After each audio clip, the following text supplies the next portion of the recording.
Tales of the Witch World, Volume 2. Created by Andre Norton. Copyright 1988 by Andre Norton.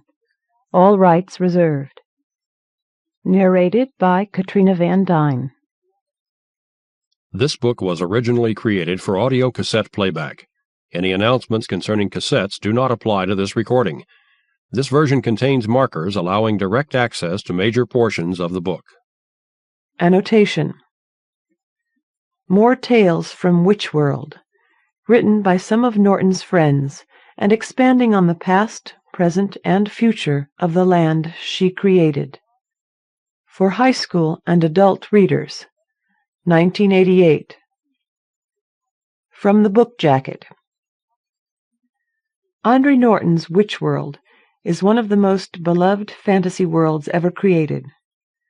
For over 3 decades, Ms. Norton has crafted fine tales set in this strange, wondrous place. Tales that have gained millions of devoted fans for the creatures and magic of this distant land of danger and enchantment. Tales of the Witch World was a collaboration between Andre Norton and a dozen of her favorite fantasy writers. New Witch World lore was created by Ms. Norton and her friends, and results were nothing short of grand. Publishers Weekly called it a welcome exception to the tedium of shared world anthologies, and Library Journal agreed, noting the book as a first-rate contribution to one of fantasy's most enduring world settings.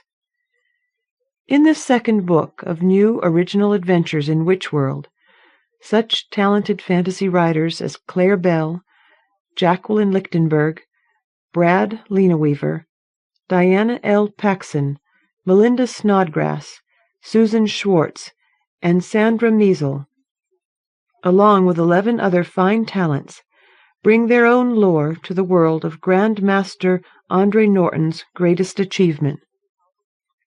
Here are tales of daring and courage, of damnation and redemption, of love and betrayal, of triumph and loss. Inspired by Andre Norton in a volume under the creative control of the creator of the Witch World, these stories will give readers the thrill of rediscovering the freshness and beauty of Witch World. Ranging from the war-torn land of Estkarp to the perilous peaks of High Halleck, the second book of Tales of the Witch World is a special treat for fantasy fans everywhere. About the creator. Andre Norton is the author of dozens of best-selling fantasy and science fiction novels, including Flight of Yictor and Griffin's Eyrie, Tor. Her Witch World books have sold millions of copies worldwide. Named a Grand Master of the Field, Ms. Norton, one of the most popular writers of our time, Publishers Weekly, lives in Winter Park, Florida. Contents. Introduction by Andre Norton. Side 1, Tone 2. The Hunting of Lord Etsalian's Daughter by Clare Bell. Side 1, Tone 3. Sea-Serpents of Domnudale by Ginger Simpson Curry. Side 1, Tone 4. Old Toad by Geary Gravel. Side 2, Tone 1. The Judgment of Neave by S. N. Lewitt. Side 3, Tone 1. Through the Moon Gate by Jacqueline Lichtenberg. Side 3, Tone 2. Dream Pirate's Jewel by Brad and Cynthia Linaweaver. Side 4, Tone 1. La Verdad, The Magic Sword by A. R. Major. Side 4, Tone 2. Darkness over Mirhold by Patricia Shaw Mathews. Side 5, Tone 1. Peacock Eyes by Shirley Meier. Side 5, Tone 2. The Salt Garden by Sandra Measle. Side 6, Tone 1. The Stones of Shariann by Anne Miller. Side 6, Tone 2. Heroes by Diana L. Paxson. Side 7, Tone 1. Rite of Failure by Susan Schwartz. Side 8, Tone 1. Futures Yet Unseen by Melinda M. Snodgrass. Side 8, Tone 2. Sulcarius's Sons by Lisa Swallow. Side 9, Tone 1. The Sentinel at the Edge of the World by David Wind. Side 10, Tone 1. Tall Dames Go Walking by Rose Wolfe. Side 10, Tone 2. Biographical Notes. Side 11, Tone 1. Introduction. In the beginning, I intended to make Witchworld live for only one book. However, once that was finished, I was plagued by more and more questions that arose in my own mind about the past, present, and future of that world. Apparently I was not the only one who felt that more must be known, for I began to receive letters from readers demanding what happened next. The original seed of the whole story was a fragment I had set down as an incident to be the beginning of a historical novel about the Crusaders in Outremer, those who never returned to Europe, but remained to carve out small holdings of their own in the Middle East. To build upon such an idea gave me reason to research histories of that time and learn more and more about the whole fabric of society for the period. This knowledge was wedded to folklore, ballads, Warlock of the Witchworld is based on Childe Roland, and the occult. Out of this mixture, which was a heady one, there spurted more and more adventures for the people who had taken on a life of their own by the end of the second book. A number of the tales came straight from very old folk-tale sources, while, oddly enough, the occult material was found mainly in modern accounts of Wicca, herbs, color magic, and the like.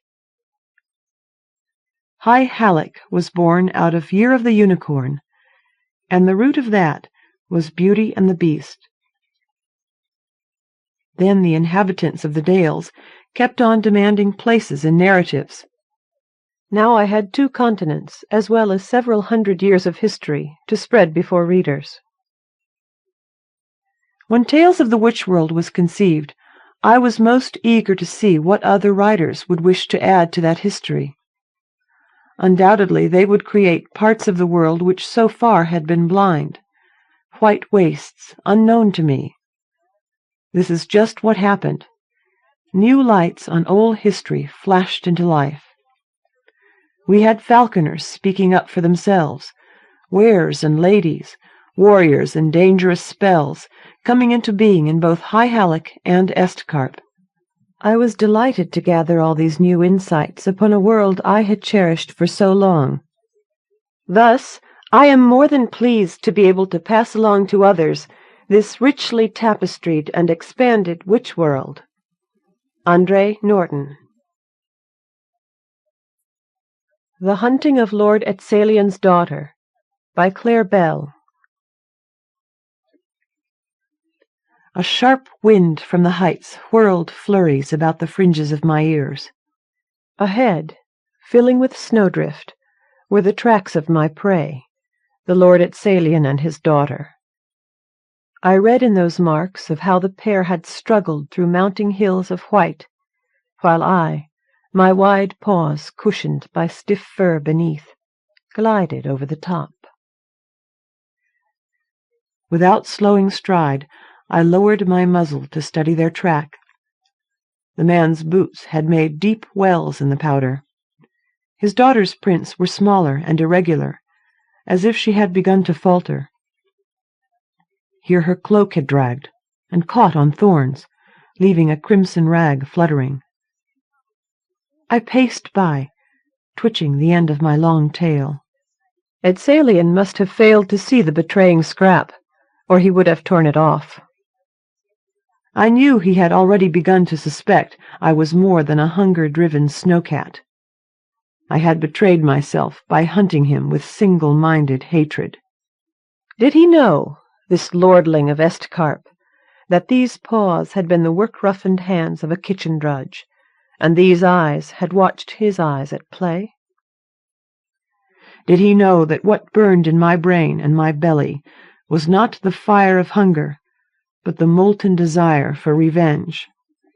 I strode onward, feeling the supple power in my loins and the points of fangs that lay against my tongue. No longer did I, the witch-maid Magarty, wear a form that woke the lust of men. No drunken noble could seize me and hold me pinioned, while using me as viciously and as recklessly as he would a tavern whore.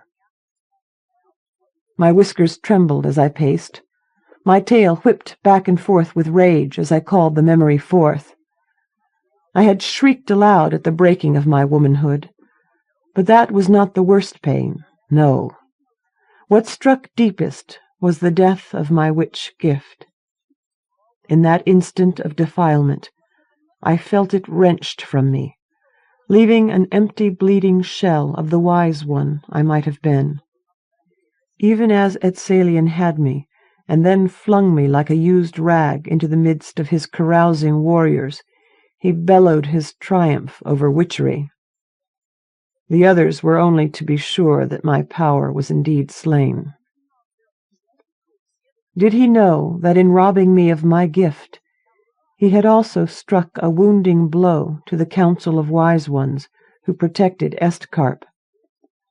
True, I was not yet an adept, only a novice whose ability had begun to waken, but this was within a year of the horning of Karsten and the sealing of the border, a task that heavily depleted the strength of the council, and indeed of all witches in Estcarp. The lack of my contribution might not have been noted in earlier times, but now the loss was keenly felt. I could be thankful for only one thing during that horrible night. Etsalian knew neither my name nor my family, only that I was of the old race. The tavern lights were low, and the lord so awash in wine that he did not remember my face. Knowing that, I dared to further my plan for avenging the rape by seeking employment in his household as a common household drudge. Long were those months and years of enduring and waiting. During that time I learned that Etsalian had been wed, and his wife had died young, leaving only one child, a daughter. He cherished the girl, Crina, beyond all his other possessions. At first I thought cynically that his devotion to her was merely that of ownership, as of one who was privileged to hold a rare gemstone between his hands. But I saw, to my surprise, that his love was real, and I discovered how deeply I could wound him. The rattle of ice-bound branches startled me. Wind lashed the pines on the mountain slope above. The storm was growing into a blizzard, aiding me in my hunt by slowing my prey. Etsalian's and Crina's tracks showed where the pair had lurched and floundered, their separate trails coming together as one. I thought of how they must have been clinging to each other, the lord sheltering his 10-year-old daughter against his body, wrapped in his cloak. The two were mine now. Etsalian and Crina had no hope of rescue, for I had cut them off from their guardsmen and put their horses to flight. My eagerness grew as I heard their footsteps ahead. Instinct told me to attack from above. I left the trail and circled past my quarry, seeking an overhanging limb from which I could fling myself down on my prey before Etsalian could draw steel. As I went, I thought of Torriswith, my sister. Had she aided me further by bringing this storm down from the north? I knew well this was not yet the season for winter gales, and so had Etsalian known, or else he would not have chosen to travel these mountains. Torriswith. It was the bond of kin that made me go to her, and the once shared bond of talent that made her aid me. Shame and envy held me back, for she had preserved her ability and nourished it to full flower. I, in letting myself be taken, had seen only the opening of the bloom before it withered. It was now only a day since we had met in a cave not far from this trail. Torriswith had gone first, to make preparations. I had come after. There was no snow on the ground when I had approached our meeting place. I saw only dead leaves stiffened by crystals of frost. Near the threshold, in a patch of rimed mud, lay the track of a snowcat. Warily, I ducked beneath the shadowed overhang into the cave entrance. Picking my way across the rock-strewn floor, I reached the orange circle thrown by the fire. From behind the blaze, Torriswith rose to meet me. She was dressed in a simple robe held by a silver clasp at the waist. One hand lay on a rough-hewn cage lashed together with leather thongs. Inside, a trapped snowcat shifted and flattened its ears, fixing me with ice-green eyes. As the cat bared its teeth in a snarl, I flinched. "Do you fear the beast?" Torriswith asked. "Yes." I could not get the quaver out of my voice. "Yet this is what you wish to become. Do you seek to dissuade me?" "No, McGarty." Her tone softened. "Only to make you understand what it is that you do. Kneel before the cage." I did so, bringing my head to the level of the snowcats.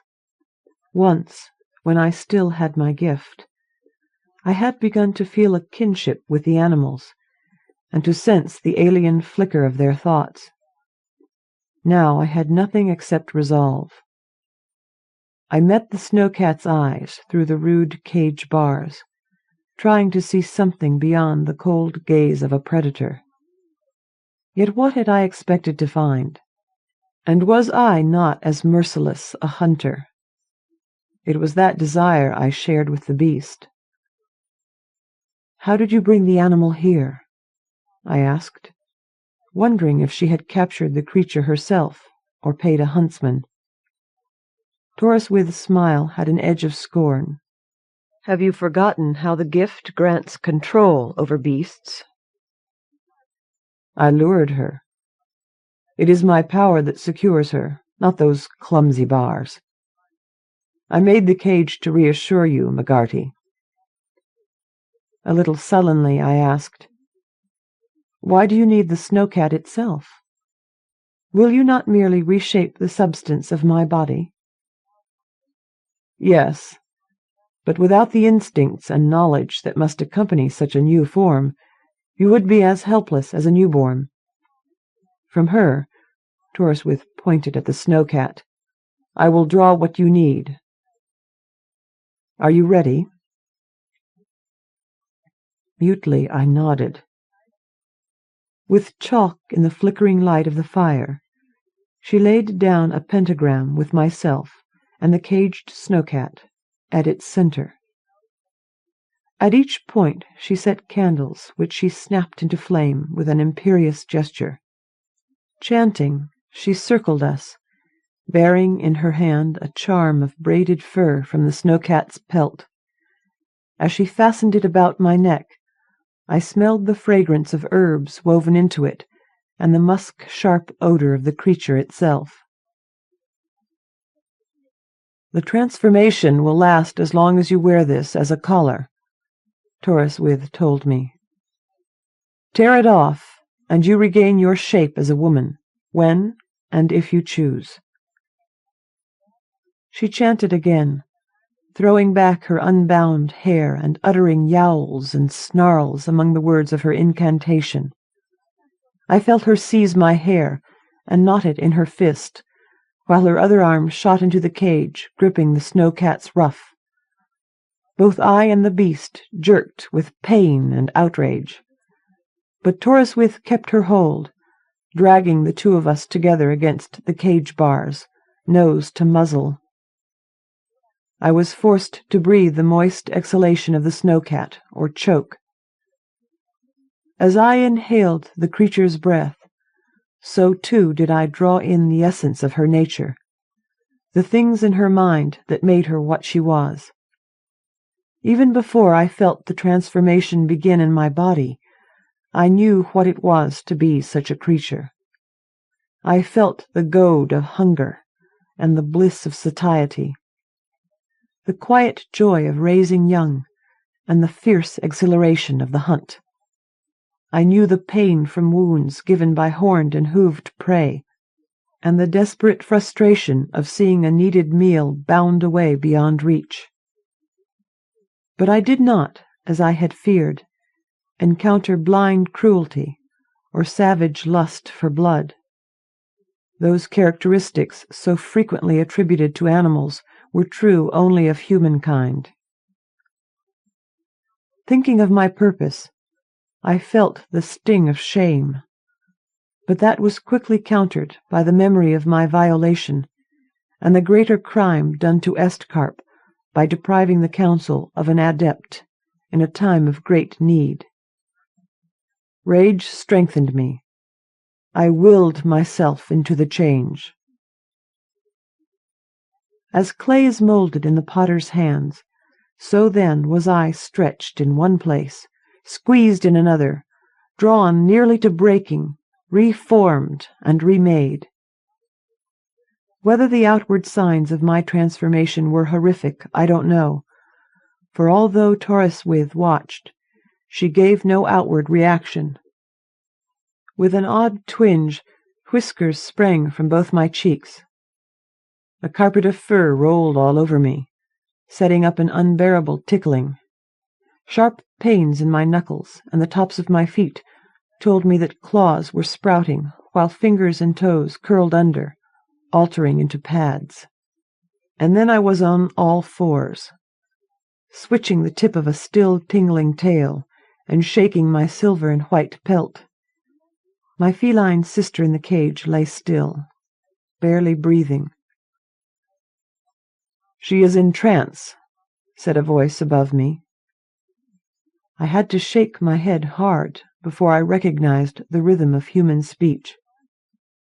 I sat on my haunches, looking up at the now strange form of Torriswith towering above me.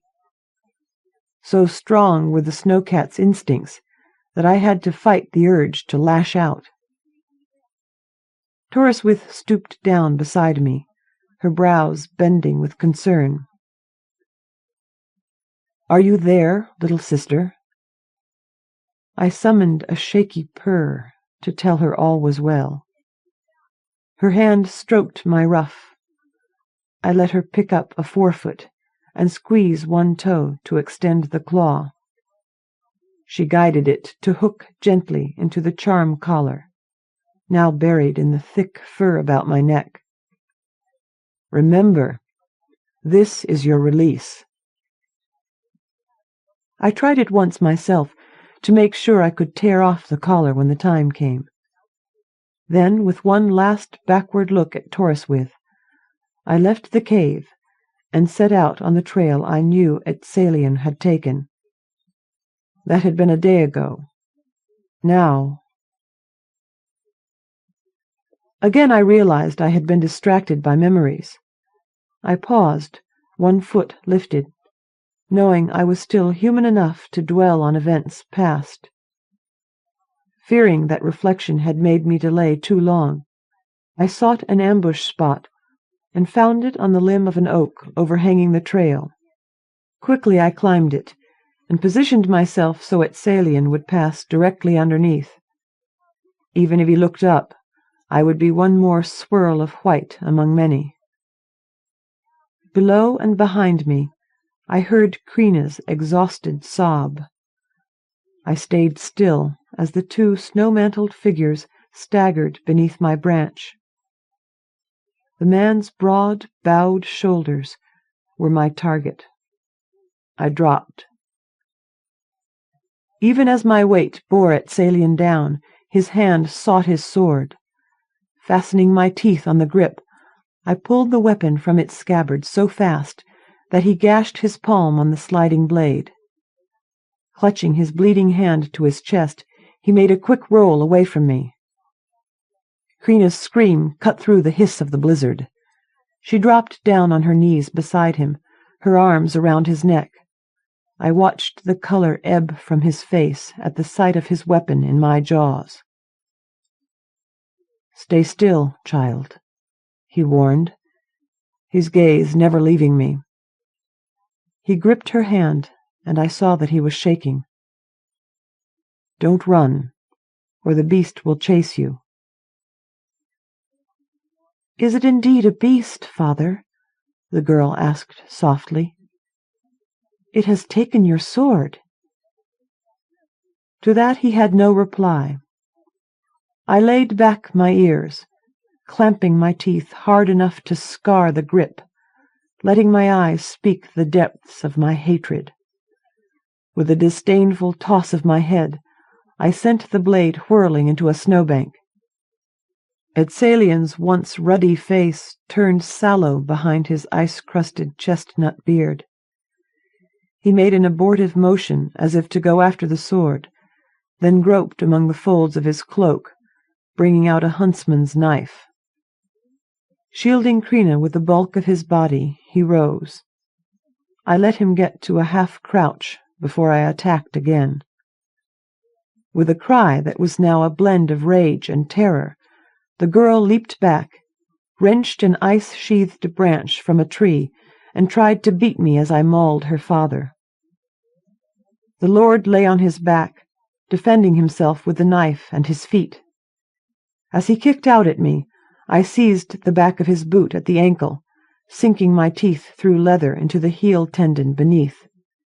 A blow from his other foot dislodged me, but I tore away flesh along with the piece of his boot. He stiffed and shrieked in pain. He rolled onto his side, both hands clutching his suddenly crippled leg. I let the girl harry me off, half admiring her fierce defense of her father. I could have struck the branch from her hand and taken her by the throat, but such was not my purpose. Yet. With a childish baring of teeth and a threatening shake of her stick, Krina left me and ran back to Etsalian. With her help, he bound up his wound with strips cut from the hem of his cloak. When he tried to stagger away, leaning heavily on his daughter, he fell at the first step, telling me I had managed to hamstring him on one side. I could see the horror growing on the lord's face as I came creeping back. Sweat trickled down his cheeks and froze in his beard. "Krina, find my sword." His voice was shrill and half-strangled. "Quickly, girl, by the grace of Gonora." Biting her lip, the child turned to plunge into the swirling curtain of white about us. I moved to head her off, and this time her clumsy flailing with the stick did not deter me. Again, the fading human within me could not help but respect the child's courage. There was something else about her that had begun to disturb me. It was not her appearance, for she had a pale, plain face, with features too blunt for beauty, and her gangling body wrapped in a wind-whipped cloak held little promise for gracefulness. No, it was something else that lay within her I sensed and pushed away, for I feared it would distract me from my purpose.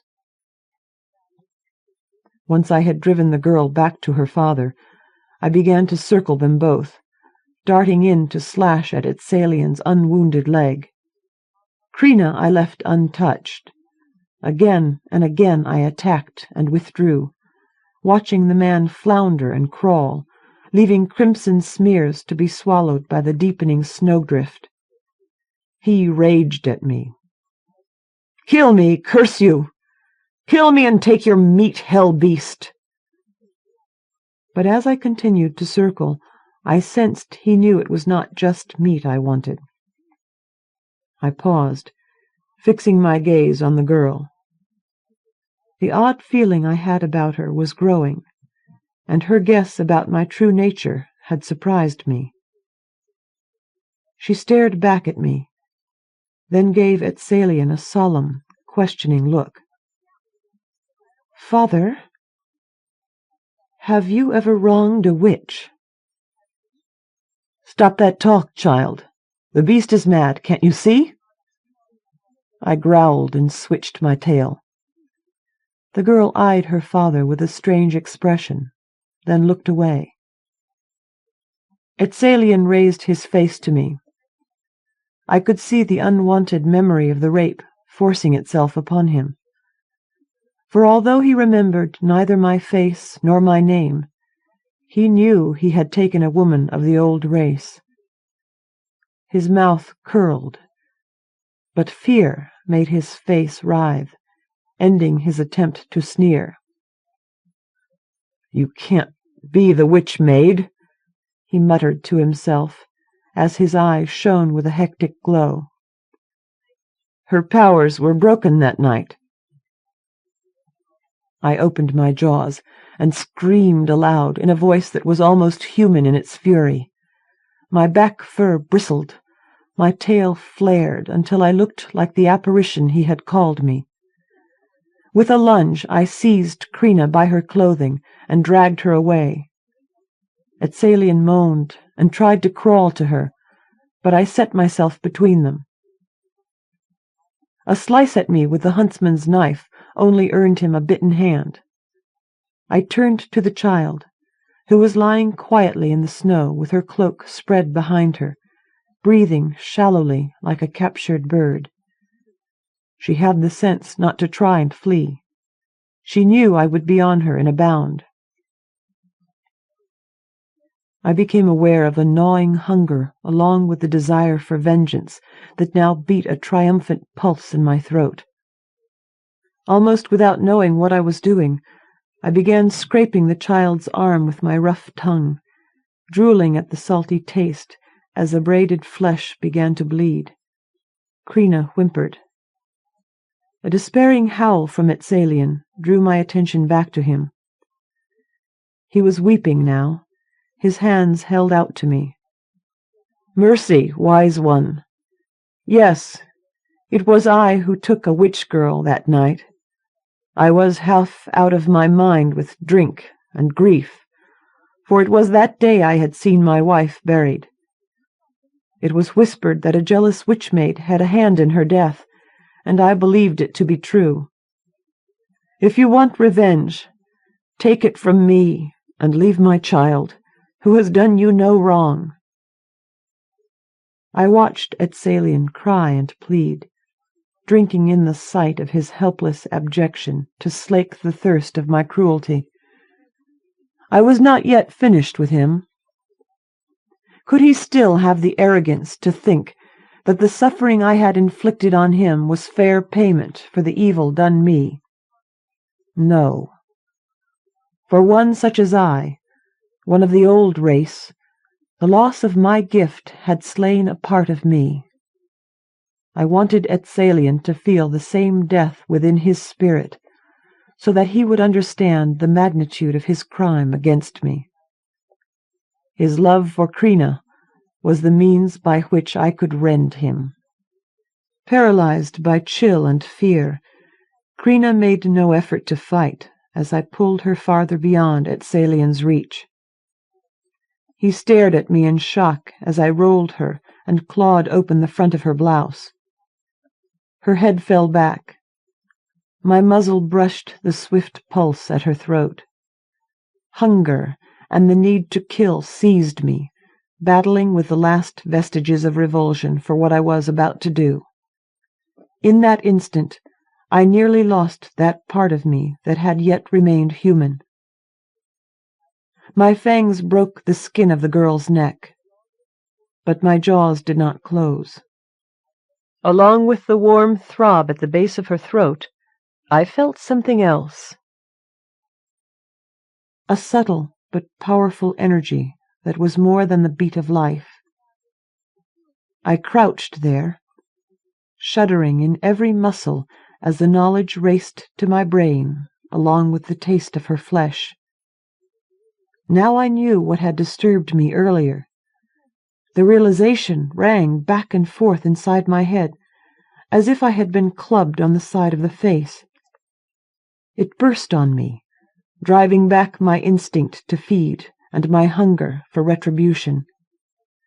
This child of an Estcarp lordling was gifted with awakening power far stronger than any I might have developed.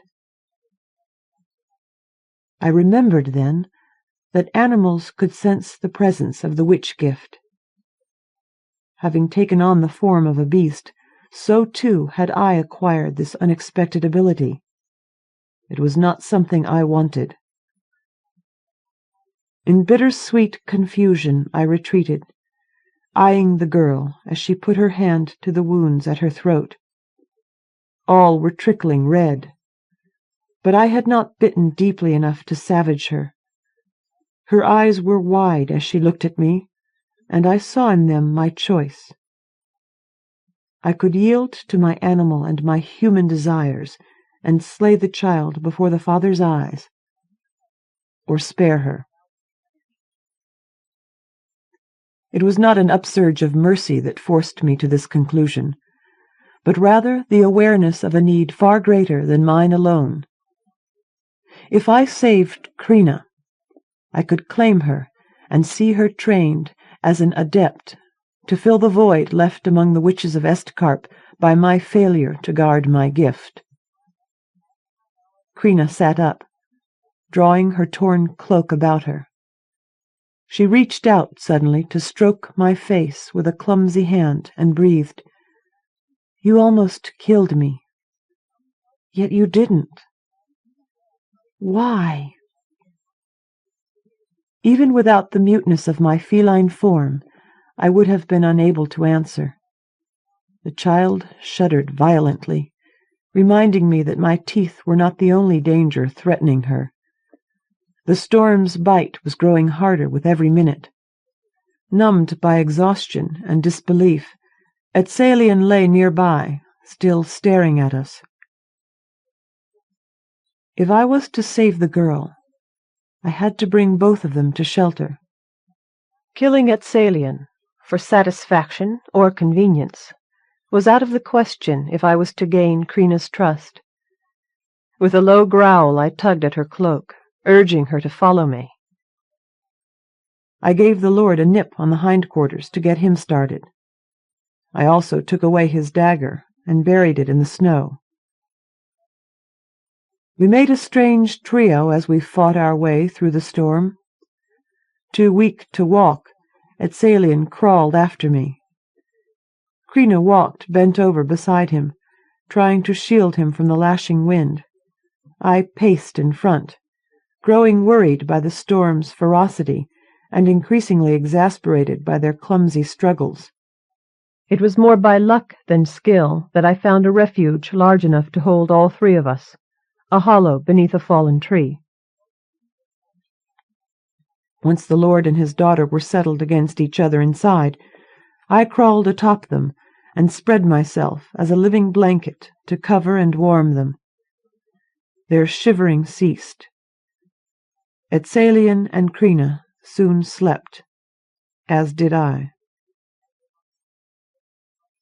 I woke to the sound of jingling mail and horn calls outside. Pawing a hole in the drift-covered entrance, I saw the glitter of sun on snow crust and the figures of men searching. Crina roused at the noise. Burrowing her way through the snow, she shouted, waving her arms.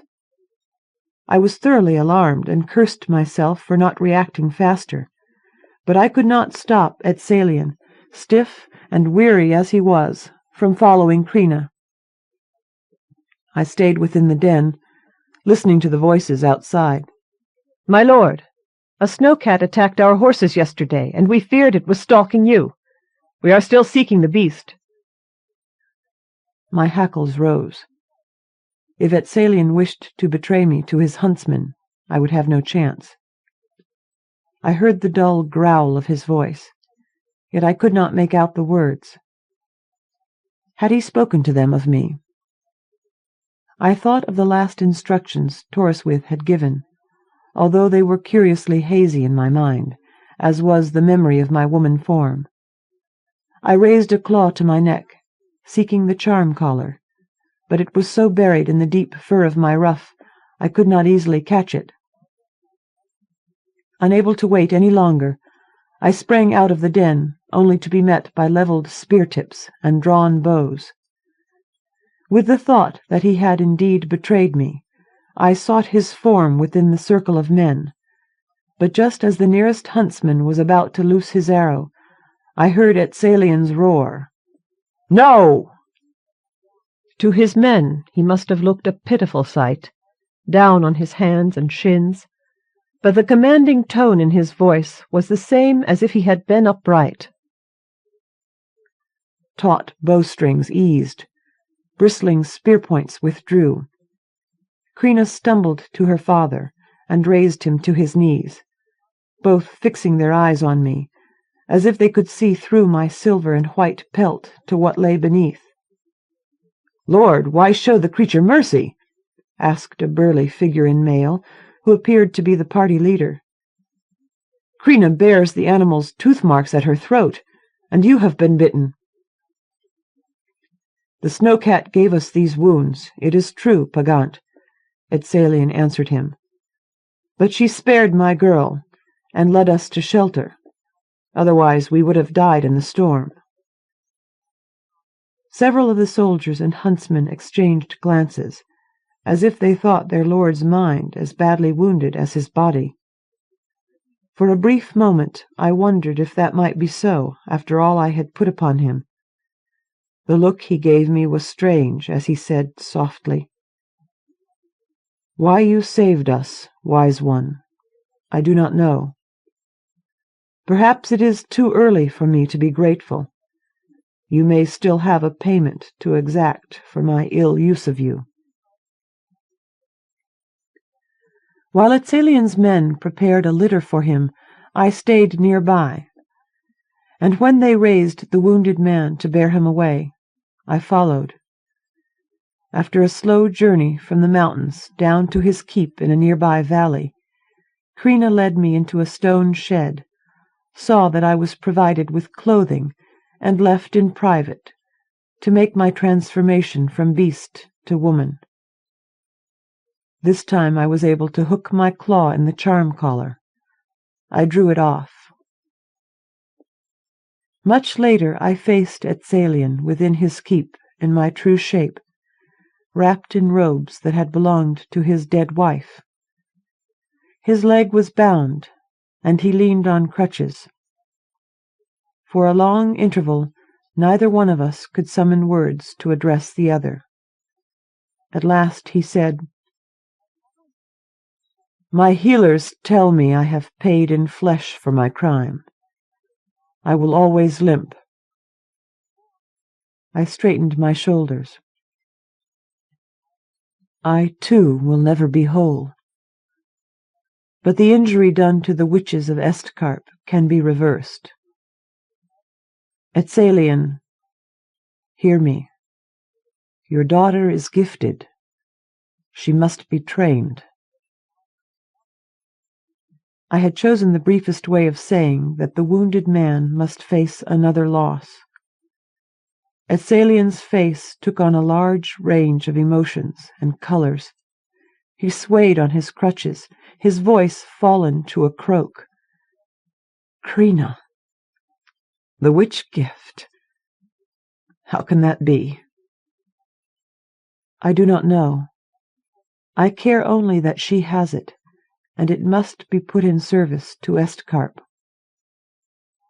"Is that the reason you saved us? I was unable to answer at first. It was reason enough, I retorted. I leave for S. Castle in 2 days. Prepare her to journey with me. His face grew florid and his eyes blazed. I knew he could kill me to stop me from taking Crina, if he so chose. You are sure? He growled. Yes. He looked at the floor between his crutches. You well know I am not a man to favor witches, but I am one who honors debts. When you kept your men from slaying the snow-cat, I answered, you honored your debt to me. You still have an obligation to the council. When he raised his eyes again, grief had carved new lines in his face. I knew then he understood he had indeed lost his daughter. I never wished this for Crina. Never to marry. Never to know a husband or children. If you take her, will I ever see her again? After she has completed her training, she may choose to visit you. That is her decision. He hesitated. Does she know what it was that I did to you? No. She knows some of the truth, but is too young to understand it completely. She is aware only that she has the power and must be schooled in its use. Then do something for me, McGarty, he said, startling me by using my name. Don't tell her. When and if the time comes, let her hear it from my own lips. I had been prepared to refuse any last such request, but I heard my own voice soften. I will tell her nothing more. When her training is complete, I will send word to you. That is all I can promise, Etsalian. It is enough, he answered, and I left the room to make preparations for the journey to S. Castle. Afterward. This story was written for someone who encouraged and helped me in my first attempts at fiction, namely, Andre herself. Her witch world also offered me a chance to write about two of the things I enjoy most, big cats and magic. Andre's snowcat was a wonderful creation, and I decided that it would be a challenge to bring the reader inside the skin of the creature and look out through its eyes. At that point, I ran into a problem. A story about the snowcat purely as an animal might have been fun, but it would not have connected to the rest of the witch world. Andre had already established that there were folk in her realm who could shape-shift into the form of big cats, for example, the boy in the Jargoon Pard. There lay the solution. I would have as my character a woman of Estkarp who could magically transform into a snowcat. Why would she do so? Revenge, the character answered, and from then on she took control of the narrative. The story draws ideas and themes from a number of Andre's works which have inspired me. The powerful theme of the raped woman seeking revenge in the Toads of Grimmerdale, the shape-shifting hero of the Jargoon Pard, the creature magic in the Crystal Griffin, and the Witch World series books all played a role in the development of this tale.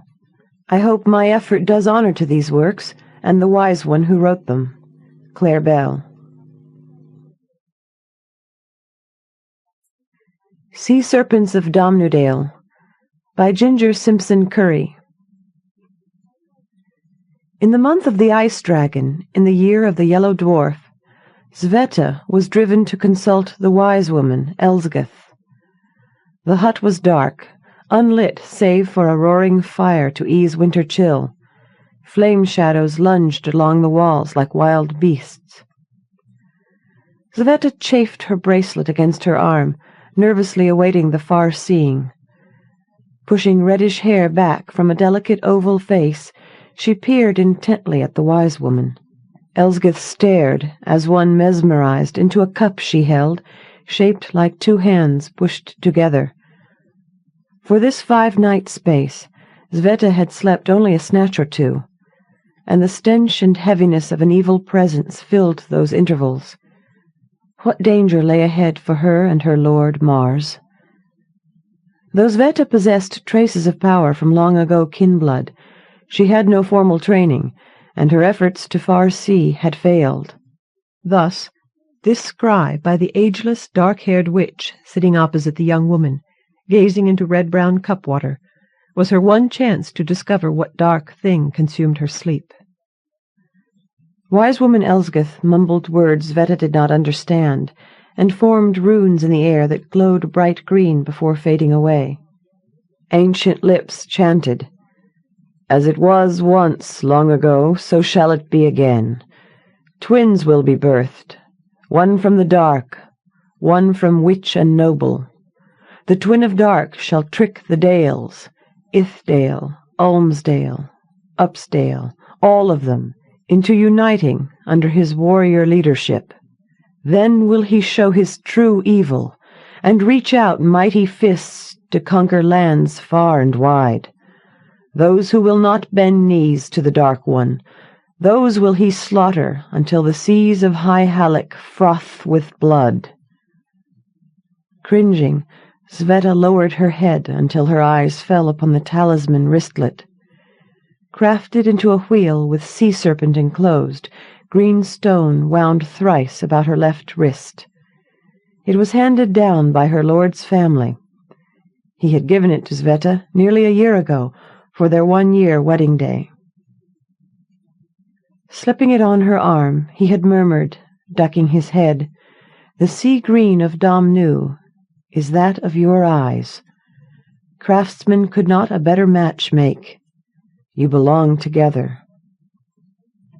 The bracelet fascinated Sveta, linking her to the ocean for which she felt such a kinship that she wondered if she could once have been a sea creature. Now, dazed with terror, Sveta bowed her head lower, the droning words of Elsgith battering her like poison rocks. "Twin of witch and noble shall try to slay the first great overlord of High Halleck." Elsgith's pitying gaze rested upon Sveta's face. "But, my lady, the dark twin will win out." "I be not witch. Why say you?" Elsgith's gaze shifted to the flames. "I know no more than what I see, my lady." "Elsgith, if it be me, what must I do? What does it mean?" Nearly in tears, she shoved the bracelet up and down her arm. Raising her eyes, Elsgith sighed. "I know not, my lady. I be but a vessel through which a byway appears." As the wise woman held the flap to let Sveta from the hut, she put a scrawny hand on the slim shoulder, halting Sveta for a moment. "Know you that the future be much pathed? You might change the scry, if you choose a steeper trail." Then there was hope. Sveta's boots crunched through the icy snow as she made her way back to Domnu Keep. Eerie ice shapes hung in snow-shrouded trees like lurking birds of prey. Insisting to herself that she would not let this evil happen, Sveta hurried into the keep, for once anxious to shut away the forces of nature. Much later that evening, speaking with Mars in their bedding-room, Sveta scraped sea-serpent bracelet against itching skin. Tall, impatient, with jutting chin and blazing blue eyes, Lord Mars was much the elder of the pair. On one of many forays into the waste, he had overnighted at Sveta's father's keep.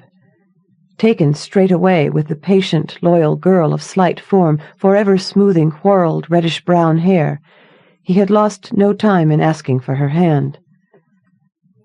Sveta knew that her cheerful steadfastness drew this impulsive warrior to her. She knew also his fanatical hatred of magic, good or evil. Many paths had he forged into the waste, trying to disprove magic. Her heart was heavy this night, for she feared for his safety. Telling him about the prophecy would impel him to the waste again. Items discarded by old ones upon leaving this land, ages before Domnu kindred passed through the gate, held powers that could destroy. A frown creasing brown skin between thick wings of eyebrows. Lord Mars squeezed Sveta's shoulder. His attention suddenly attracted to red welts spiraling her left arm. His eyes widened in concern. "My lady, what makes you fret so? And look at Domnu." The enclosed sea-serpent's red eyes gleamed like hot coals.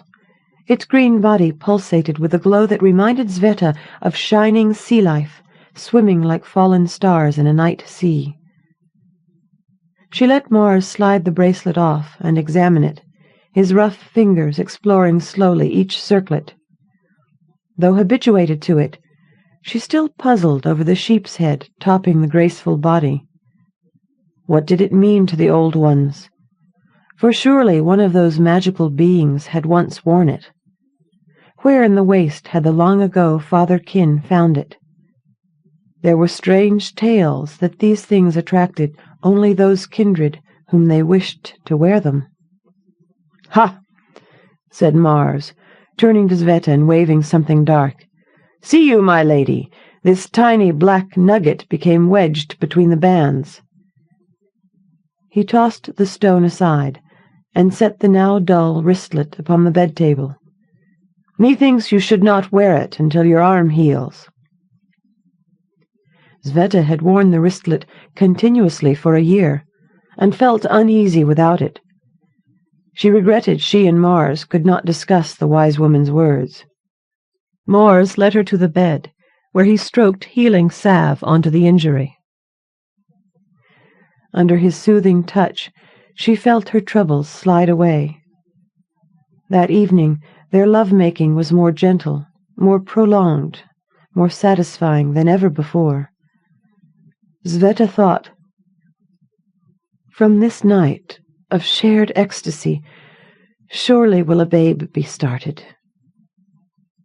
Afterward, though, she became apprehensive again and yearned for her circlet.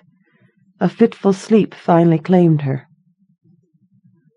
Upon feeling Mars' hands heavy against her, caressing sensitive places with a deft knowledge she had not known he possessed, she bethought herself still asleep. He aroused her to a delirious state. Must have you," she uttered through clenched teeth, throwing herself from side to side, unfocused eyes covering the room. When she abruptly twisted left, the sea-serpent pulsed, beaming a green radiance as if trying to warn her. Averting her head, she gazed into eyes as bright and red as flame. She screamed, flailing desperately to remove the heavy body. The body that was Mars, and yet as he pinned her arms down and laughed wildly, she saw it could not be. A stench so awful she needs must retch enveloped her, making her dizzy. From somewhere deep within her mind ancient knowledge flowed. She shrieked, "Domnu, come to me!" At once the sea-serpent bracelet sailed through the air and dropped onto her hand, where it wriggled back up her arm. Jabbing Domnu against the evil face with its fanged teeth and red eyes, Sveta watched power fade from the form atop her, sagging, folding in upon itself until all was gone, save a black nugget. Following that same mysterious inner sense, she thrust Sheep's head against Nugget, commanding, "Domnu, kill the loathsome one!" Before her amazed eyes, the rock crumbled into dust, and the dust disappeared. Her thoughts then were only of her lord. Where was he? She roused all of Domnudale, but though they searched throughout the long night, and for days afterward, never again was the man Mars seen. Her lord's man-at-arms, Donas, remained at her side during the following months, lessening her in duties she took on during this transitional period between Mars's disappearance and the rule of the child she now bore. The sea-serpent bracelet she locked away, for each time her glance fell on it, she thought of Mars and cried anew. She trudged again to the wise woman, asking from whence had come the dark nugget that changed Mars into an evil one. Elsgith said, "My lady, Lord Mars brought it unknowingly from the waste. The reason I know not, even as I know not why, years ago, Giaz commanded me to serve Domnukeep." Many times during the following seasons, Sveta wondered if Domnudale was cursed. She knew it was the closest dale holding to the sea. It was said that the founder fancied this stretch of deep, salty water, but disliked the fishing life. Accordingly, he had settled several stones' throw away. Perhaps the green sea-serpent wristlet he brought out of the waste added wood to his fire. At any rate, so taken with the talisman was he, that he named all his holdings after this marine creature called Domnu. So fertile were his lands, and so wool-laden were his sheep, that some Dale lords muttered that he must use magic. Dale children taunted young Mars with this conclusion. As he grew into manhood, the lad's uncertain denials hardened into obsession. He would prove old one's artifacts held no mystical life force. To flout evil, it is said, be a much dangered path. Sveta had often wondered why the wise woman remained when most people shunned her. She caught her breath. Had the witch stayed all these many years to bring Sveta the prophecy? Was it possible for both unions to take hold, that of Mars and the evil one? The evil one had destroyed her husband, that she now believed. Some time before the 7th month, vigorous, spaced kicking of miniature feet within her womb convinced her that she carried not one tiny body, but two. She recalled the far-seeing. Twin of witch and noble shall try to kill the first great overlord of High Halleck, but the dark twin will win out. She stroked her swollen, shifting stomach, praying neither baby was evil. Incomprehensible dread sent tremors through her. Before the births, she again sought out Elsgith. This time a film obscured the wise woman's vision. Naught could she see. On the 7th night of her 7th month, a Giaz was put upon Sveta. The dream was so clear that she screamed into wakefulness. She had been by the sea, in a stone cave hollowed out long ago when tides pushed farther inland against the beach. Her babes were born, each in a separate sack. As she scraped her belt knife across the umbilical cords, she heard as plainly as if Ganora, goddess of harvest and protector of children, stood beside her. Ye must place steel in the heart of the evil babe. Only this can prevent the prophecy. Shivering, Sveta burrowed into the bank of covers. It was contrary to her nature to harm the slightest living thing. Even the winged ones of the flowers seemed to know this. When she tended the small garden behind the stone-walled keep, fuzzy butterflies perched on her shoulder, peering at her, as if believing she must converse with them. She moaned, then chided herself. She needs must be strong for her beloved Domnukeep and for the surviving infant. Whether by Giaz or will, in the intervening days she hardened her heart against the pain that waited to rend it like a sword rends flesh. She bid Donas teach her to wield Mars' sword. With metal mail secured over leather jerkin, she practiced several hours daily. If the keep was invaded, she could help defend it, and the exercise enabled her to sleep the night through again. Many times in the succeeding months she relived tender moments with Mars in her dreams. Once they cantered ponies to the ocean mouth, where they lay together under a canopy of golden leaves, watching waves break upon the sand. Another time Mars took her hand and led her to the underground keep exit. With loving concern he said, "Should war break out and the keep be assaulted, you must not look for me. You must flee to safety through this secret opening." Smiling, she thought, "Never would I leave you, my love," even as wakefulness and its returning emptiness split her heart with the physical impact of an arrow. Before she was mentally prepared, her labor began. That night in bed, her back had pained her so that she could not sleep. Her thoughts circled to Mars. Was he dead? Had that awful Dark One swallowed him up?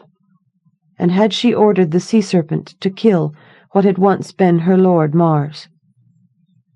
Without conscious thought, she took Domnu from its hiding place and inserted her hand into the bracelet. The Sea-Serpent felt warm and soft and vibrant against her skin. Did she imagine it, or did it possess a slight glow? The first pain struck her. Shuddering at what she must do after the births, she prepared a journey pouch. She stole out through the secret underground tunnel.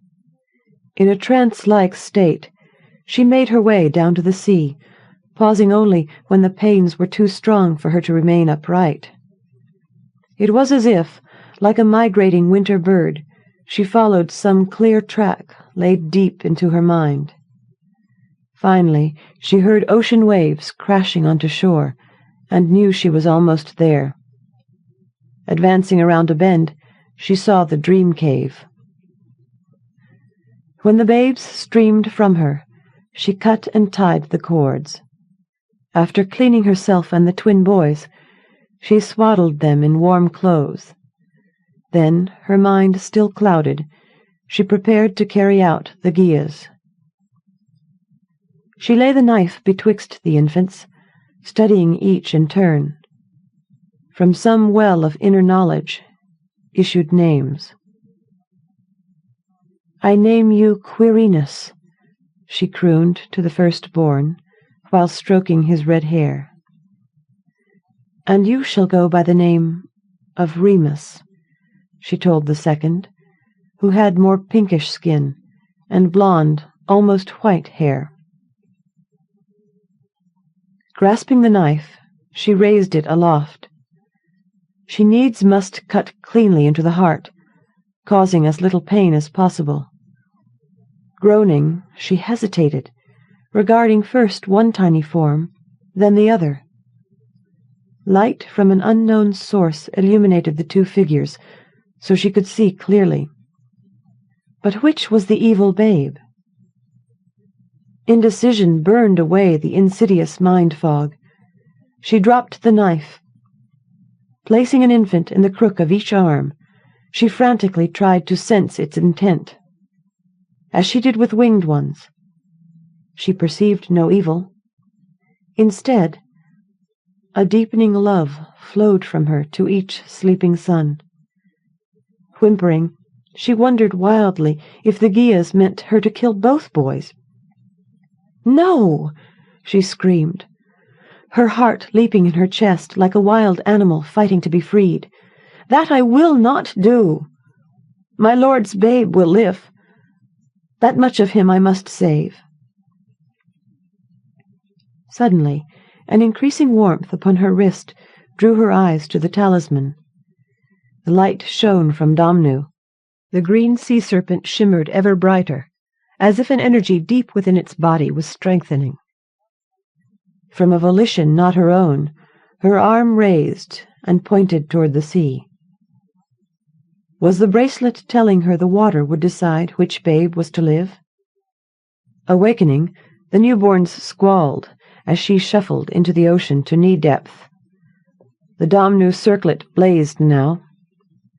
She stood there a long while, salt spray dampening her weary, sweat-drenched body, searching first the faces of her sons, and next the sea, awaiting a sign. A dark form separated from distant waves. As it neared, Sveta saw a serpentine neck arch from the breakers. She cried out. The thing halted a tall tree's length away, giving her time to study it.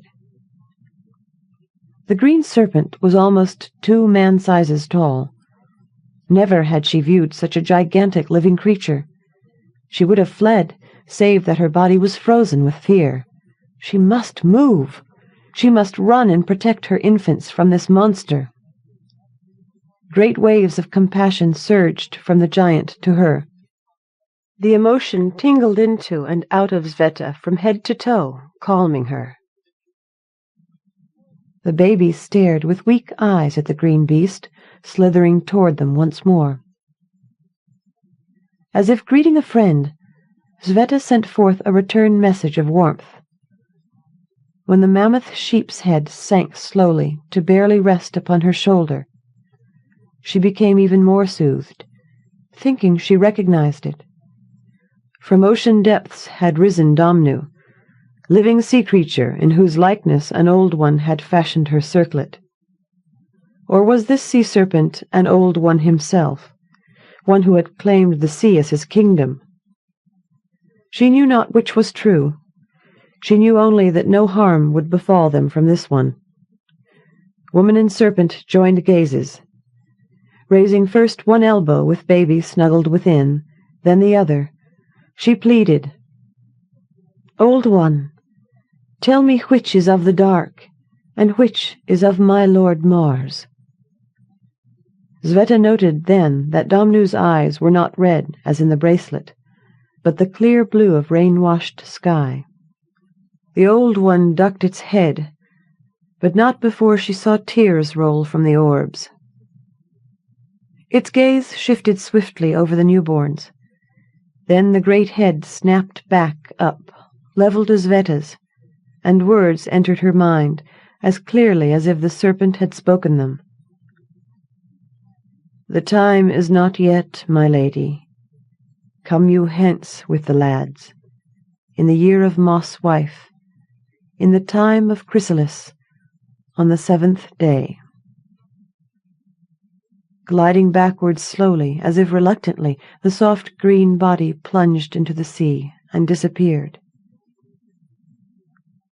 How Sveta made her way with the twins back to Domnu Keep she could not afterward remember. For a 10-day spell thereafter she drifted into and out of fever. Pressing in upon her during lucid hours was the growing power of the Gyas. One evening she awoke to find herself before the cradle of her firstborn, Quirinus, holding a knife to his pumping chest. For a moment she hesitated, the strength of the Gyas making murder appear the right path. Domnu's words blazed into her mind with the force of a comet streaking through the black sky. "The time is not yet, my lady." Moss wife was 10 years hence. Never could she fight the Gyas' urging for all that time. Biting her lip, she chose her future. At nooning tomorrow she would send Donas with the twins to her father's keep at Turnsdale, a 5-day journey by pony. There would Donas train both boys as lord heirs to Domnudale. Creeping back to bed, she told herself that exile was the only way to keep her babies safe. Surely time would distance her feelings, so when next they met she could perceive which was evil. After Sveta banished her sons, the Gyas weakened, but her disobedience brought punishment. No longer was her mind yoked to the garden creatures. Finally, the winged ones abandoned the flowers, which died, and at long last she could no longer bear to stroll among their skeletal remains. She turned more and more to stroking the sea-serpent perpetually encircling her left wrist, finding solace in stories she imagined about it. Domnu had brought fertility to her lord's house in years past. Always were there lord heirs to rule Domnudale, and surely the sheep's head meant that the serpent was kind. She had not imagined the compassion radiating from it, had she? Gius weakened. Sveta still knew no peace. Constantly did she worry that the dark power grew as each year passed. Had she killed both Quirinus and Remus at birth, she would now have no such fear. Still, even today she could not do the terrible bloodletting. While Sveta ruled Domnudale wisely, if not happily, another creature worried with her. After Sveta had left with the twins, the transformed Mars rose from the sea, gazing longingly at the birthing cave. In a short time his neck gills struggled for the life force of water. Lonely beyond measure, he ached to join his wife. Fleetingly he thought about racing up the sandy beach until he collapsed to wait for death. Had he slain the twin boys, he would be at her side, free as was his right. What had stopped him? Had his new, sharper senses felt his lady's love for the infants? Without her love and faith in him, he did not want his man's body back. He shuddered. A few months ago, he would not have acknowledged such intense feelings. He was no longer the man she loved, in body or mind. Sometimes he seemed so in tune with all living beings that his head ached from the weight. Would Sveta still want him, if and when he returned? Yet if he were so lonely, why had he not let her know who he truly was? His head drooped. No. Better she thought him dead than see him cursed to this body, perhaps for life. But if it be for life, why had he told her to return in the year of Moth's wife? He shook his head, not understanding from what wellspring of knowledge had spilled those words. An inner sense had convinced him that in 10-year-old boys the developing evil would show, but perchance be less strong than at manhood. Descending, the sea-serpent swam dejectedly back to the cooler, deeper water of his ocean home, remembering all the while the trauma of gaining consciousness in the strange body. By his reckoning, it had only been 4½ months ago, but by the births he realized time was halved in this dimension. At any rate, he had been hurled into an abyss of reality beyond his ken that morning the dark coupled with his wife. He recalled nothing after his struggle with the abomination, until awaking on the ocean floor, breathing. By the flame he should be dead, for the water's surface was many man-heights above him. He felt smothered, as though entombed. An overwhelming desire to shake free this skin and go to land consumed him. Thrashing about wildly for several moments, fighting thought demons, he stirred up sand until he could no longer see the world that was now his. Mars willed his body to calmness, trying to think logically, as he had always done in the past. He swam into water more shallow and clear, where he curled his body and studied it. The sight of his slippery green form made him groan with despair. The bleating sound, issuing forth and bubbling away in all directions, brought such a coldness to his body as he had once felt when buried in a snowbank. What manner of head was attached to this eel-like body? He extended his neck and looked down upon his reflection. Blue eyes glared from a sheep's head. By the time he returned to the ocean bed, he thought he had pierced the heart of the mystery. Could the waste nugget have contained the evil fiend that had tried to kill him? Why did it fail? He recalled a scene. A green brilliance rose from the Domnu bracelet and lashed at the black. Yes, it had surrounded them. The talisman had somehow warded off the death blow, reducing its effect so the worst the evil one could do was to transform him into the image of Domnu. Thus, into his field of horror was sown a seed of hope. Undefeated was he yet. He would make do with what he had, take command as a lord should. Abruptly he comprehended that in attempting to disprove magic, he had validated it. He wanted to dispute this, but logic— He would have laughed aloud had he the larynx to do so. He roared mentally at the joke he had played on himself. Logic. What was logical about a man being turned into a fabled sea-serpent? Beginning to adjust to his strange shape, he surveyed the sea life about him, curious. Contrasting the dazzling whiteness of the sandy bottom was a multitude of marine animals, garbed in rainbow colors. Huge sea fans, pink, yellow, and purple, swayed lazily to the current. Giant staghorn and elkhorn coral stretched their antlers upward, as if trying to prick the sun. Never had he seen a more brilliant, more spectacular region. Truly was this a realm fit for the mightiest ruler. Perhaps the ocean reef had once known such a leader. In Domnu, the true possessor of this body. By the flame, it was as if an entire world had been isolated from man, to await in a timeless continuum a divine overlord. Blue eyes continued to roam the reef. Peeping from coral crevices were tiny blue fish, pen-shaped bodies glowing.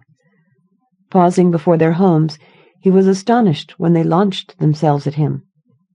A moment later, his skin prickled, where they extracted and then ate minute bloodsuckers. Their activity relieved a vague itch. He remained there a long time, stretching and shivering, enjoying this new and pleasurable state. Luxuriating in the sensuous harvesting of his derma, he was completely relaxed when the attack came. His skin suddenly felt afire, as if leeches had dropped onto him, sucking his blood. Flailing about, he tried first one tactic, then another, trying to shake off the increasing pressure of the suckers. Even though his tail whipped back and forth, they clung fast. In fact, the suction intensified. He flung his woolly head about to bite off the pests, and was appalled to find himself staring into the bulbous eyes of a Decca. Rumors there were of such beasts, but he had doubted these, just as he had doubted magic. Momentarily stunned, he felt the inexorable pull of those 10 spongy arms, tugging him closer to its yawning cavity. If the myths were true, a Decca could use its arm tips in many ways, one being to inject paralyzing poison into an enemy, another being to introduce a substance to liquefy his insides, so the toothless monster could ingest him. At that instant, the creature sprayed red poison onto Mars' neck. Stinging, he screamed mentally, "By Gonora, I won't give up yet. Mars will not be defeated, even by such an animal as this." Dumbfounded, he felt the beast's grip slacken. Then the Decca did an amazing thing. Its deep red color changed with lightning speed to milk white. Still holding Mars, but looser, it brought the sheep's head up to confront 2 bulging eyes. A puzzled voice entered Mars's head. "Mars, a thinking creature be you? What manner of life? Quick with your answer, for I be hungry." Mars was so relieved it took him a moment to form a response. This was the first intelligent being he had encountered. Were there more? "I be a man." allured, ensorcelled into the body of a sea-serpent. Releasing all save one tentacle, the Decca drew Mars closer. By the lady who swims the shallows, speak you the truth? After spreading a soothing substance onto Mars's neck, the Decca jetted a short distance away. Mars swam after it. Please don't go. We be two intelligent creatures. Let us be friends. No, came the retort. I care not for the dark. Go you from my lair. When Mars tried to explain, the creature shot a green stream at him and vanished into the spreading murkiness. The sea-serpent headed in the opposite direction. Sick at heart, he could not form an alliance with the magnificent animal. On land, he had had much success as a leader, but here it seemed he needed more persistence. Time passed faster for Mars than for Sveta, the 10 years Sveta endured being akin to 5 ocean-dweller years. It was as if, when the dark force transformed Mars, it did so by sending him through one of the many gates into a region where things differed from the norm. Mars used these years as wisely as he could, becoming almost as adept at dealing with undersea inhabitants, including Deccas, as he had been with the Dalesmen. His main regret was not companying more with Sveta, not being more open with her. As the years mounted toward the coming battle with the Evil One, his anger at the force riving him from his family increased. He who had so long scorned magic took to practicing the nuances of the mind, determined that when the moment arrived, he would prove which son was not of his loins. Sveta, on the other hand, turned away from mind-sensing, fully aware that sending away her sons and flouting the Gyas had caused that talent to be stripped from her. Instead, she devoted herself to the physical body and to the conscious mind, attempting to gain the Dalesmen's respect so when the twins came of age, she could turn control over to one of them. Deeply lonely, she went often to the seashore, hoping to see Domnu, with whom she felt, strangely, a wholeness. Though she saw him not, the habitual act became a small pleasure in her life. On the 7th day in the month of the chrysalis, in the year of the moss wife, a small boat occupied by a tall woman and her twins put into the ocean near Domnudale. Thin, face creased in worry lines, the woman scanned the rolling waters anxiously. Even in this calamitous time, she breathed deeply of sea spray, savoring its tanginess. Rowing swiftly, the redhead broke silence. "Mother, can you now tell us why you have brought us hence?" His high-pitched voice reminded Sveta that these two were mere lads, just 10 years of age. Yet before the moon had stolen the day, one would die. She caressed the green wristlet glowing on her left arm. "Oh, Gonora, guardian of children, please help me to make the right choice. Don't let me spill the blood." The blonde-haired Remus cut into her entreaty. "Mother, will you answer us?" She shaded her eyes with her hand, saying only, "Look yonder, Quirinus and Remus. See you a sign of the green sea-serpent?" She yearned to take them into her arms, as she had done before exiling them 10 years before, to give such comfort as she could for the coming trial by water. But she dared not, for the Gyas had begun increasing its pressure the day the twins arrived home. She smoothed her red-brown hair back from her face, sighing. Without warning, the green form announced itself, rearing up under the boat, capsizing them. Sveta felt herself being pulled deeper and deeper, and she struck out blindly at the force holding her. Instinctively, She held her breath while, with the keen appraisal of a ruling lady suddenly in battle, she swiftly judged the situation. A gigantic, many-armed creature was carrying her under the sea toward a circular rock wall. Quirinus and Remus were pounding after her, knives gripped between teeth, arms and legs slicing the water. The twins were gaining on them, a thing that surprised Sveta, for the colossus holding her seemed much more powerful and swifter than the lads.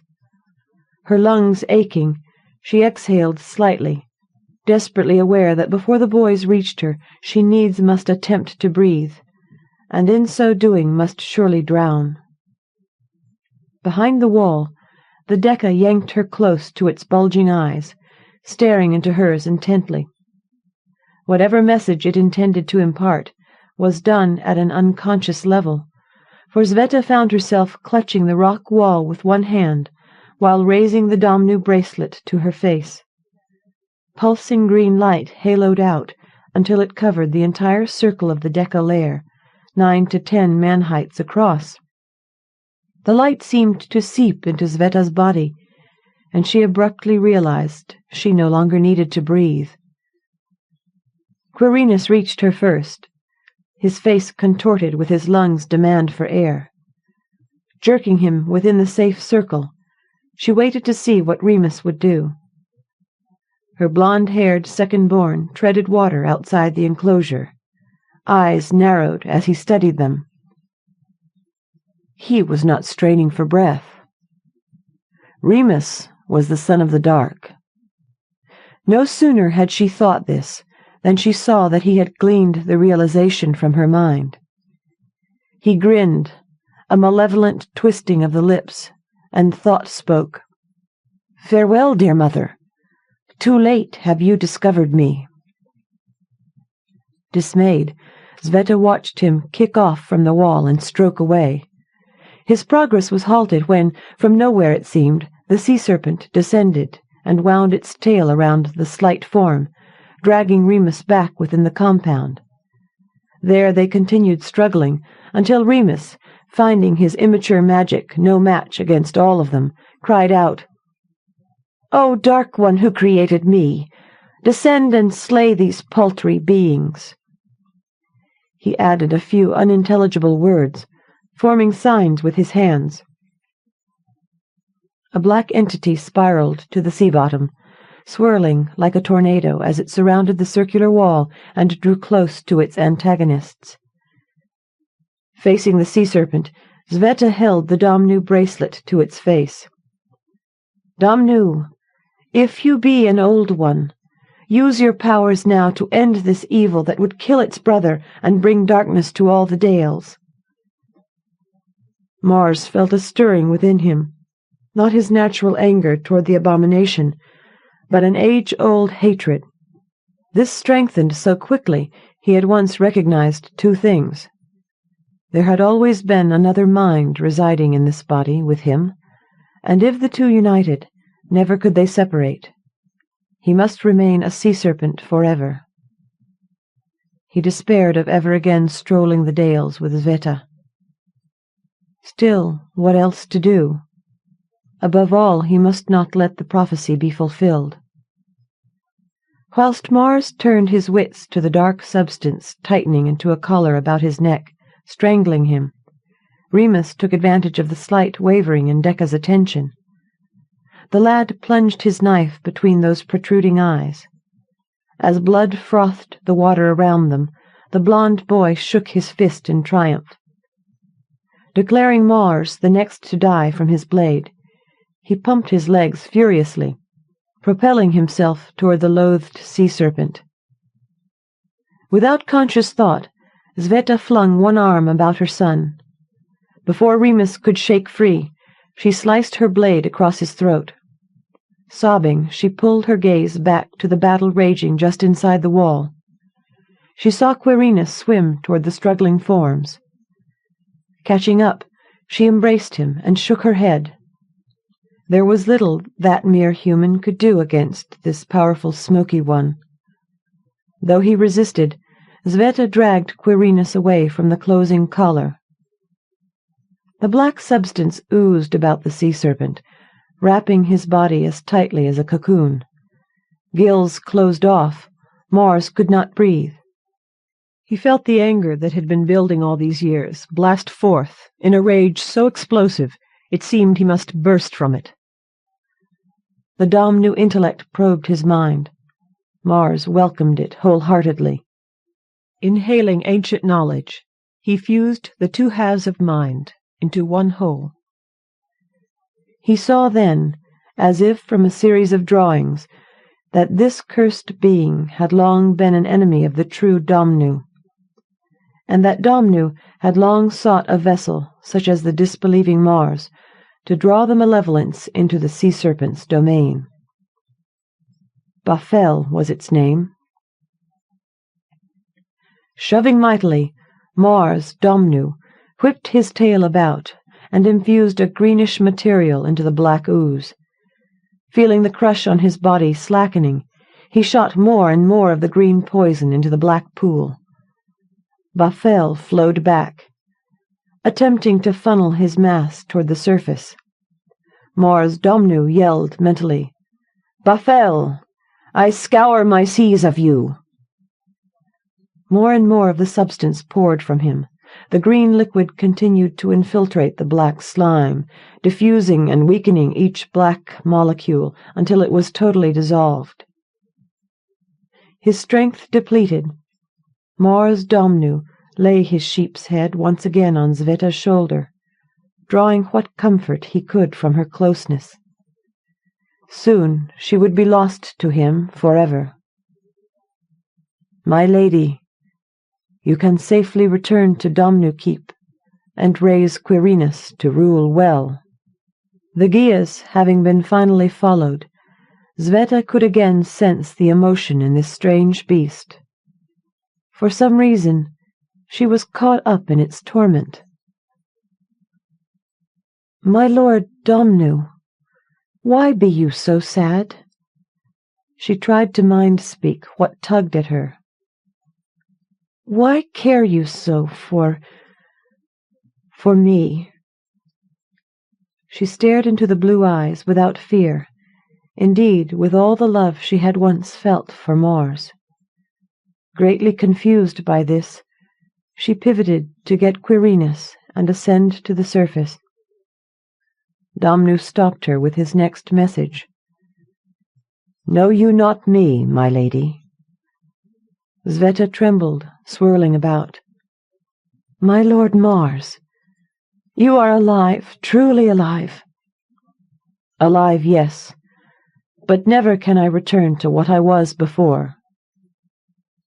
Clutching the bracelet to her breast, Sveta commanded, "O Domnu, do with me what the Evil One did to my lord, so that I may again reign at his side." And the dalesmen still speak of the day 2 sea-serpents escorted Lord Quirinus from the sea. Afterward.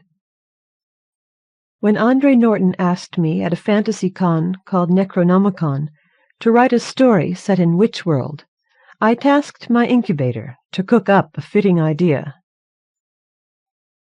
Even so, exactly how Sea-Serpents of Domnudale arose is a mystery.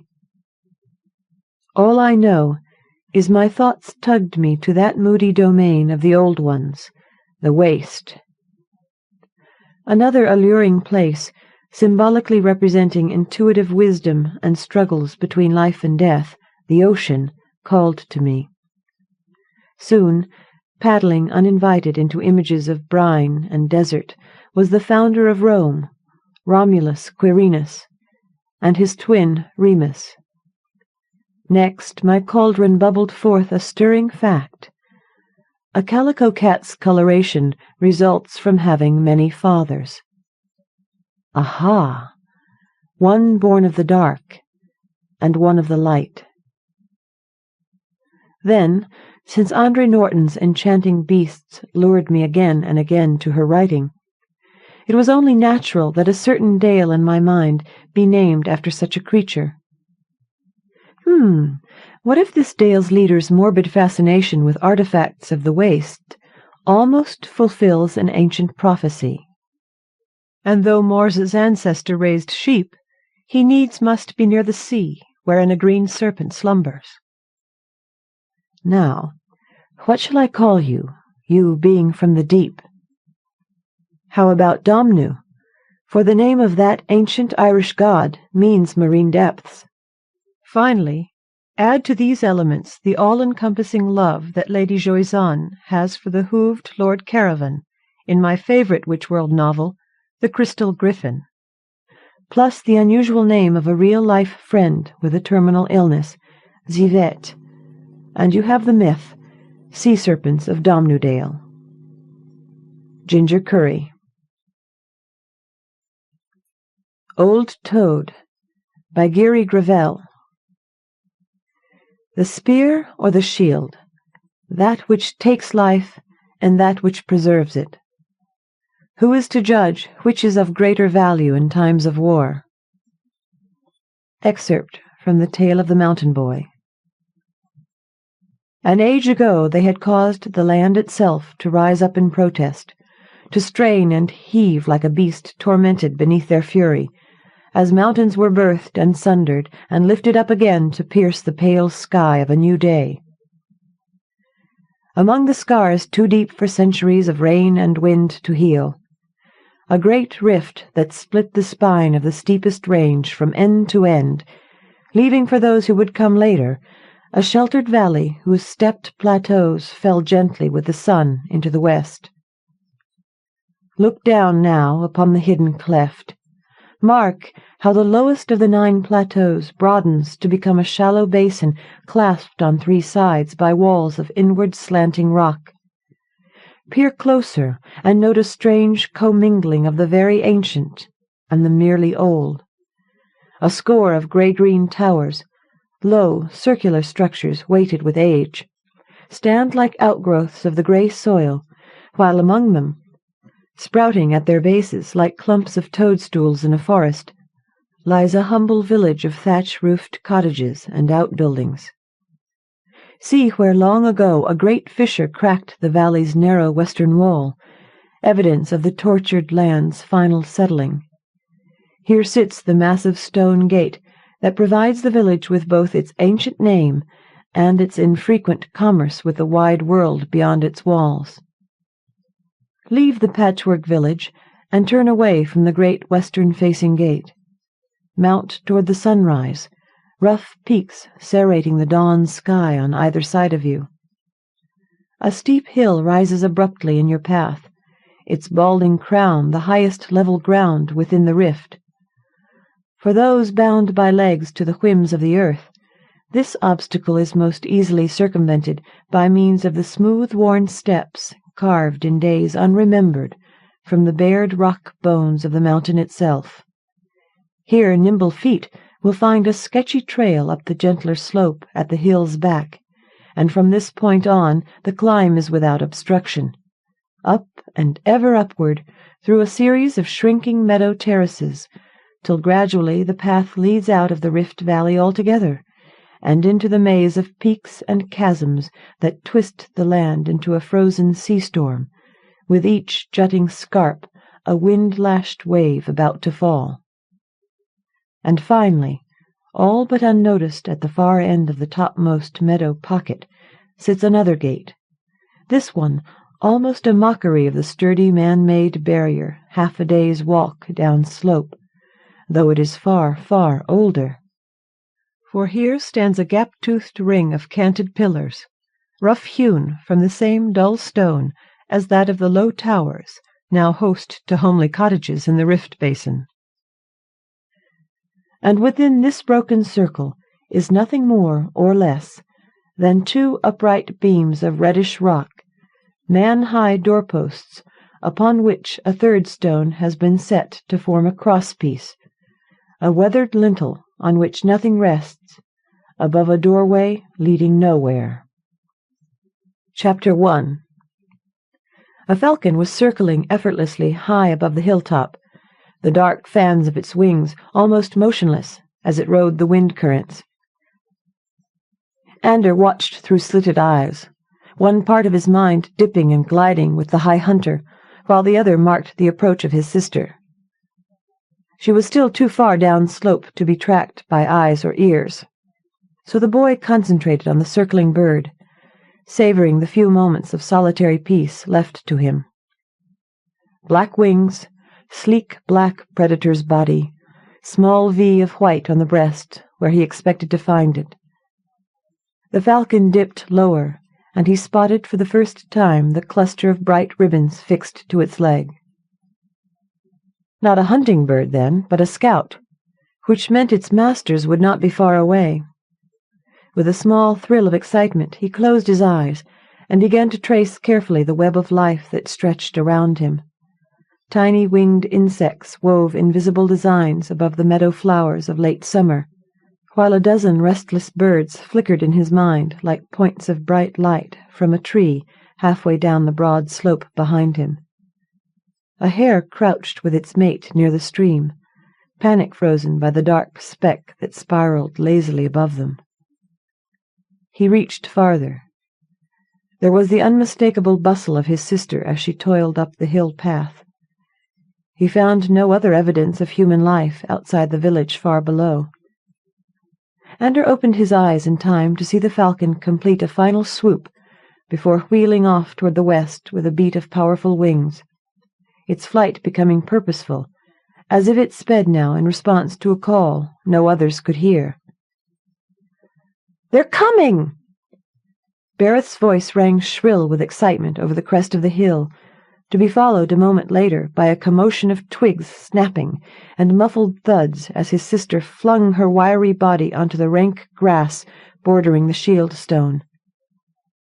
She lay noisily panting for a minute, her gaze lost in the cloudless sky, and her sun-browned fingers clutching at clumps of grass, as if to keep herself from falling upward into the empty vastness. "Did you hear me, Ander boy?"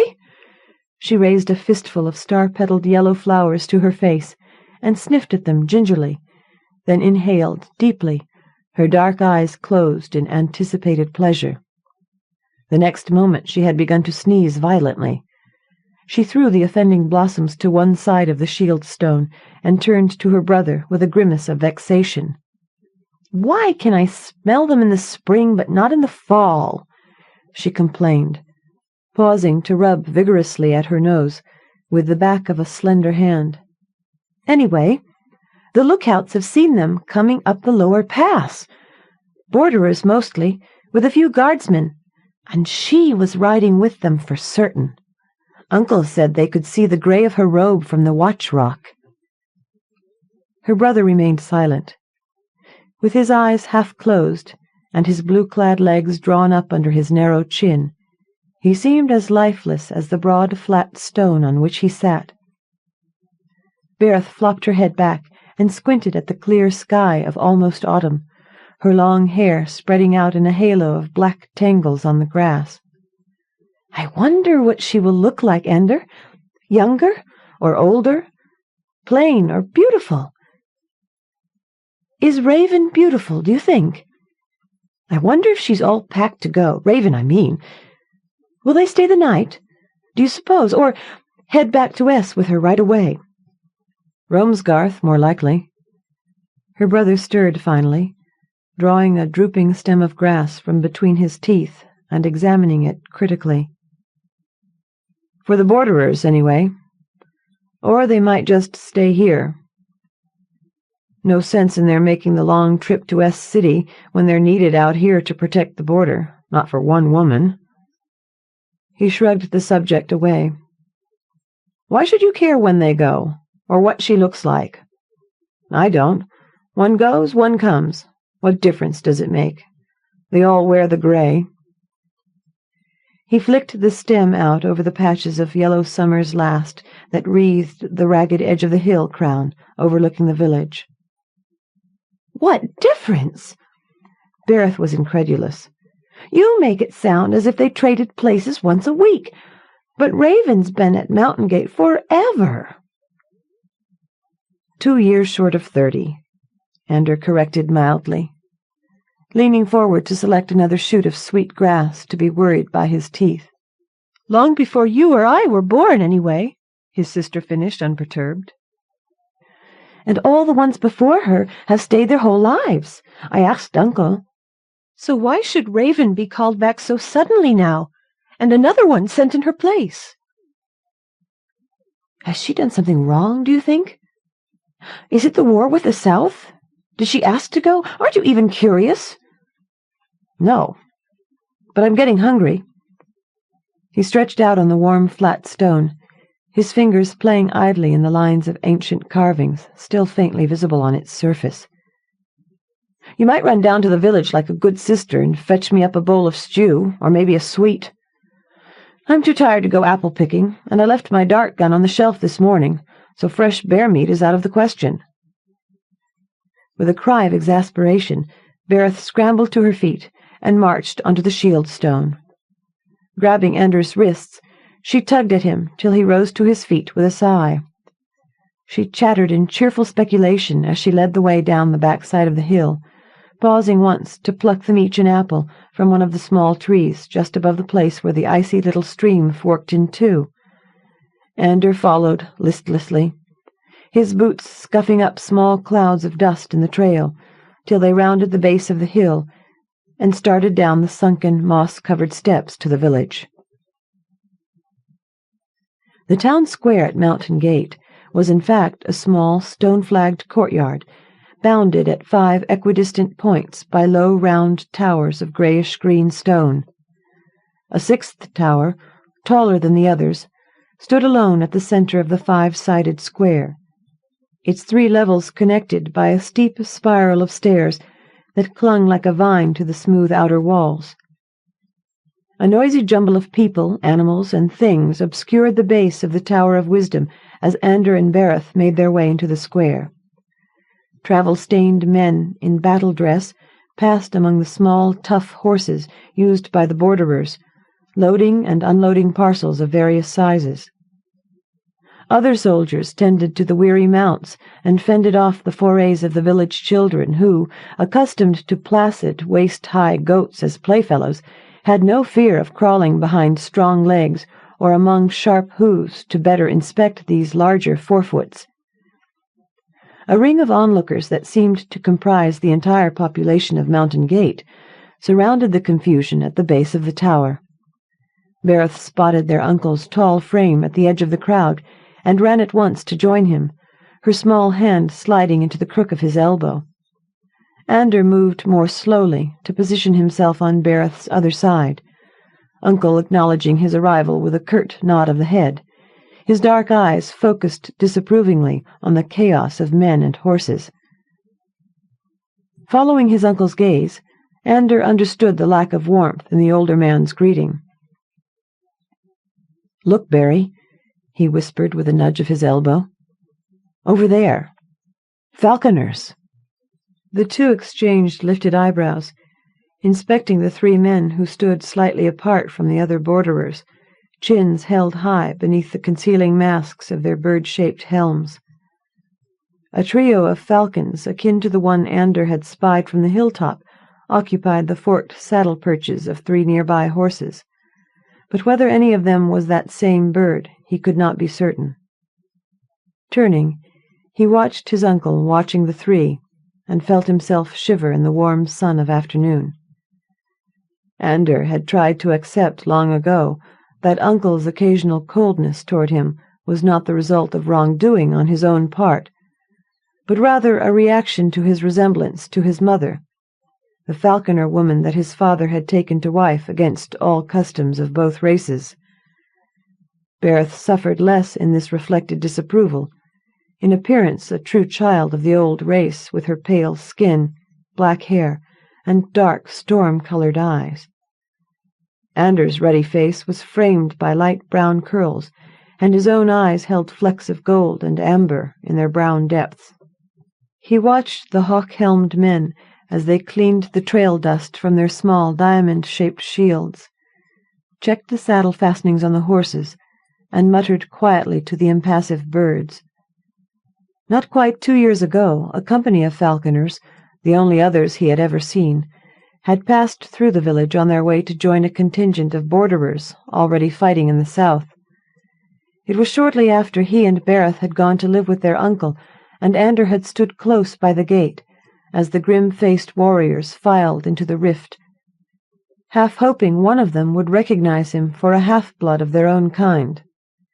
Still stunned by the loss of his parents, his mind had spun off easily into fantasy, and he imagined the tall leader turning in his saddle to gaze knowingly at him through shadowed eye-holes.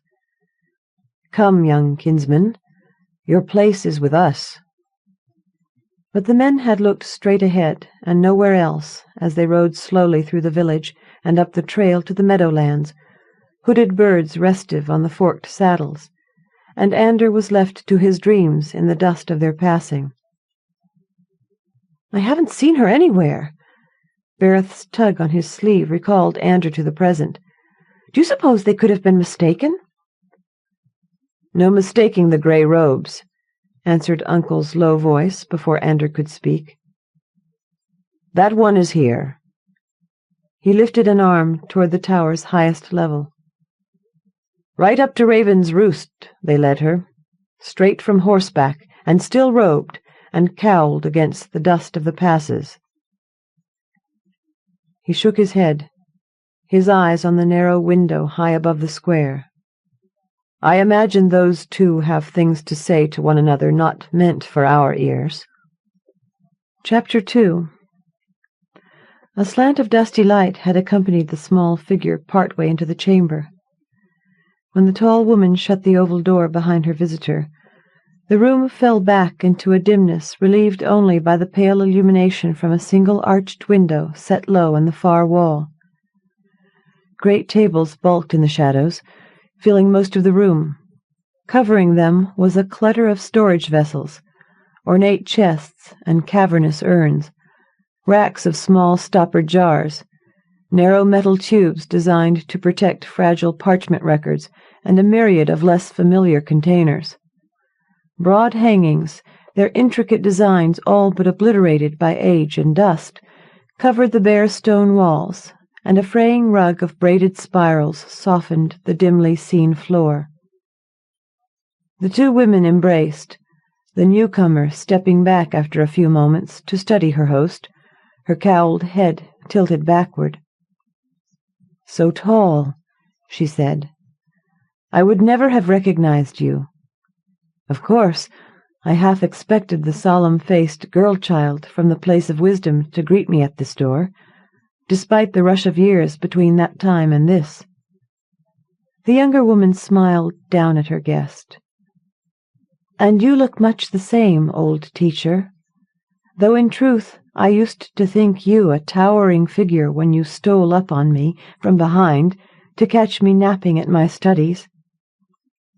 Welcome to you, sister." Her husky voice lost its lightness. "Though truly I never hoped to see the day that brought you to Mountain Gate." "Ah, well." The old woman brushed at the sleeve of grey protruding from her brightly coloured travel cloak. "Till a few weeks past I never thought to make the journey, nor to leave Lormt for any reason in the few years left to me. I was well settled there." She shook her head. "And, truth be known, I had my doubts of arriving here, right up till the moment that great gate swung shut behind us. I must have cleared the way for others, at least, having swallowed half the dust twixt here and S. And that surely, bony-backed beast they had me strapped to. Aye!"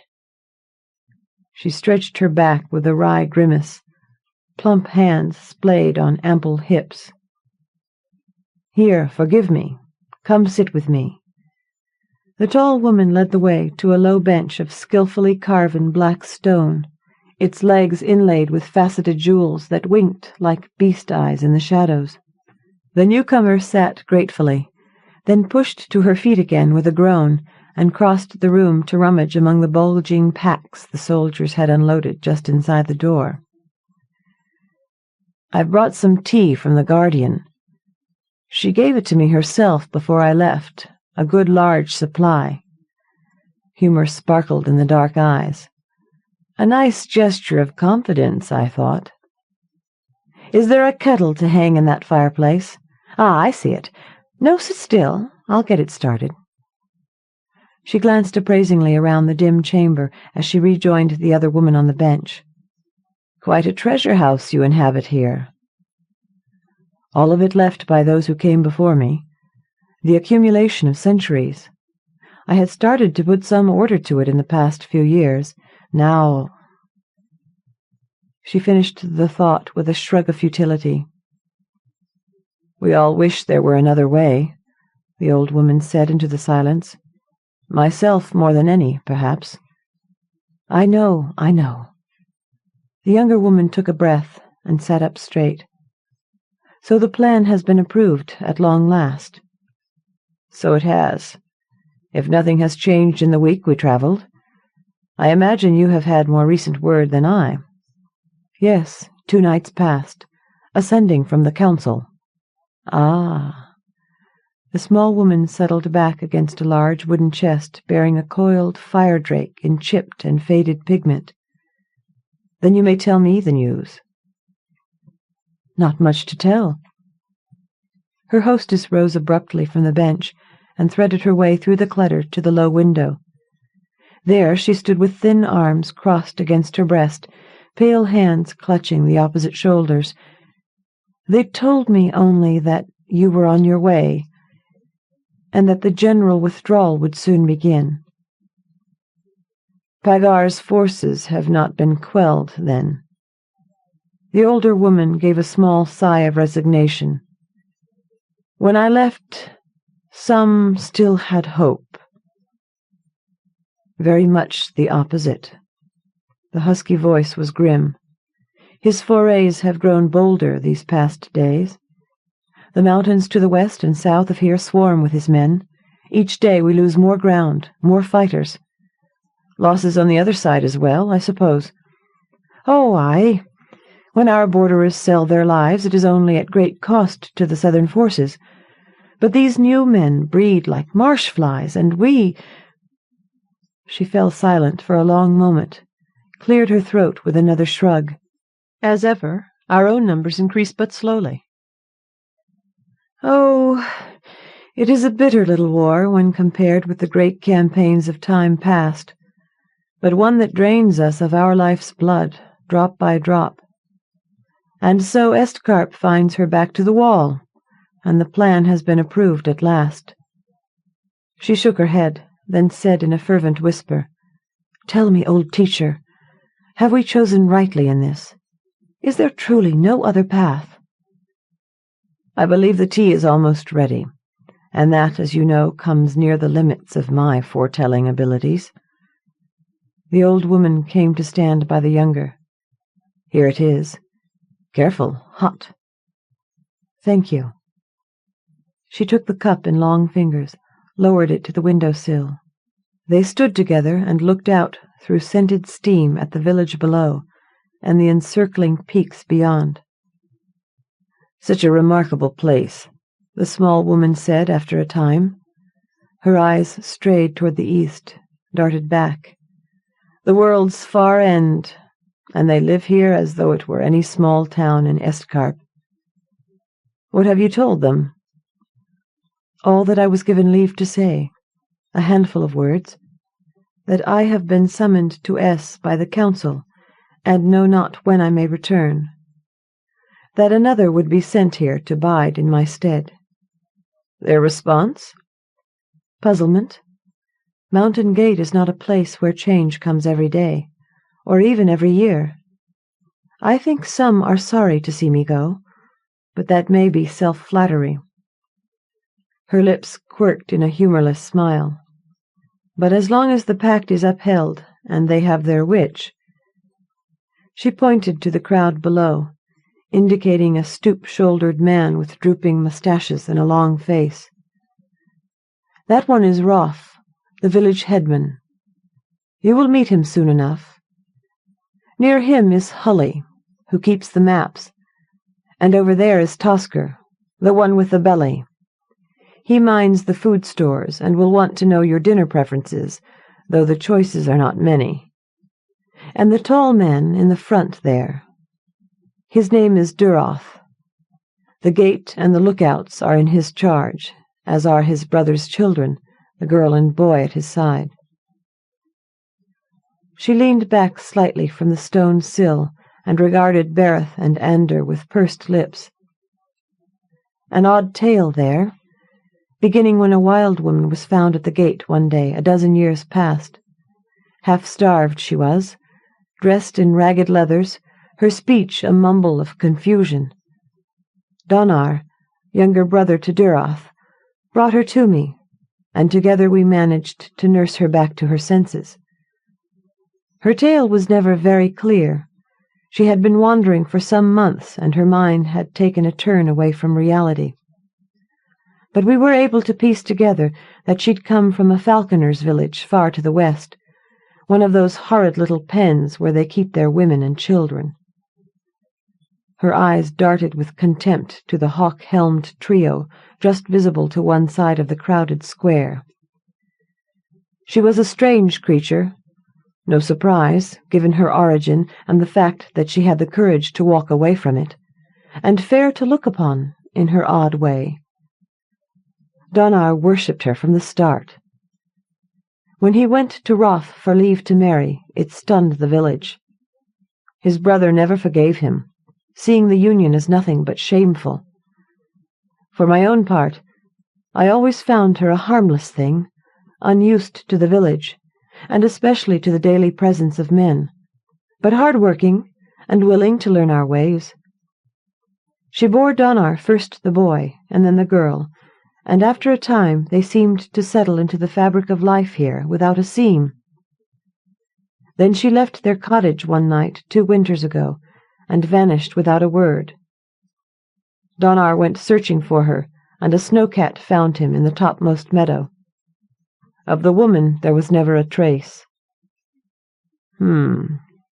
Odd indeed, agreed the old woman.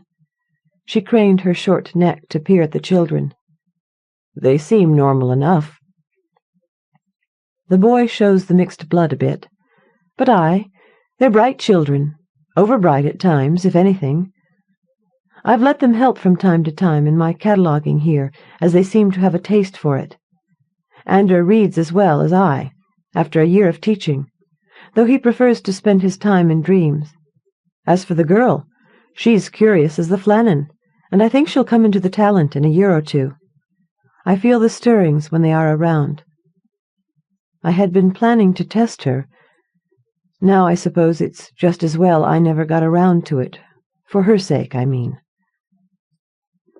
She dropped her pale hands to frame the earthenware cup on the wide stone sill. It was 2 months after I received my jewel that I was sent here to the far end of the world, as you called it, little more than a girl myself. I thought I would die of loneliness. But now the years have passed, and I find that I have dwelt here among these good folk for the greater part of my life. Oh, they are a good folk here, teacher, my only kin.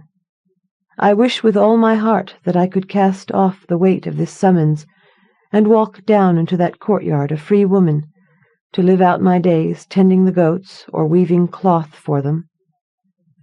The husky voice trailed off into silence. After a time, the other woman asked softly, "Do you truly wish this, child, with all your heart?" "Ah, well," the younger witch replied, pale fingers rising unbidden to clasp the dull crystal at her throat as she lifted her head with a sad, weary smile.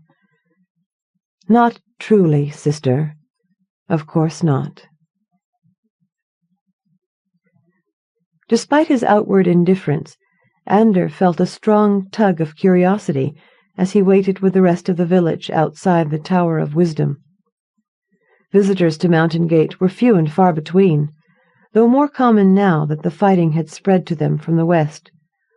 1 month might see a band of borderers in need of supplies or a night's respite from battle. The next frightened refugees from the south on their way over mountain. But none stayed more than a few days, with very few exceptions, and Raven was, at any rate, the only witch of Estcarp to enter Mountain Gate in many long years. Ander had grown up thinking of her as unique. Their witch. Now he began to wonder if all witches were necessarily the same as theirs. "She'll be needing a name, won't she?" Bereth squinted at the tower's narrow windows. "We have to have something to call her." Ander nodded slowly. The villagers had called their witch Raven, and over the years the appellation had come to seem as much a part of the woman as the cloudy gem she sometimes drew from its biding place on the silver chain about her slim neck to aid in the performance of her craft. But it was not her name. A witch's true name was her most prized possession, valued even more highly than that jewel that was both focus for the power and badge of office, and never given lightly, lest it be used as a potent weapon against the one named. "Look! Here they come!" Bereth pointed past him to the tower's third level. There, below an inset stone of dull blue, an oval door was opening inward. "I see her! Raven and—" Bereth's voice stopped cold, and Ander felt his own jaw drop as the two figures began to slowly descend the spiral steps. First came the tall, grey-clad woman they had come to regard as synonymous with the presence of the power in their village, her impassive features framed in black hair severely netted back from the triangular face. And at her side, leaning heavily on Raven's slender arm, she was squat where the other witch was tall, fleshy and slow of step, with a round face in which small bright eyes blinked at the afternoon sun. Over rumpled grey robes she wore a garish travel cloak, embroidered in bright colours with fanciful beasts. Her own hair was streaked with age, more white than black showing in the lopsided mound beneath the pearl-grey netting. Stray wisps sprouted haphazardly around the plump face, while drooping incongruously from the front of the net was her witch jewel, an oval of dull crystal, hung noticeably off-centre upon her seamed brow. "She must be so old," Bereth whispered loudly in the hush that had filled the square. "She doesn't look much like Raven, does she? More like a little owl." Someone laughed in the crowd behind them, and Ander shook his head. "No, not an owl." He was trying to remember a picture he had seen somewhere, in the border of one of the story scrolls Raven had used to teach him to read. It was an ancient tale. "Old Toad," he said suddenly, the image coming clearly into his head. "With that jewel stuck up there on her forehead, she looks just like the old toad in the tale of the mountain boy." He regretted the words even as they left his lips, for there was more muffled laughter from behind, and he began to hear his exclamation repeated in whispers around the wide circle of onlookers. At last the two witches reached the bottom stair and moved forward into the square. Raven stood at her successor's side as Rolf introduced the various elders of the village. Duroth eyed the old woman with open skepticism when his own turn came to be presented. Then Raven faced the crowd. "I am called to S," she said, her voice seeming huskier than usual. "I cannot name the day of my return. But even in these times of uncertainty, Estkarp does not forget the ancient pact, uniting her with the good folk of this village for as long as the mountains stand. Mountain Gate to guard what lies in the topmost meadow, and a witch to guard Mountain Gate." She stood there a long moment after her words had died, measuring them all with her dark eyes. Then she turned abruptly on her heel and walked to where the soldiers had assembled with their mounts.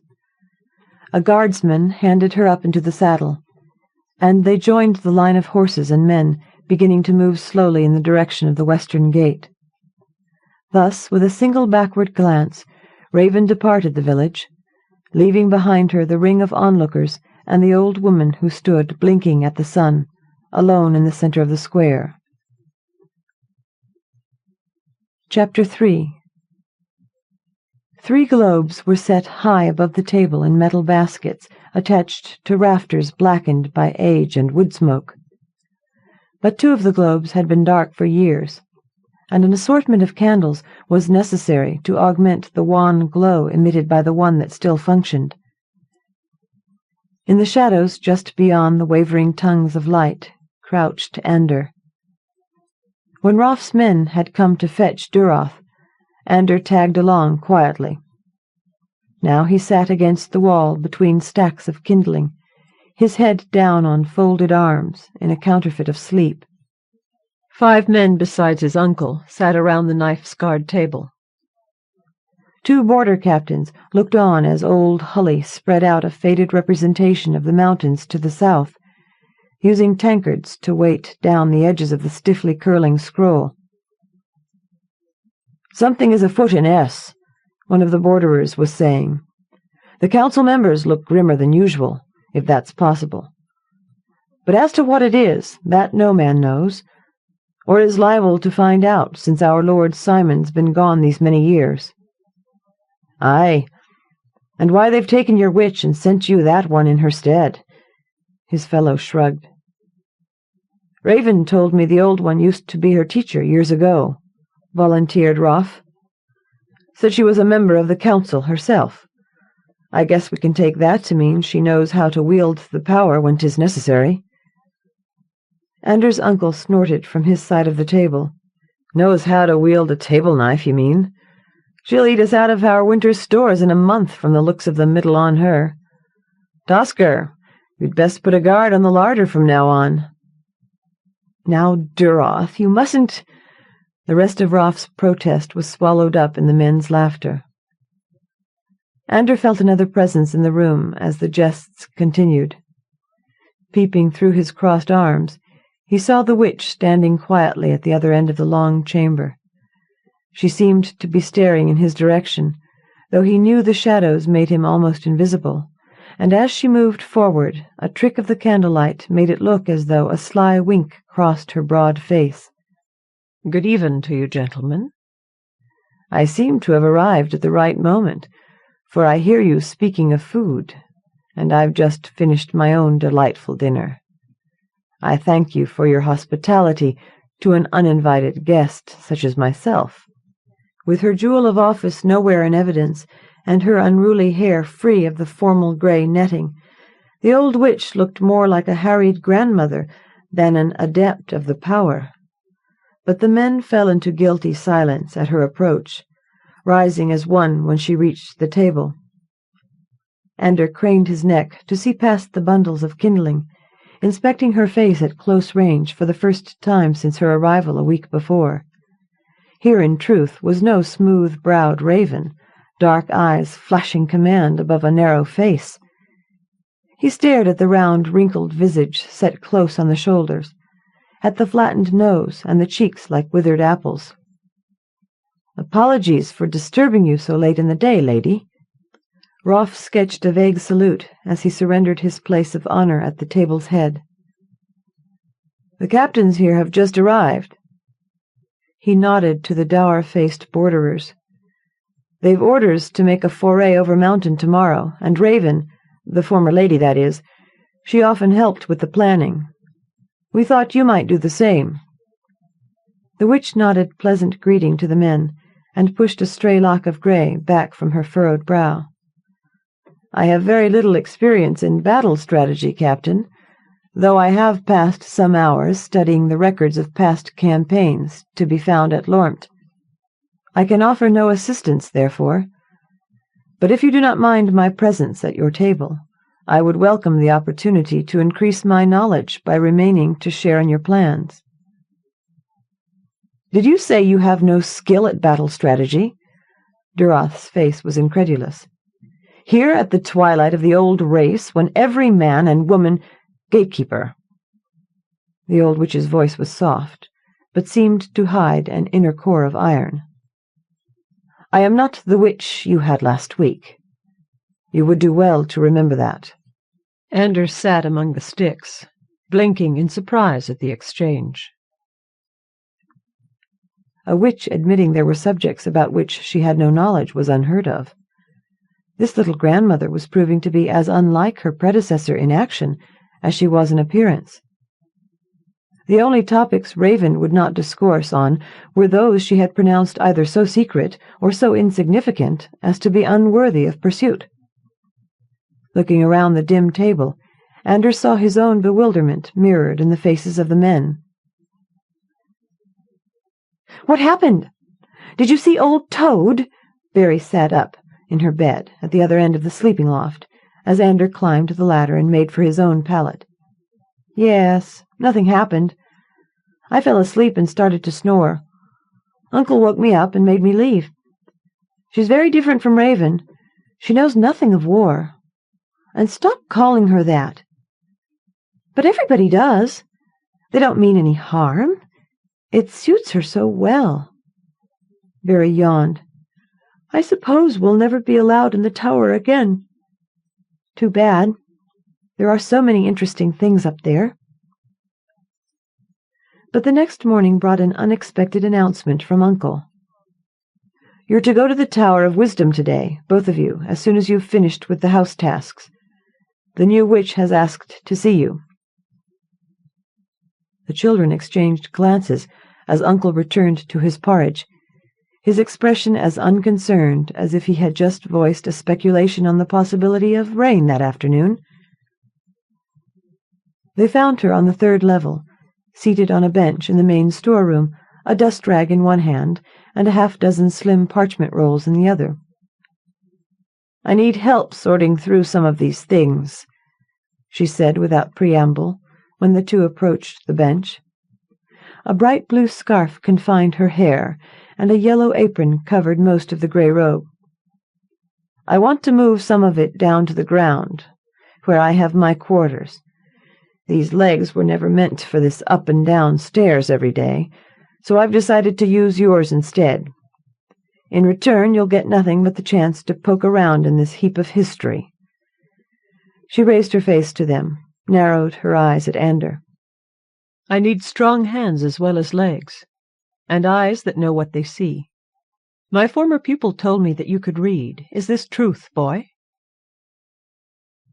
"Yes. Bereth also, a little." The old witch nodded. "Strong hands, knowing eyes, and mouths that are shut more than they are open. Does this employment hold any appeal for you?" "Yes. Oh, yes." Bereth leaned her head around the lid of an iron-bound chest she had pried open and begun to explore. "We would love to help you." Anders shrugged under the witch's shrewd gaze. "I guess so," he said. "If Barry wants to." It was different from helping Raven.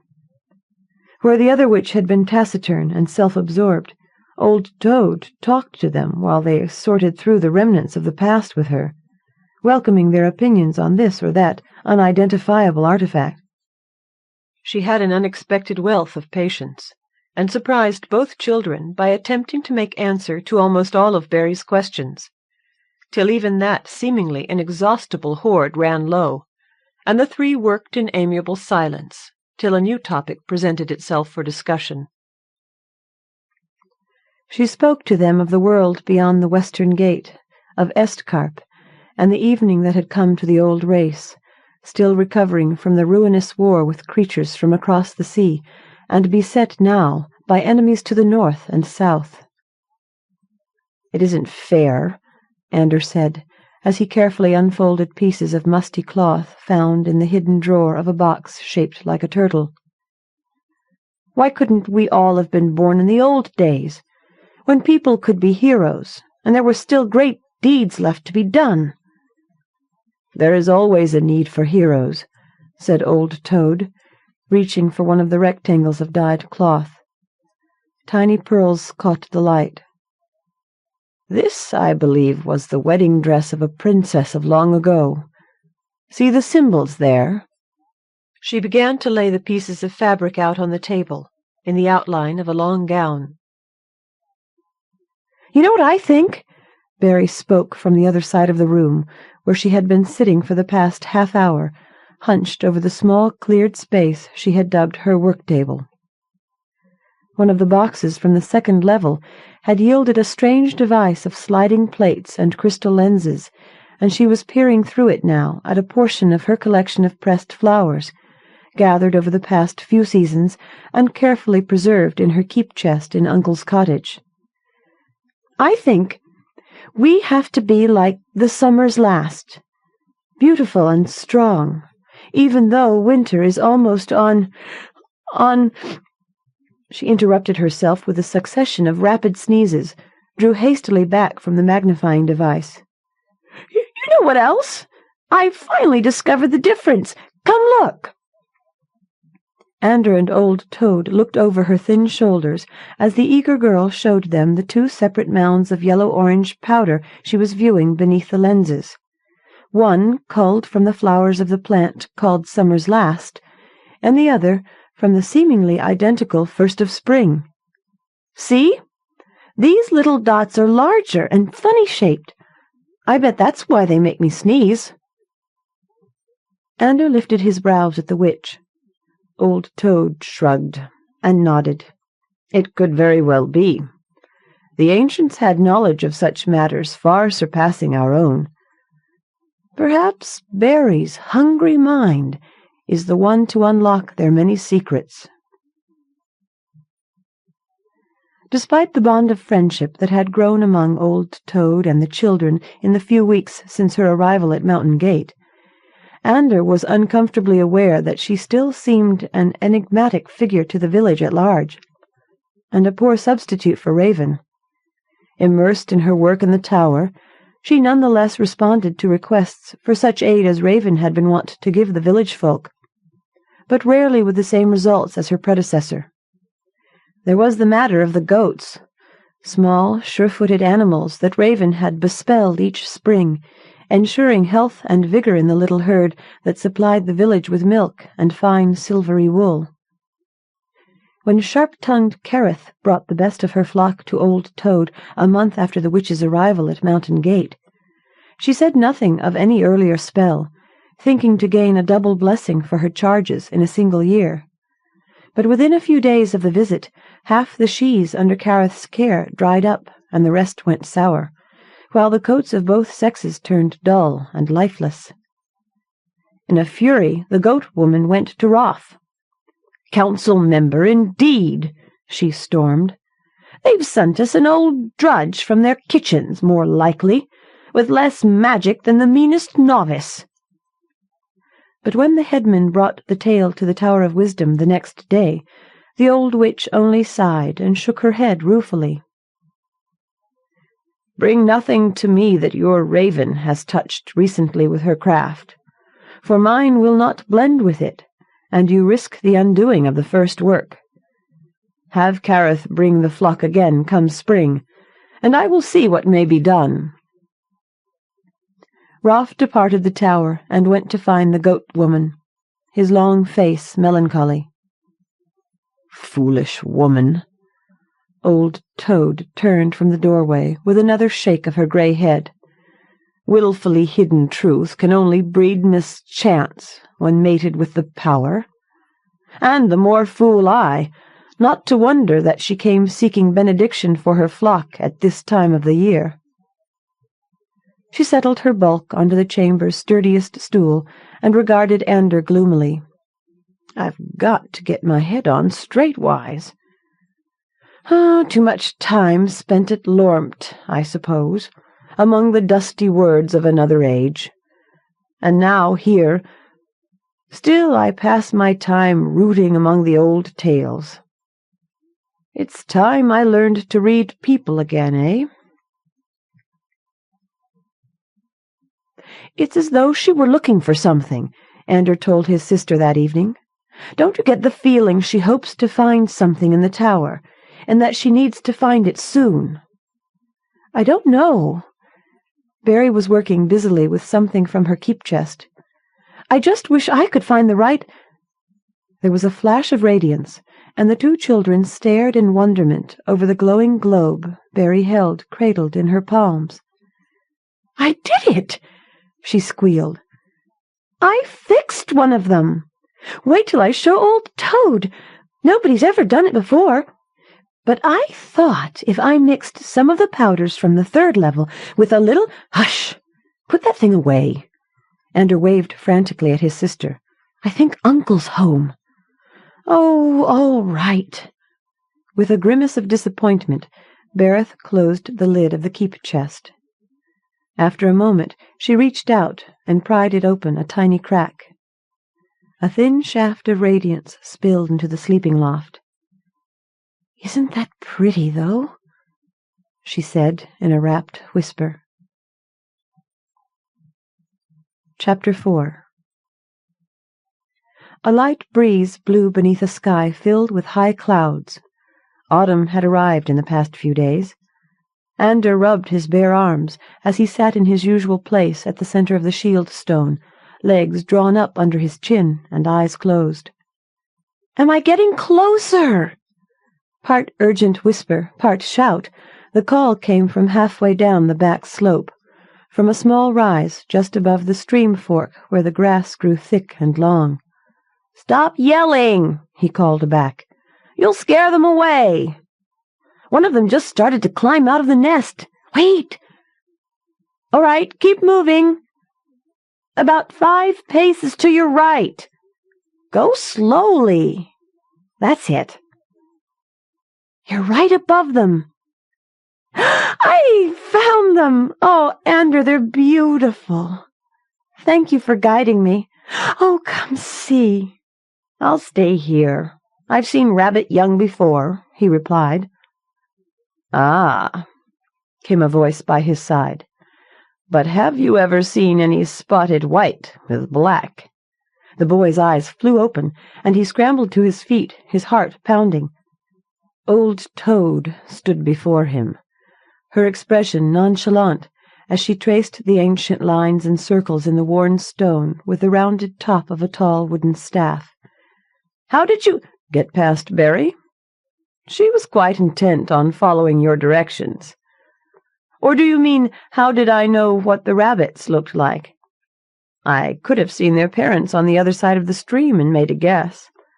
Or perhaps—" She tilted her head to one side and looked at him.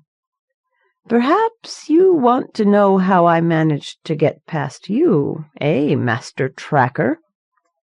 "I don't know what you mean," he stammered. "I was daydreaming. I had my eyes closed." The old witch smiled to herself, nodding. "I am sure you did. Ah, Ander boy, I am not surprised you come here to be yourself. I have been feeling the tug of this place ever since I came to Mountain Gate. Today my staff and I decided to make the climb and see what was what. Do you know how old these runes are, boy?" "No." "Very old. They just look like lines to me," he said, wondering how much the old witch had surmised of what he and Barry had been doing. "Yes, indeed. Very old. I wonder—" She knelt with difficulty on the smooth stone to examine the markings by his boots, leaned on his arm to regain her feet. "Do you at least recognize this symbol in the center? The one you have been covering with your pants seat for the past hour or so?" He shook his head, seeing only a confusion of scratch marks. "Shall we see if I do?"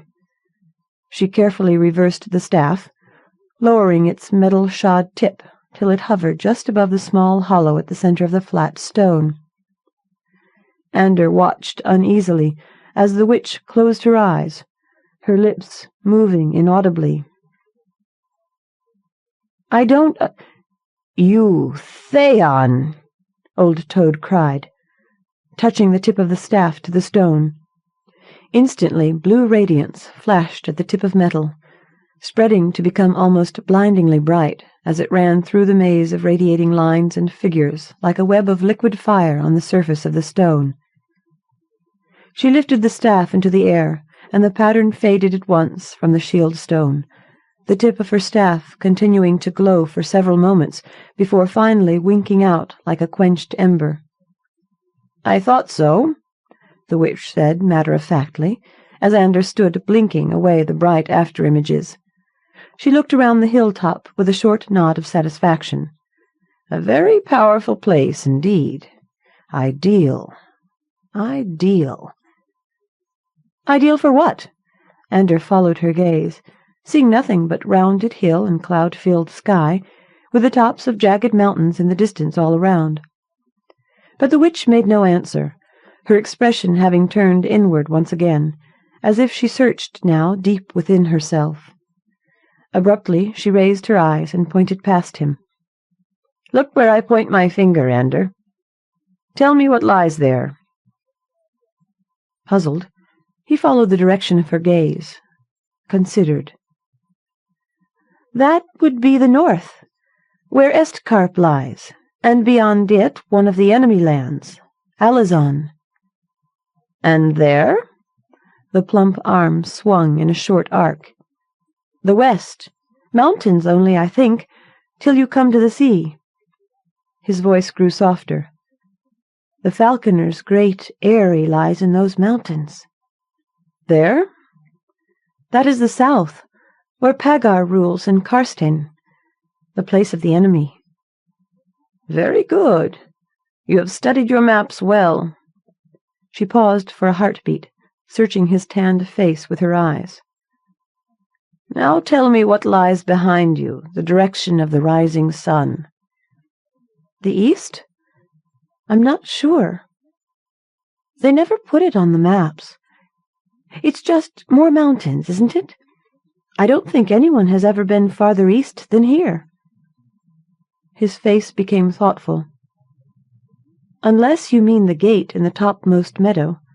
That lies to the east. The gate we guard. Is that what you mean?" "I mean only to confirm what I had suspected. That you are able to think of the east. Ander, do you know what response I would get were I to bring any man or woman of Estkarp up here on this hilltop and ask them what lies in the direction of the sunrise?" "Nothing. Most of them would not even understand my question. They would peer to the south of my pointing finger, or to the north of it, or most likely just blink their eyes and talk of other things. The old race outside of Mountain Gate cannot say what lies to the east, because for them it does not exist." "But why? People talk of the east here, don't they?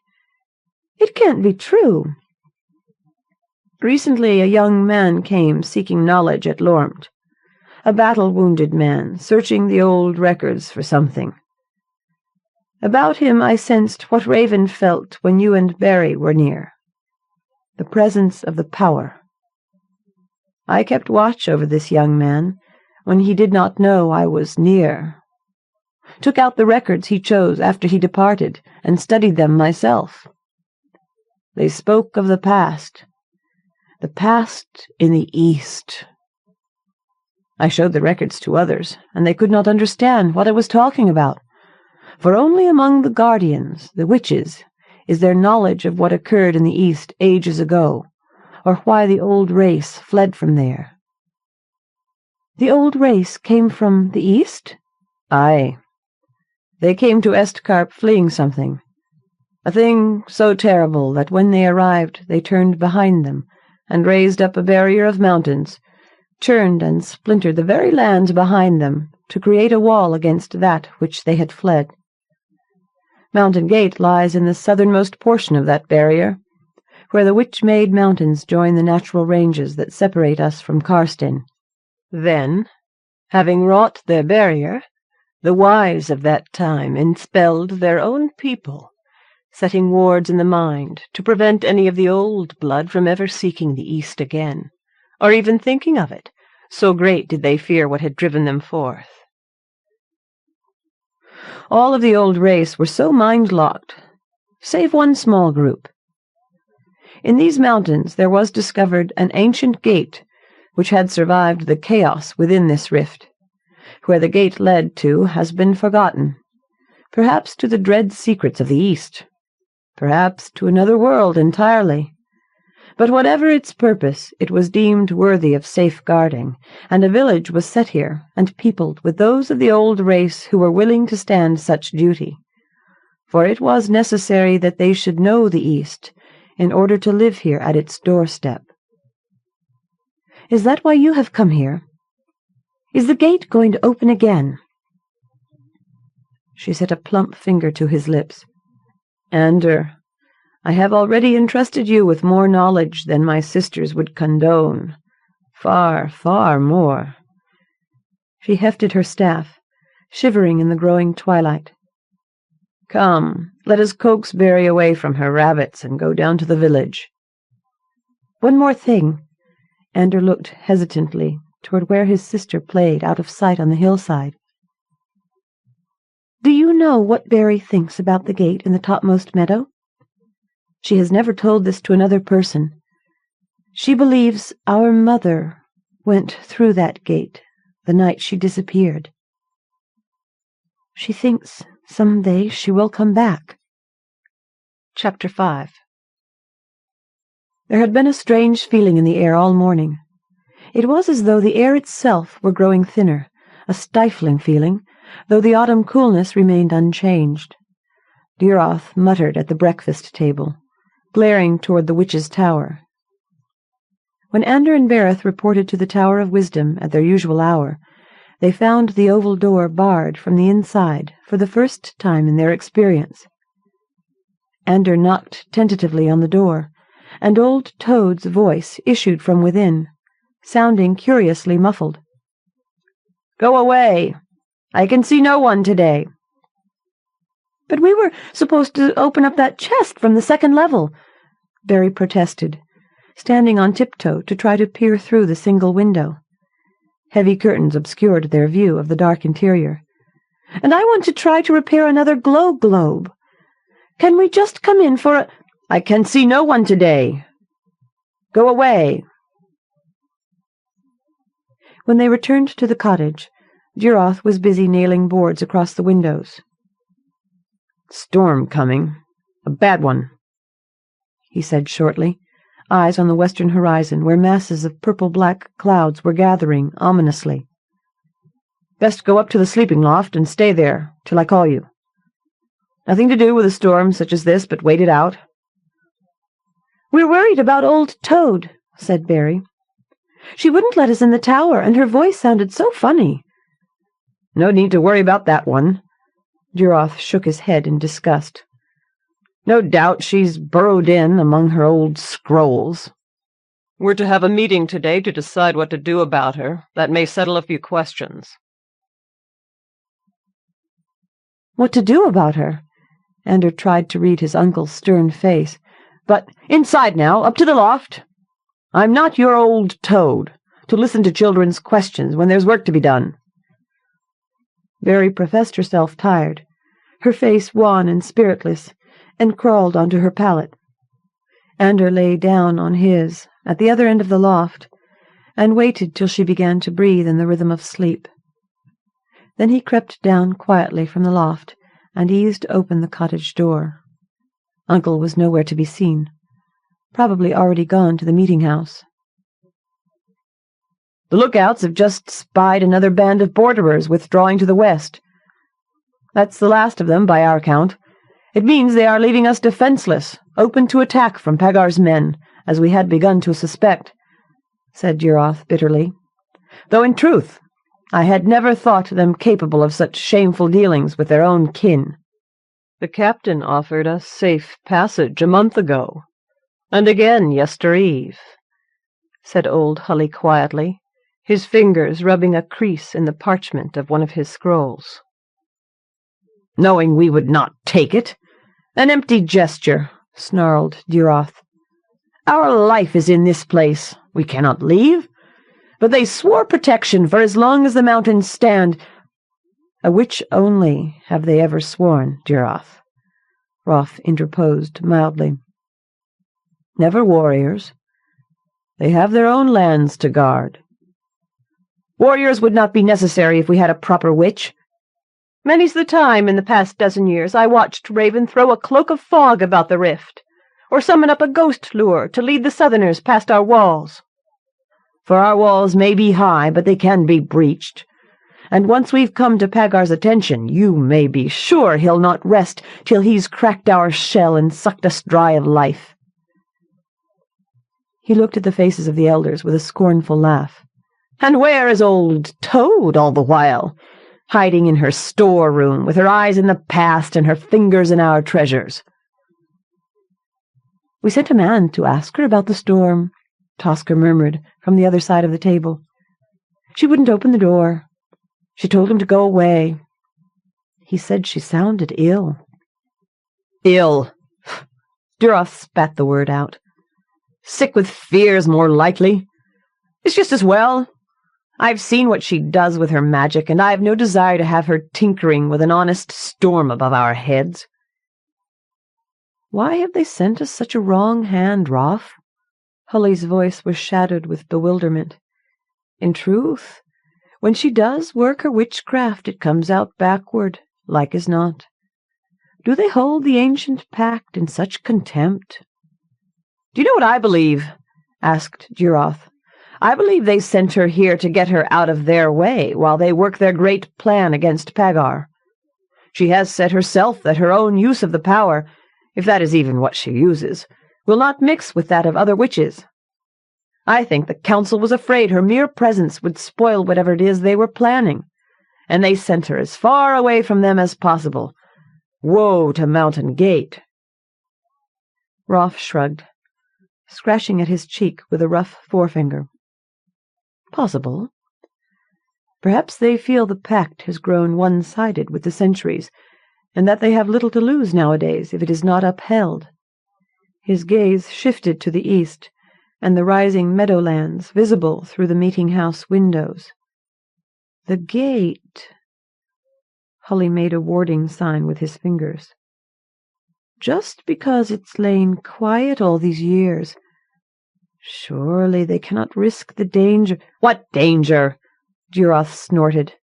"How do we know there's any danger left in it, or indeed ever was in the first place?" "It glows sometimes of an evening," Tosker said nervously. "I'm not the only one who's seen it." "Perhaps there's danger, perhaps not." The gatekeeper shook his head stubbornly. "It matters not. For what shall we do to protest this breach in the pact, this wrong hand, this old Toad they've sent us? Close our eyes? Should the gate fall right open one evening and sluice forth ever night, won't it be our village and our people first swallowed up in the darkness if we refuse to sound the alarm and drive it back into its hole?" "No." Another shake of his head, this time in rueful admiration. "They have the upper hand in this game, if game it is." Chapter 6. 3 weeks ago old Toad had shown Ander the strange treasure pulled from a casket beneath a swath of ancient fabric. A tiny urn or jug, made of the same greenish stone as the tower itself, and figured on one side with a small, grinning countenance. The witch had spoken his name carefully, her lips close to the flared lip of the jug, then stoppered it hastily. Minutes later, when she removed the cork, her voice issued forth to his amazement, repeating the single word whenever she snapped her fingers or rapped on the table. "Ander. Ander." Today, when he and Barry had stood outside the tower, it was the muffled urn voice that he had heard, turning them away.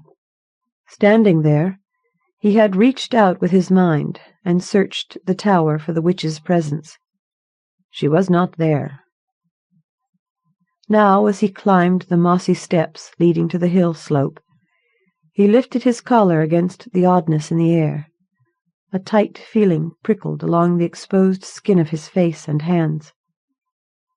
Even the stream lay flat and heavy-looking as he rounded the base of the hill, as if something were pressing smoothly against the very surface of the water, while in the little stand of trees above it strange ghost lights had begun to shine palely. He blinked and looked again, but they remained, wisps of wan radiance flaring now toward the sky, like intangible candles set haphazardly among the gnarled branches. The wind had been rising without his notice.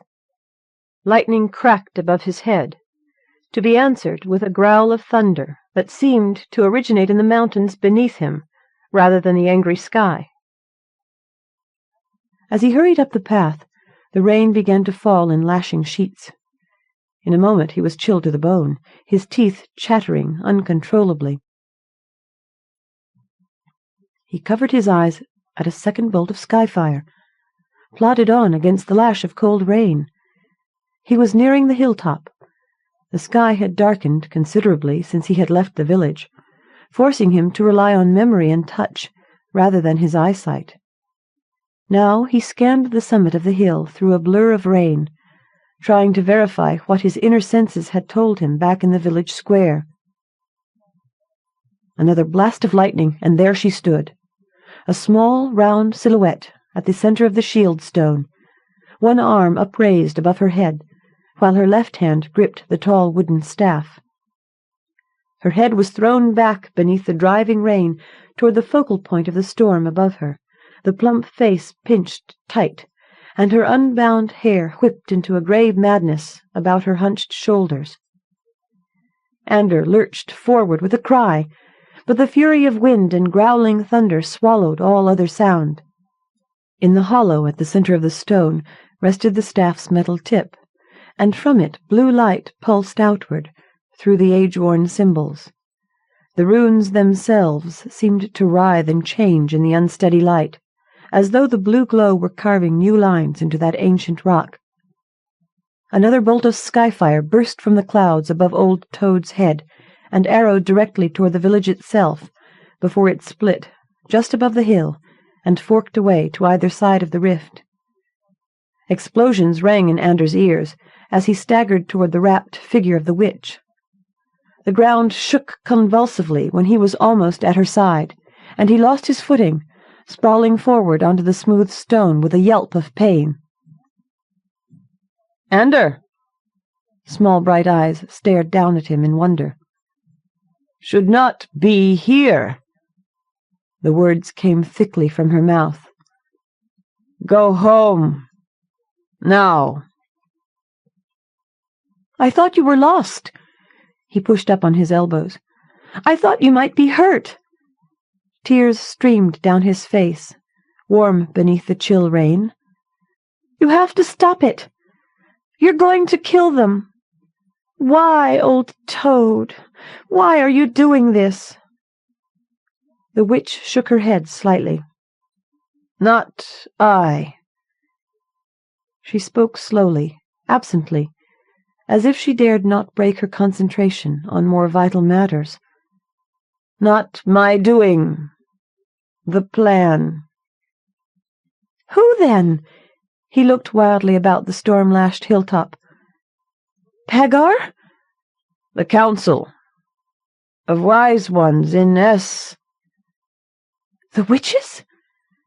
Ander tried to make sense of the thought behind the words, failed. "Why? Why would they strike at us?" Again the witch shook her head wearily. Thunder boomed with a grinding sound that seemed to come from directly outside the walls of the rift.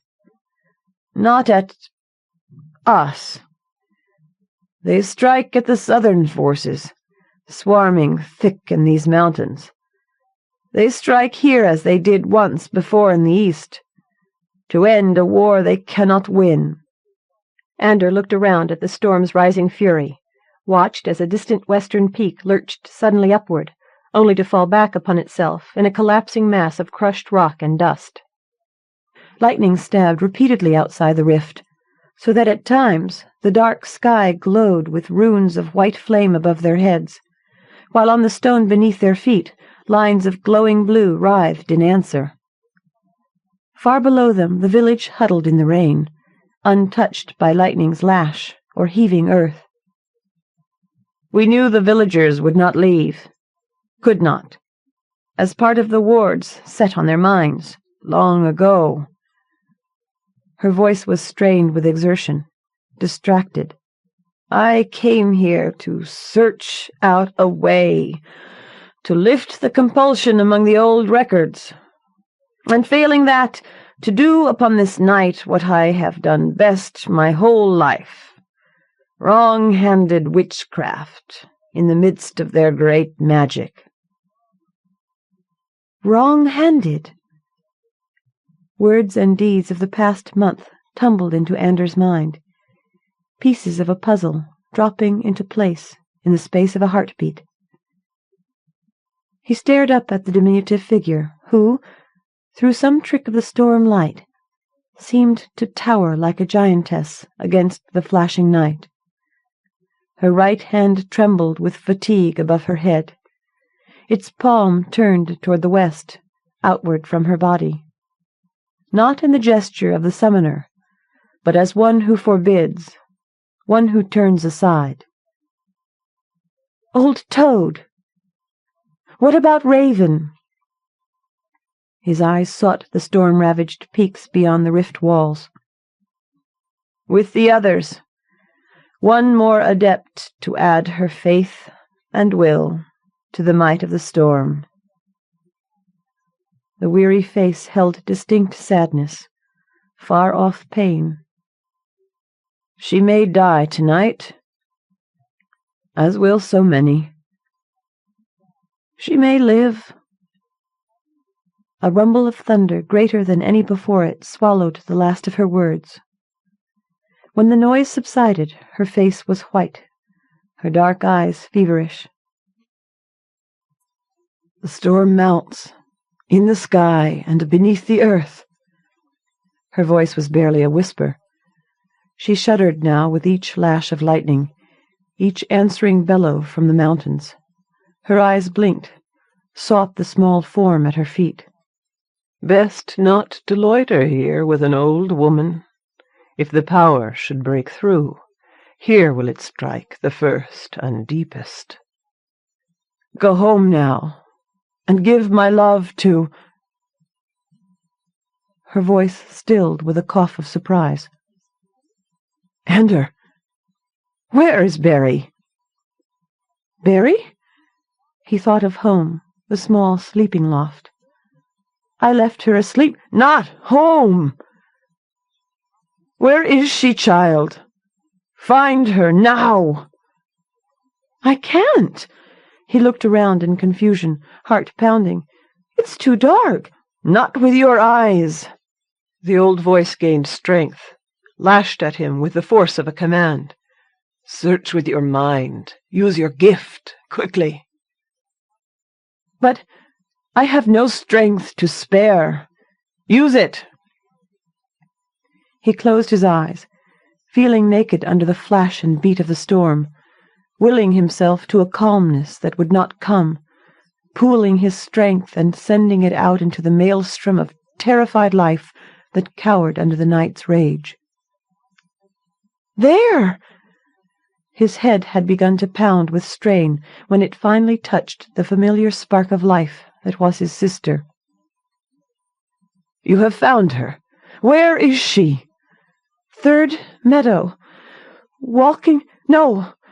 Running. Heading up."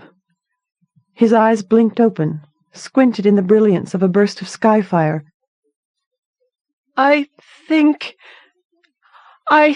she must be trying to get to the 9th meadow, to the gate." "You must go after her, at once. I can only hold the storm back a little ways beyond the village. Soon she will be past my protection completely. Go now, and pray it is not too late." The winds grew in fury as he retreated from the small figure hunched over the shield stone, and each lash of lightning seemed to fall at his side. He struggled down the gentle slope, then up along the faint path to the meadowlands, eyes half shut in the driving rain, tripping and stumbling with every other step, his mind fixed on the tiny spot of life ahead. After what seemed like the endless hours of a nightmare, he glimpsed the small figure in the white sleep dress. Barry moved purposefully through the howling darkness, black hair streaming out behind her in the wind. When he touched her, the dark eyes opened, unseeing, dull with confusion.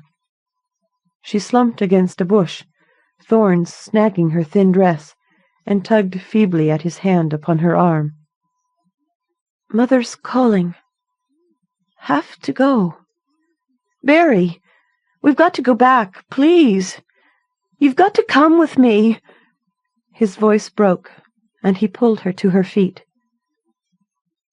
"Mother?"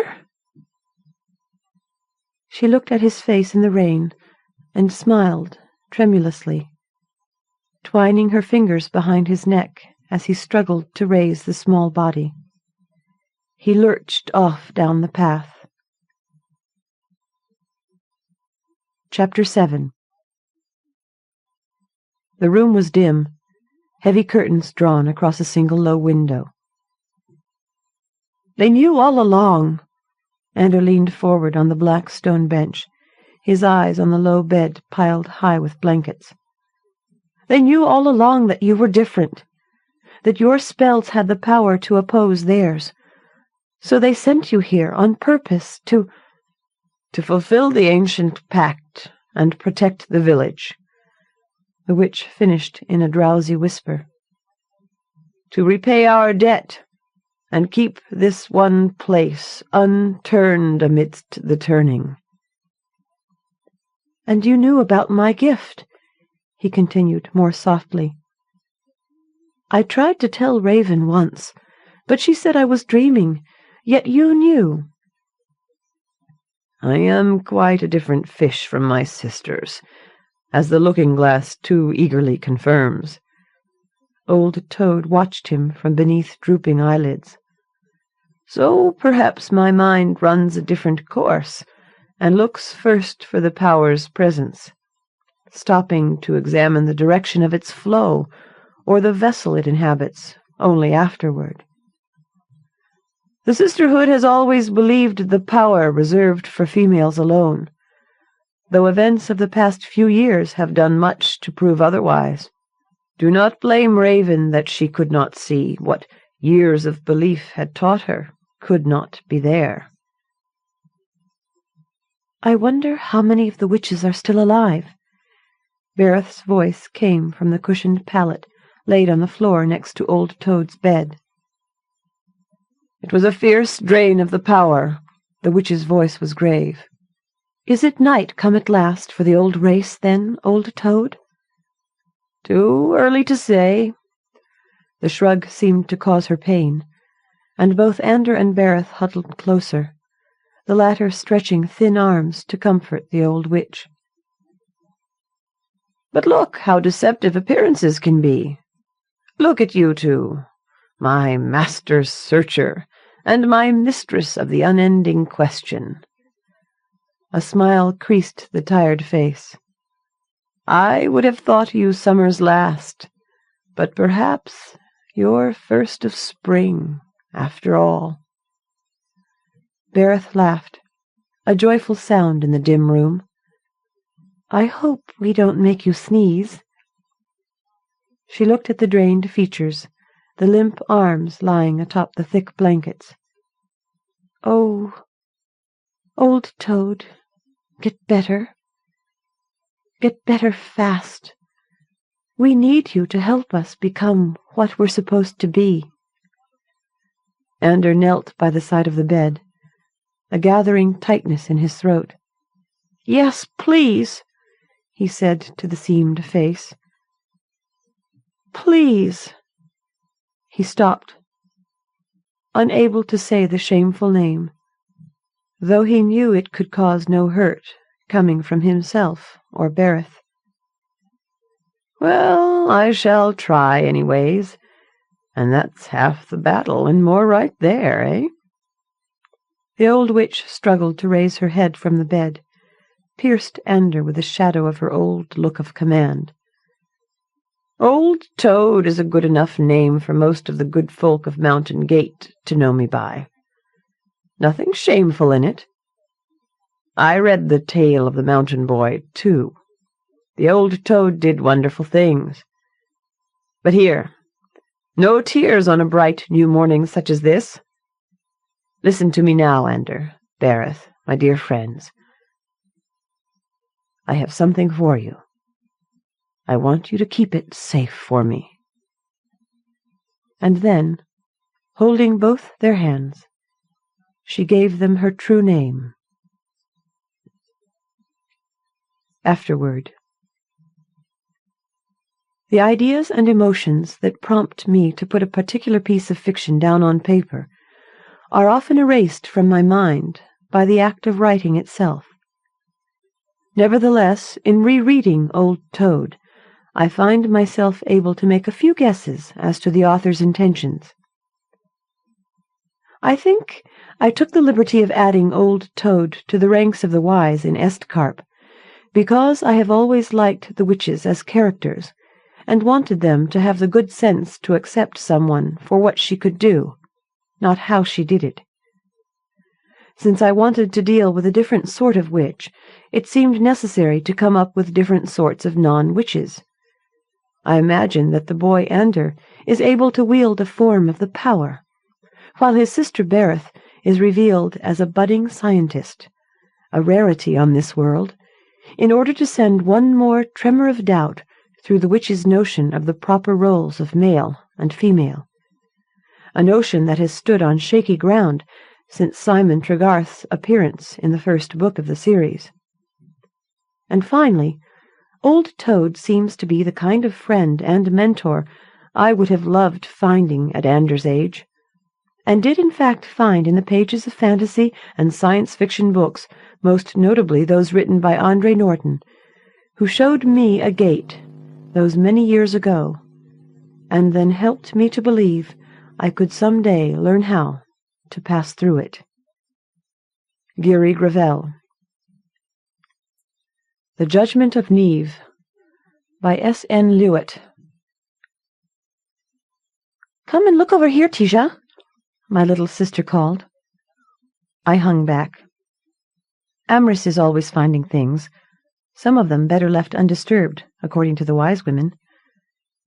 We have not been in these dales very long, but there are already stories of things left by those who lived here before. Indeed, it is said that they still live beyond our precincts, where they practice such magic as the good dames despise. Or so I have heard. I had not wanted to take Amris up to the hills. It was the kind of perfect early spring day best enjoyed alone. The sky was a cold, pale blue, and the first sprinkling of yellow and purple and white wildflowers dotted the high meadow.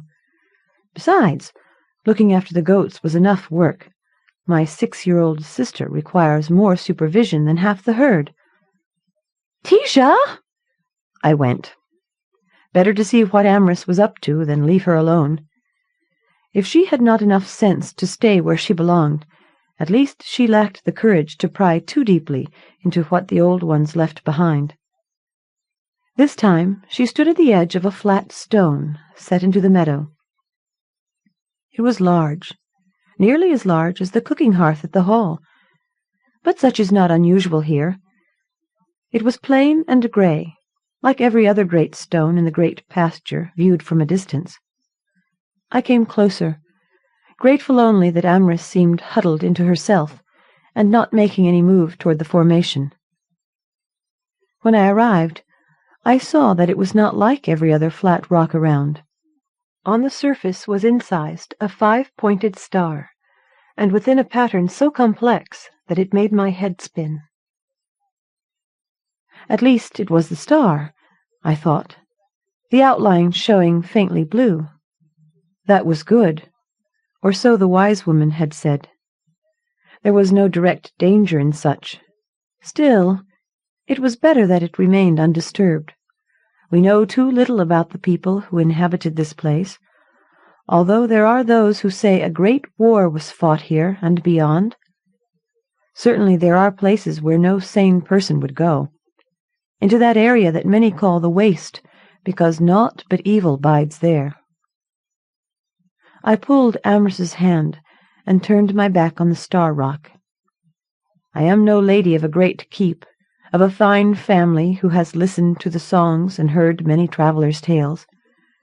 Nor am I a wise woman, or the apprentice to one, learned in the lore of healing and plants and other knowledge. I am only a shepherdess, daughter of a herdsman and a dairywoman. Nor has my father made a match for me, although my mother says it should have been done long since. Little does she know, it is because I begged my father not to pledge me to Kendrick, the stable-boy at the keep, or Gloswyn, who is a widower and older than my mother. So, my mind on other things, I dragged Amherst from the stone. Usually she is a biddable girl, once you've acknowledged what she wanted you to see. But today was different. She came along a step or two, and then dug her heels into a tuft of grass. I groaned and pulled her up, still intent on this problem of choosing a husband. Perhaps it was true that my father was too fond and I too haughty. How could I explain to my mother that I had dreamed night after night of some perfect husband, who was like none of the men of this dale? My thoughts running this way, I didn't even notice that Amherst had slipped my hand until I heard the thump-thump of her running. Then I swept around, only to find the child approaching the star at a rapid pace. I ran after. There was nothing else to do. It was not that I had planned things, nor had I any intention of touching that star-graven rock, but Amherst, as always, had thwarted my plans. I caught up with her and threw my arms around her shoulders to stop her from going to that fearsome relic. She stumbled under my restraint, and I went straight over, losing my balance. I was lucky at first. As I collapsed over Amherst's crying, crumpled form, I thought only to throw myself clear of her. I flew forward and pulled my head under, so that I rolled on my shoulders. At first I thought I was lucky. My shoulders had struck springy earth, so the impact was less painful than I had been prepared to face. I continued to roll. Suddenly, there was hardness and pain against my upper back as momentum carried me onward. I heard Amherst scream. I opened my eyes and sprang to my feet to search for her. My whole body ached from the fall. Around me, though, the meadow was distorted. I thought I could make out the form of my little sister beyond the haze of blue that enveloped me. Her voice faded as the blaze of light grew even more brilliant. Then I couldn't see her any longer, nor hear her terrified voice. Perhaps if I had not been so concerned with Amherst, I would have noticed more about the place where I was, about the pattern on the stone, the interplay of light and color. As it was, I felt myself drawn to the center of the stone, and I fought it, going around and around, dancing in and out around the edge of the light, searching for Amherst. Inexorably, the power of the place drew me inward. No matter how hard I fought, how many times I reminded myself that I was responsible for a young child, there was no way I could deny the power that commanded me. By the time I reached the center, I was exhausted from the struggle, and my stomach churned, thinking of my little sister and what she had seen. It was warm in the center, and the light spun around me in varied hues, gold and rose and silver and butter-rich amber, intertwined with an azure as pure as the sky in mid-autumn. Warmth and beauty coalesced around me, clung like dew at sunrise, and entered me softly, like the chill before dawn. Suddenly I was very weary, and I lay down. The aches in my back and legs from my fall nagged restlessly. As I tried to forget them, the warmth began to leach them away slowly. I entered into the warmth as it had entered me, along with all the colors that danced around and cut me off from the high meadow. Little by little, without being aware of what I did, I fell asleep. It was a strange sleep with many dreams. I dreamed that I was falling down a great black well. It was cold and clammy, smelling of water and promise. The colors spun through the well even more crazily than they had on the pasture, weaving and unweaving designs I could almost perceive before they dissolved and others took their place. Even in the dream, I told myself that it was only my hurts and worries about Amyras and the sheep that made me uneasy. I was glad when I awoke. The waking was slow as the sleep had been, more clear for the absence of dreams. The darkness settled and the colors faded. I did not open my eyes. Something was different. The stone, which had been sun-warmed in the high meadow, was now cool, and the air had lost the scent of new grass and wildflowers. The new smell was more like an abandoned room in the keep, with stone walls which had not been aired in a long while. No housemaid would permit anyone to enter such a chamber. I opened one eye carefully. It was dark. Not so dark as a root cellar or a well. Some shreds of wan light made their way through the high, narrow windows. Dust motes played in these few rays. As I could see better, I noticed that dust lay thick on the floor where I lay. Indeed, there were no footprints or other marks to show how I had arrived in this place. I moved my hand lightly over the paved floor, and felt the incisions in the smooth stone. I searched no more. I didn't want to know. Carefully I stood and tried to walk away. This time it was as if the pattern was dead. No color blazed around me. Nothing moved or became warm. No pattern folded and danced and enveloped me. This room was dead and forgotten, all power gone. It was hunger that drove me to the door, which was not locked but rusted shut. I pushed with all my strength, and then fell against it and bruised my shoulder more than once before the ancient hinges gave.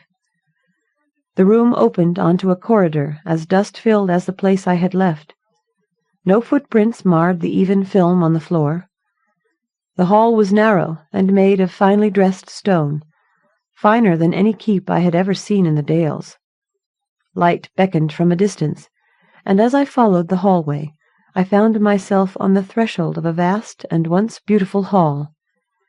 Rags of tapestry still clung to the walls like spiderwebs of liquid color, now mottled with time and dirt. The high table was cunningly carved, the wooden animals that made the legs so lifelike that I expected them to move and cry out at any moment. There were 4, each leg different. The one nearest me was a griffin, just unfurling its wings. The next was a lion.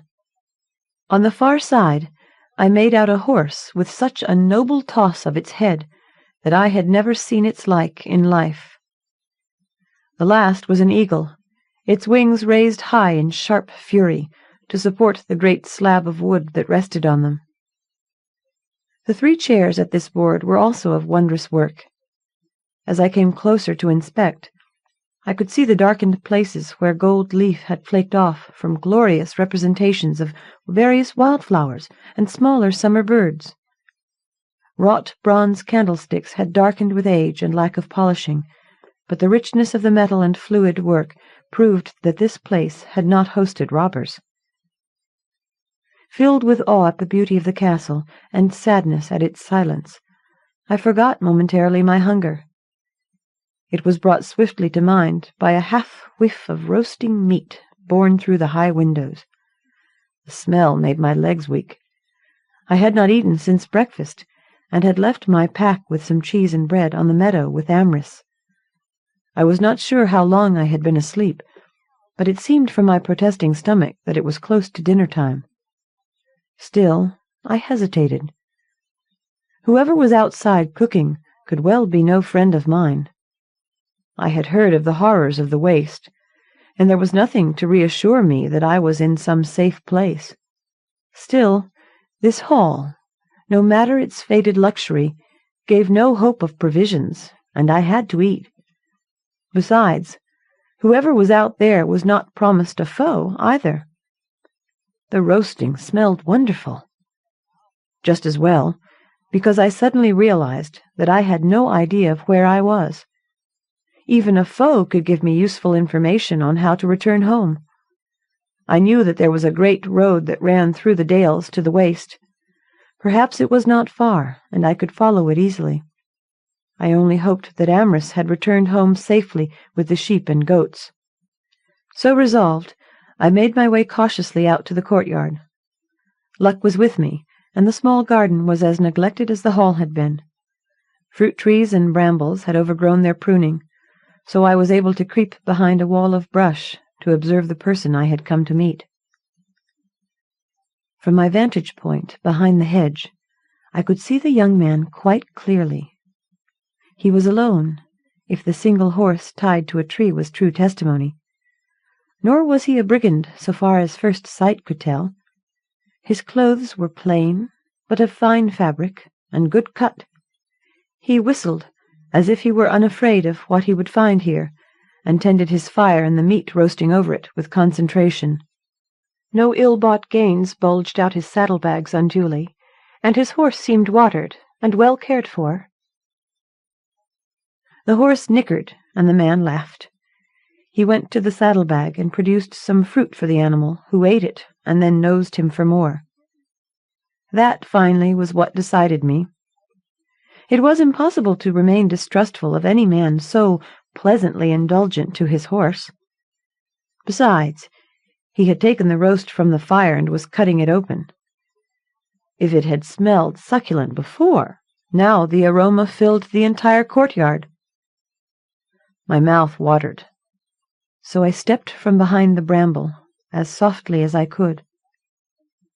"So, see there, Geras, we have some company," the man said. I stood firm near the wall, hardly daring to move. "I am called Tija of Grimmerdale of High Halleck. I came here by mistake, and would appreciate any aid you could offer." I admit I eyed his dinner most longingly. He laughed again. "Welcome, Tija of Grimmerdale of High Halleck. It is good to meet you at last." "She is the one, isn't she, Geras? Well, perhaps you would care to join me in some supper, and I could tell you why I am here, and why you are maybe the person I seek. Although I had not thought it to be one of the new people, and not of Arvon. Well, stranger things have been, and in these days it is best to take what luck is offered, and not question it." I accepted his invitation, and took a seat beside him near the fire. After eating my first bites of meat and bread, I remembered my manners, which had lain sorely forgotten in my empty stomach. "To the giver of the feast, fair thanks. For the welcome of the gate, gratitude. To the ruler of the house, fair fortune, and a bright sun on morrow morn." "Ah, and the maid is civilized as well as lovely," the gentleman said. I blushed. I am quite plain, and have never pretended otherwise. "That is, I trust she is a maid and not a married woman?" he asked. I nodded. "Sir, you already know my name, and what place I call home. I have nothing to call you, nothing to call this place. Indeed, I am quite lost." He waited until he had swallowed a mouthful of food and washed it down with a draught of water before he answered. "I am called Cadril of the Blue Mantle clan. You are in Arvon, which I believe is quite a distance from your home." "Quite a distance, and I am curious as to how you came. This land is guarded by mountains and cliffs, and beings who attack any but the most valiant." I shrugged. "Cadril, of the Blue Mantle clan?" I repeated carefully. On close study, he looked different from the men of the Dales. His hair was a pure black, that made his pale skin look almost ghostly. His features were sharper than was common among our folk, but there was no menace there. I decided to answer his question and told him of the stone in the meadow and how I had arrived. He only listened and nodded in some parts of my telling. "Yes, I do think you are the one I came searching," he said thoughtfully. "Those old gates, most of them are gone, and others have lost their power. Still more work only some of the time, and then only when necessary. Arvon is guarded by more than mountains, if I have seen true. So I will tell you why I am here and what I seek, and perhaps you will accept the hospitality of my clan and come back with me for a time. After all, it was the Fane of Neave which spoke, and to me at that." "What," I demanded, "is the Fane of Neave?"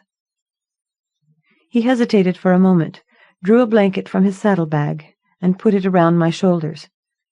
In truth, I had not noticed that it had become chill as the sun had disappeared from the day. I had been too intent on the food, and my good fortune in meeting Kadril, that I had not bothered with such things as light and warmth. Then he built up the fire and settled down beside me. "It is difficult to know where to start. I do not know what your people, the new people, know of Neave and the Fane of Neave, so perhaps it would be best if I started there." He took a deep breath and stared deep into the fire. "To your people, we of Arvon seem to have more magical abilities than they understand. Still, there is much we have lost. There was a war between adepts far greater than any of us today can comprehend. Some of those adepts were gods, or were so great that they might as well be gods. They did not and do not die. Some of them still sleep in hidden places. Most have passed beyond gates into places I cannot even dream about. Neave was one of them." "So she was a person once?" I asked, fascinated. He sighed and shifted under his end of the blanket. "I'm not sure. The adepts of those days were different from us, from our understanding. Perhaps they thought of her as a person. For us, it is enough that she is a goddess, the goddess of truth above all, and peace. Anyway, the story goes that she could cast agias on those around her, that they could speak only the truth. Nor could they use enchantments and illusion to deceive in her presence. She is the goddess of peace because, using her gias, she was able to secure peace between warring factions. For a time. It was already too late, or so the stories say. Then she passed through the gate, but she left behind the Fane. Some say that it is part of her power that resides there, that none may use illusion or enchantment or say anything except what is true. Also, none are able to fight there, or even hold enmity. It is indeed a strange place. I have been there." He poked at the fire while I waited for him to go on. In truth, I felt something, a whisper, a ripple in the air, when he spoke of this goddess, although I had never heard her name before. Kadril seemed to shrink in on himself, thinking, I suppose, of what had happened when he had visited the shrine of this goddess. Oh, if the good dames could see me now! I hesitated to think of it, of what they would say. My thoughts drifted to my parents, to Amrys and the herd. I wondered if she had gotten home, or if my father were up on the high meadow searching for her, or searching for me. My mother, I knew, would wait until she was quite alone before she pulled her stool up to the hearth and cried into her shawl. I had come in early one afternoon and seen her just that way. You must understand that while everyone honors Neave, she is not a major goddess like Gonora. I was startled to hear Kadril's voice again. Still, She has had her votaries in Arvon since she left, those she has chosen to give the gift of justice. And they can see through illusion. No matter the reason I went to the fane, that is none of your concern. We of the Blue Mantle have always been honoured by having one of Neave's votaries in our hall to advise the clan, and so we are known as just and good lords by those in our own lands and those outside. The priestess of Neave in our house died last winter. I was sent to find the one who would take her place. But why do you think that it is me? I asked, confused. I never even heard of Neave before tonight. I had no wish to come to Arvon, and every wish to go home. I want to return to my parents and my sister, and the goats and the lambs are being born soon. I could not tell him of the fear I felt. Surely he understood that he was mistaken, that there was no possibility that I was the one he sought. Still, I pressed on to make him understand, but Cadril's mind was far away. I am not sure he even heard me. Finally, at length he spoke. It is not for you or for me to judge. There is always a test where the goddess reveals herself. Maybe it would be best if we thought no more on it tonight. It grows cold and late, and we should leave early tomorrow. It is a long way to Blue Mantle lands, and I have only the one horse. I looked at him, and then left him. The castle would be warmer than this chill night, and I was certain that there would be sleeping quarters there. I had no wish to spend the night with this strange young man, and even less wish to travel with him come morning. One thing I have learned, though, is to make no decision in the dark of the night. When the wind is chill and shadows fall into strange shapes, it is not possible to think clearly. The only help for it is to sleep and think again in the clear light of day. So thinking, I took the blanket Cadril had given me and wandered through the castle until I found a chamber with a bed that did not fall to pieces when I lay down. There I stayed, and if I dreamed, I knew it not. The next morning was bright and pleasant as one could wish. The castle was not gloomy at all, but full of light and gay spirit. It was a fine day for an adventure. Besides, in the clear light, it was obvious that I had to travel with Cadril, or else lose my way completely in this strange land. Without help, I could wander endlessly, and who knew what dangers lay in this place? Cadril had told me that there were things best left alone on the borders of Arvon. If I wished to leave, I would need his aid. So saying, I joined him early for a bite of hard bread. "Can you ride?" he asked. I laughed. I am a shepherdess and the daughter of a herdsman. Anything to do with animals I can do, unless that thing be magical and unnatural. So he mounted me on his beautiful horse and led us at a slow walk, the better to drink in the fresh scent of early spring and admire the tiny green buds swelling on the lowest branches. Cadril began to sing heartily in a language that I did not understand. Here it was easy to forget that I was not in my native dales, enjoying the season with some young man of my own people. Indeed, for most of the ride I honestly believed it so. We camped that night in a traveller's shelter, built with 3 sides and stacked with firewood. Cadril had some cheese left, which we toasted over the fire and ate with bread. A little we put aside for the morrow's breakfast, and then sat in companionable silence until the fire burned low. "I'll sit with the fire a little longer," Cadril told me. "Take the blanket to the back of the shelter. It should be warmer there. The spring nights are still cold." I did as he asked, as I was very tired. Riding all day and walking are usual for me, but at night I sleep easily because of it. When I woke, the sun was already well up. Cadril still sat before the fire, in the very position I had left him in the night before. I poured out some water for washing and brought it over to him. "Were you awake all night?" I asked. Is there truly danger here that you couldn't sleep? Or wouldn't wake me?" He splashed the water on his face and rinsed his hands. I saw scratches down the back of his hand, deep and clotted now. The wound was not fresh, nor did it look like he had done anything to help the healing. I am no wise woman, but some things even the most ignorant know, to wash and bandage a hurt. But Cadril put me off. "It is nothing," he said firmly, his face dark with anger. "Leave me be. We have a long way yet to go, and the morning is not young." One thing I know is when not to argue. This was one of those times. Although I could hardly contain my curiosity about what he had met in the night, I knew full well that I could not force an answer from him in this mood.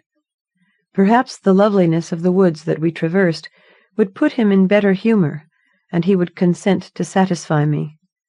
Until then I was content to leave things be. We ate as we went, Cadril on his feet and me on his horse.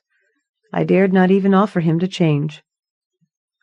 Just before noon, Cadril suddenly tugged the lead rein and led us off the path into the woods. The path had been well marked and easy to follow.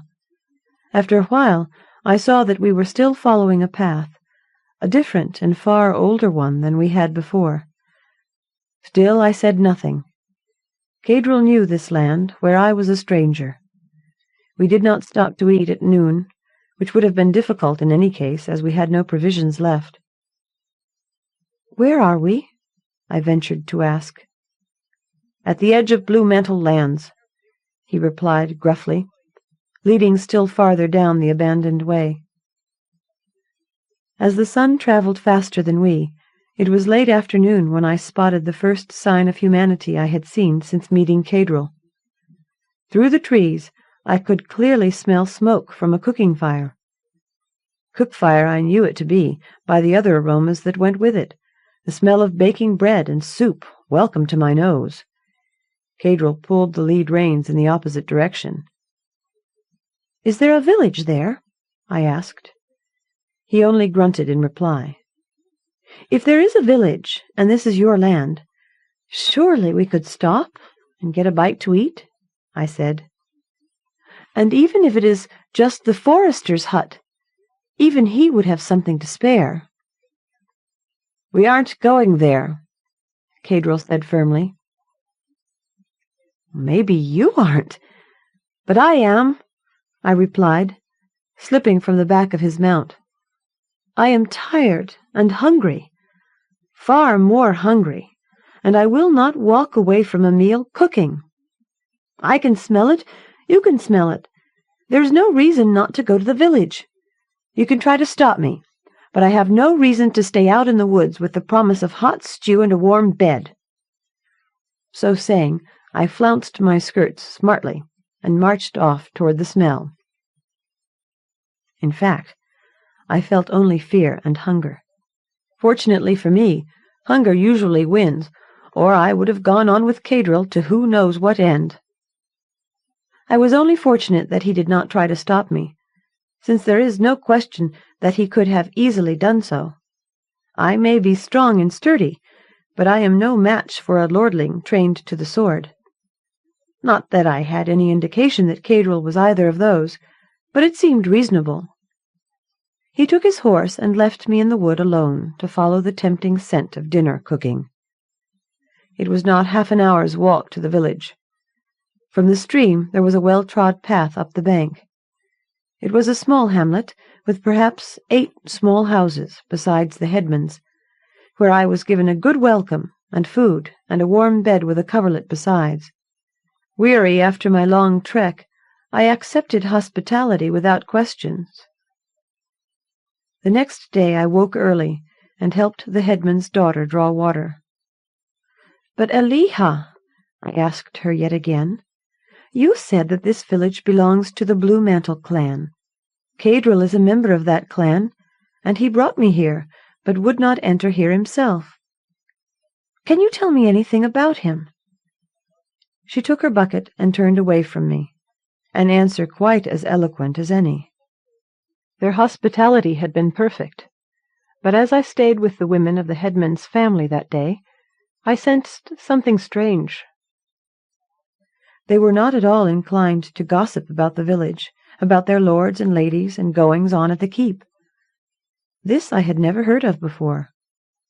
In my home, no one loves any story so much as gossip, and the lordlier the subjects, the more enjoyable the evening. I was of a mind to leave, but it was well past noon, and I didn't want to spend a night in the forest alone. As we stood before the hearth, I kneading bread, there was a knock at the door. A small boy, perhaps only 7 or 8 years, stood with a heavy bucket. "Do the ladies need oil today?" he inquired. Eliha looked to her mother, who nodded. She gave the boy a small coin, and in return he filled a jar. When he left, I glanced at her inquisitively, but did not ask. They had answered none of my questions so far. There was no reason to believe that they would tell me anything about the boy either. Only this time it was different. "That's Paris," Eliha said without interest. "His mother is a widow. They don't live in the village, but between this and the next. The widow owns 5 olive trees and presses cooking oil. With this village and the next and the keep, I suppose there are enough people willing to pay to keep them in firewood." This was the first information I had received about the keep since I had come, albeit a very useless bit indeed. But Eliha was not disposed to continue in that vein. "Have you ever tasted fish cooked in olive oil? It is far better than water or wine, or even fat for cooking." I had to admit I had not. "I thought olives were for eating alone," I said. "Besides, aren't they very scarce and kept only for the lord and his family? In my home that is the way of things." Eliha snorted. "Olives? Scarce? They grow almost wild, though not quite. We all buy oil from Paris because he and his mother would perish if we did not. And besides, rendering oil requires a press, which the widow has, but we would have to build." I turned back to the bread. Kneading dough is very good when the mind is distracted. It is hard work, so I can rid myself of anger by pounding and beating. The harder bread is kneaded, the finer the texture. Eliha and her mother simply thought me a good and willing worker. There was something I did not like about these women. The way Eliha spoke of Paris, as if earning an honest living were the same as begging alms, pricked at my mind. I thought of Cadril again. Perhaps his reluctance to come into the village was not suspicious at all, but the product of such behavior. I was only a shepherdess, and I did not like it. Surely the lord or heir would find such a lack of charity among his own people shameful. So I thought while the bread rose, while I punched it down again and formed the loaves and covered them to rise again. A shout brought me from my musings about this strange land and its people. Eliha and her mother both ran from the house, and I followed quickly. It seemed that everyone from the village had come to the central square. I had to stand on tiptoe and lean on Eliha's shoulder before I could see what was going on. In the center of the crowd stood little Paris, his bucket swinging empty now from his arm, his face streaked with tears. "I was on my way home," the boy was sobbing. "On my way from the village, there is a big rock. I put my money in my bucket and put it on the rock and fell asleep. Only for a little while, and now the money is gone." The child broke into another bout of tears, while the villagers showed little sympathy. "Anyone, some stranger, could have stolen it," Eliha told me. "He wasn't really in our village at all." "Yes, that's true," several voices echoed back. "Well," the headman said, "we all know that Cadril went seeking the votary of Neave. This girl," he indicated me, "came here and said that Cadril fetched her back. So, if she's really the votary of Neave, then she will be able to find out the truth." The words were fair, but the tone carried a threat. There was anger in the villagers' faces, anger at me, and at Paris, and at Cadril, who, for all his strange actions, had been a gentleman in my presence. Anger came over me, but an anger unlike any I had ever known before. It was great and raging. I felt that I could crush all those ugly, cruel faces before me with a single blow, and yet I wanted to show them the truth and their own selves. I needed to take the twisted thing in their souls and cast it far away. I was not myself, for such a thing was not my way of thinking or being, but whatever had hold of me was stronger. "We shall go to the rock," I heard myself saying, but the voice was not quite mine. It was stronger, more powerful and more calm than I had ever been. Without knowing where I was heading, I strode out of the village along the path. The villagers and Paris followed me. How I knew which of the great boulders under the trees it was that Paris had slept under, I do not know. There were 4 of them, shoulder high, inlaid with sparkling blue stones, surrounded by dizzying patterns. I turned to the nearest of the 4, and it seemed as if the stone were speaking, telling me what to say. I stood and pointed at it. "Stone!" I yelled in my most terrifying voice. "Stone! None of the people in this village have robbed this poor boy." "There is no evidence. Besides, who would take the poor earnings of an orphan that are charity in themselves?" "No, Stone. No one took the money, and no one passed by here. So I accuse you. I accuse you, Stone, of stealing Paris's poor earnings. You should be ashamed. You should sink into the ground and become a home for the things that tunnel in the earth, not a noble thing noted as a landmark. Stone, sink. I command you." The people of the village began to laugh. It started out small and quiet, but it rose and spread from one to another. The only person not laughing was Paris himself. I whipped around and faced them, careful to keep my face and voice angry. "And who are you to laugh at the votary of Neave? Who are you to mock the goddess with your disbelief?" As I spoke, I surveyed the stone carefully. Yes, there, just as I knew there had to be, a hollow place full of water from the last rainfall, or the early dew. The plan that had been half suggested from the force that had overcome me now took final form in my own mind. The beauty of it was so fine that I, too, wished to laugh, to congratulate the goddess on her clever, gentle means of discovering the truth. "You all," I shouted furiously, "will pay a fine for improper behavior during an inquiry into a crime. 1 copper from each. Here, on the stone." Grumbling, the people lined up. Maybe they had more respect for Neave than they had showed. Most likely they had forgot themselves during my spectacle.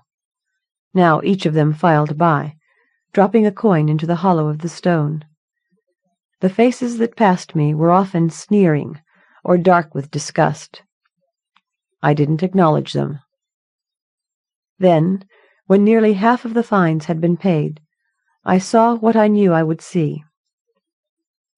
"You," I said, pulling a villager out of the line. "You dared steal from a child, to take food from the mouth of a child and play the innocent? Return what was taken, and double it to pay for the pain you have caused, and to remind you that there is no profit in Neave's land for such acts." He looked as if he were ready to flee, and then he looked at me. I do not know what he saw in my face, for suddenly his own turned grey, and he poured out the required coins into Paris's bucket. "How did you know?" he asked. "Neave sees through all illusions, both those of magic and those of art," I said. "And now, If you would all be so good as to point me in the direction of the keep, I shall leave you to go home to your suppers, and think on the powers that guard Arvon." Shamefaced, the villagers retreated. When they were well out of sight, all save Paris, I laughed quite merrily. Such a haughty lady I had become. If one of my lord's daughters in the Dales had put on such airs, she would have been soundly laughed out of the hall. Paris tugged at my hand. "How did you know, lady?" he asked. "Can you keep a secret?" He nodded without speaking, his eyes shining. I pointed to the stone. "The place where I asked people to pay the fine is full of water. You said that your money was in the bucket, which meant that it was covered with oil. Oil spreads over all it touches, but it does not mix with water. It floats to the top. So I waited until a drop of oil floated up from the water. Whoever dropped that coin must be the guilty one." He smiled, and then the form of Paris began to dissolve, becoming a glowing blue and rose and amber-twined smoke. For a moment the face of Cadril looked out and smiled, this time with real welcome, before it, too, was dissolved. The column grew higher, thin and insubstantial. It formed the shape of a man, but no man as I had ever seen. His face and form were more noble than I had ever imagined for a living being, his features sharp in themselves, but radiating kindness. Although this spectre was great, overwhelming, inspiring to worship, I felt no fear. "Step between the 4 stones, votary of Neave," the god, the old one, said. "You have been tested and tried. Now it is time for you to join the keepers of the fane of Neave." But, I stammered. "I didn't do anything, really. I didn't use any magic, or see through any illusions. I just listened and used common sense." The being laughed so deeply that my leg bones rattled. "You saw through the illusion of innocence. That, my child, is as great a magic as any." Afterword. The very first book I ever bought with my own grade school allowance was The Stars Are Ours by Andre Norton, and I have been a dedicated fan ever since. Witchworld was my first introduction to fantasy. I wasn't quite ready to cope with hobbits and trolls and balrogs, but I trusted Miss Norton enough to try anything with her name on it. And once having entered the Witchworld, how could anyone fail to stay? Receiving Miss Norton's invitation to submit a story to this anthology has been one of the thrills of my life. This particular story was suggested by a long paragraph about Neave in Year of the Unicorn, which just happens to be my favorite Witchworld book. It seemed that of all those who live in this realm of magic, Neave alone counters not with stronger sorcery, but by being the antithesis of sorcery. But maybe in a place where spells are commonplace, and witches and shape-changers abound, the things that to us are ordinary and unremarkable are the greatest enchantments of all. S. N. Lewitt.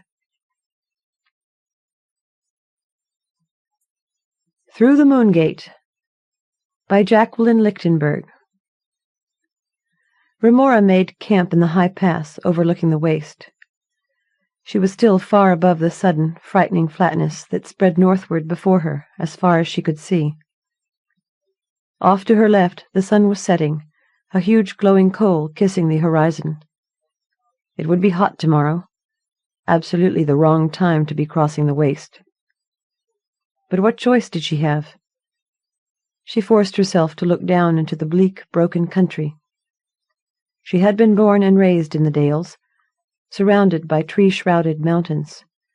She found her heart pounding at the thought of walking out onto that sere plain. It wasn't safe. A thought trembled to the surface. I'll go back. Her clan tended herds, grazing them in the high valleys. No! I won't go back to chasing smelly cattle around the mountain peaks. She would not go back to being laughed at when she dared to mention her visions of the old ones. She was short, stocky, and not at all pretty. Her face was weathered to a dark tan. Her hands were calloused, and her legs lumpy with muscle. People looked at her and saw a worthless orphan, a drudge of doubtful parentage. Not even the wise woman considered her visions real. "You put yourself above your station, Remora," they'd say. "Now haul that bucket of slop and stop this nonsense." No, she was not going back. She'd find Arvon and the old ones, or die trying. With that settled, she gathered firewood and skinned the birds she'd brought down with her sling. In the days she'd been working her way through the passes, which had been known to her only in nebulous tales, she had gradually learned to set a secure and comfortable camp, but she bore the scars from several nearly fatal errors. Thus, she built a large fire and sat up late watching for hunting creatures. They said 4-footed beasts roamed the edge of the waste in packs. But this night all was peaceful. Light from a large full moon came flooding over the peaks around her, and she rose to stretch and answer the call of nature before rolling up in her blanket. Moving off to her left, she rounded a large outcropping and tended to her needs. She was arranging her clothing when she noticed the soft chuckle of water over rocks. Her water skins were getting low, so she followed the sound, thinking of the right taste of fresh water. Through a narrow cleft, she found where a thin stream dove down a crevice. Climbing a bit, she peeked over a boulder, expecting to see the stream emerge. A watering hole would make good dawn hunting.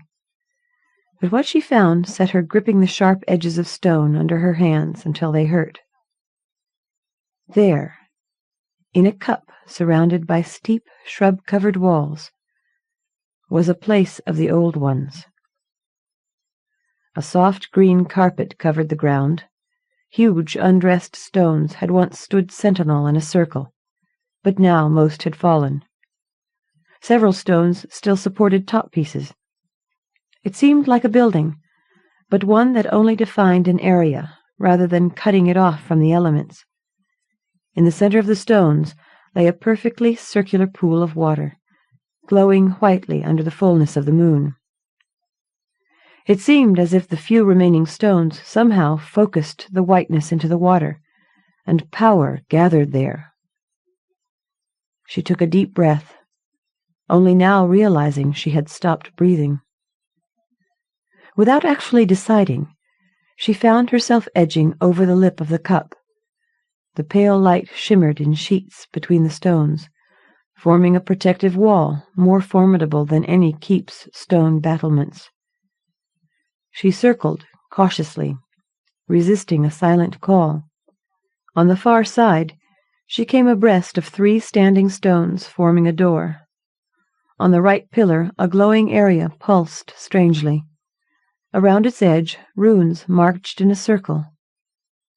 She couldn't read them, but something reached out to her, murmuring a promise, pulling her heart to safety. Just then, a night hunter cried on the peaks above, and Remora started violently, stumbled, and was inside the circle. Peace engulfed her. She padded over to the edge of the pool and knelt, searching her mind for a prayer. There weren't many. She had been excluded from any talk of moon magic, and she had never related to Gonora, who was worshipped by so many wives. Those who set the flame didn't sound very wise to her. In any event, this place was older than any of those. She placed her palms on the surface of the water, hardly surprised to find it warm, and coated with a soft mist that refused to let her submerge her hands. Let the powers that bless this place flow forth in abundance to bless the world in light. May I find acceptance in your eyes. On one level, she was embarrassed by how childish she sounded. But tears flowed, and her breath came in gasps as she mourned for all the years she had been starved for this. The moon sailed overhead, the light pouring through her body as if she were as insubstantial as the mist that gripped her hands. Power went through her, soft, silken power. And then she saw it. Huge and black, in the bottom of the pool, it undulated until the whole pool heaved with it. The edges were curved into wicked points. Then, as it loomed larger, it turned up to her the white face of a man. She screamed. Remora had never been given to screaming, but what came out of her now was the screech of pure terror. The pool's surface broke open and spewed forth the demon. It shot into the air, and right before her eyes folded its blackness back across itself, and somehow, before it splashed down into the pool, it became a man in a black cloak. Remora clamped her lips shut and swallowed a whimper. No one grew up in the Dales without hearing of the Weir Riders and all kinds of tales of Weir magic. Shape-changing. It happened. It wasn't, she told herself, necessarily evil, but her feet wanted to run. The moon glow faded rapidly out of the pool, as if bled off. She was aware of the shimmering walls spread between the stones going dark and winking out. She knelt beside an ordinary pond, under ordinary moonlight, and watched a man in a heavy black cape thrashing weakly. Flinching away from the edge of the water, she stared, fascinated, as the man coughed, spat, and fought. It was almost funny, except that it finally hit her that he was truly helpless. She watched with a frown pinching her face as the figure curled into itself, as if in mortal agony, and then, with a strangled cry, sank again beneath the surface. "He can't swim!" She peeled off her tunic, yanked off boots, and, not bothering with her heavy winter trousers, dove into the pool. It was very deep and very cold. She hadn't expected the shock. A moment before, the pool had been blood-warm. She managed not to gasp, and when she forced her eyes open, she discovered that the water was so crystal clear that the moonlight penetrated nearly to the bottom. She spotted first the unnatural white face and hands, and, kicking, she scooped the unconscious form into her arms. Her well-muscled legs thrust them to the surface, and she towed her limp burden by his sodden cloak to the rim. By the time she'd jackknifed the limp figure over the lip of the pool, she was wondering why she'd done such a foolish thing. Before she could even consider throwing him back, he was coughing and sputtering. She crawled out of the water and heaved the now struggling man onto the greensward. "Take it easy, stranger. You breathed some water, that's all." "That's all?" he managed. "To my kind, water can be deadly." "Then what in the name of the lady were you doing in there?" She was bending to wring out her trouser legs when it hit her that she'd understood him, as if he were speaking her own dialect. But he was certainly no Dale's man. He sat up, knees bent to prop his elbows.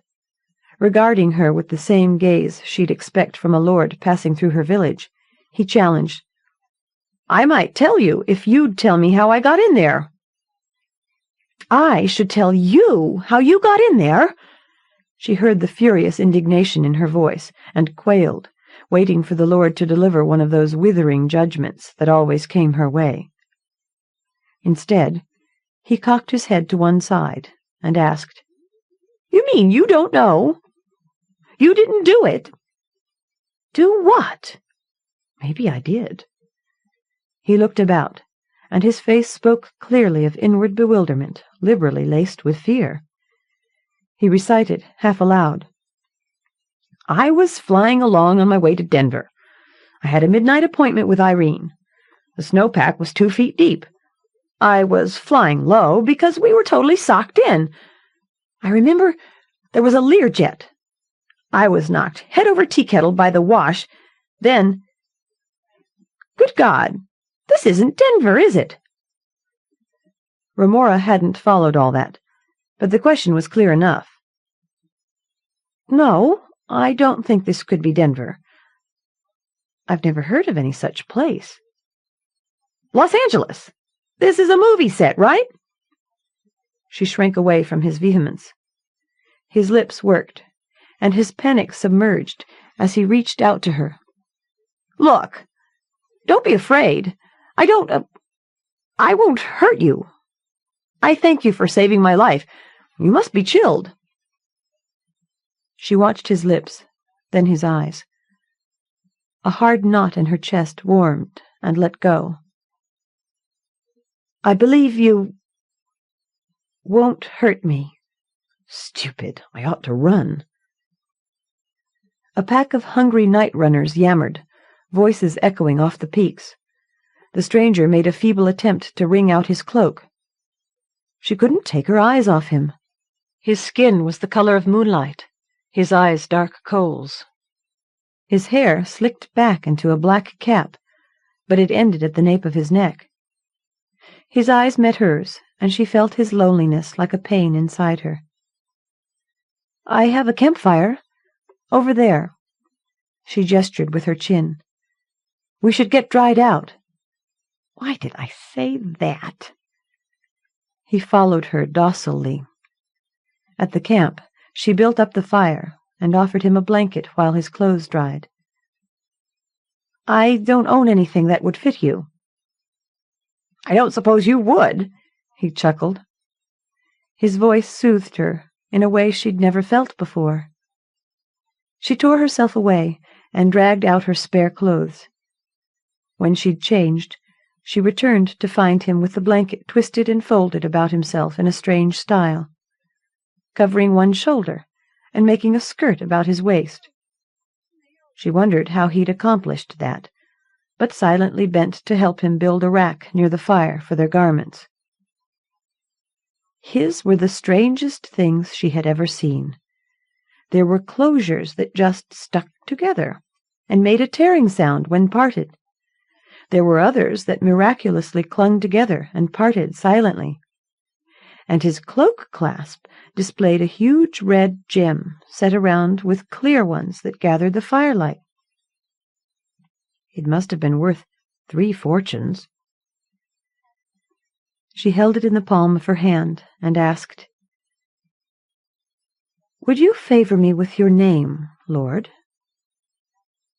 He cocked his head to one side.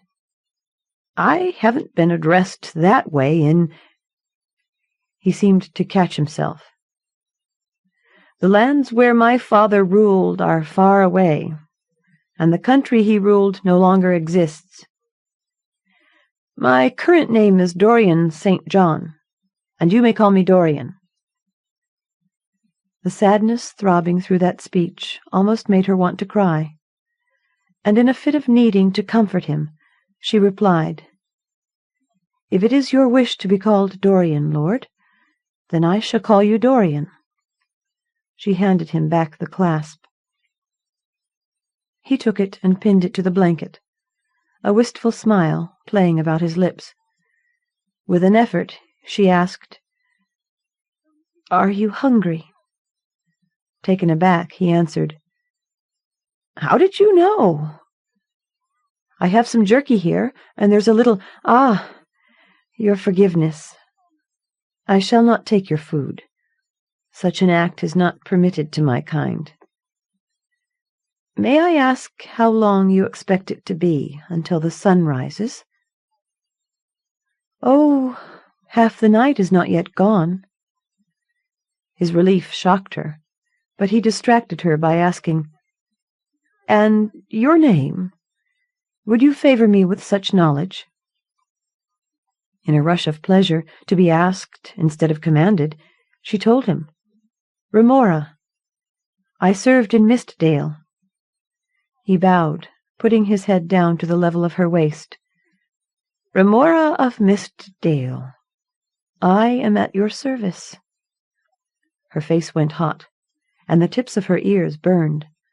"Oh, no, I am nobody. To me, you are she who saved my life. Could you perhaps tell me how far it is to civilization?" She waved back toward the south. "That way. About 10 or maybe 15 days' travel. There's Erofkeep."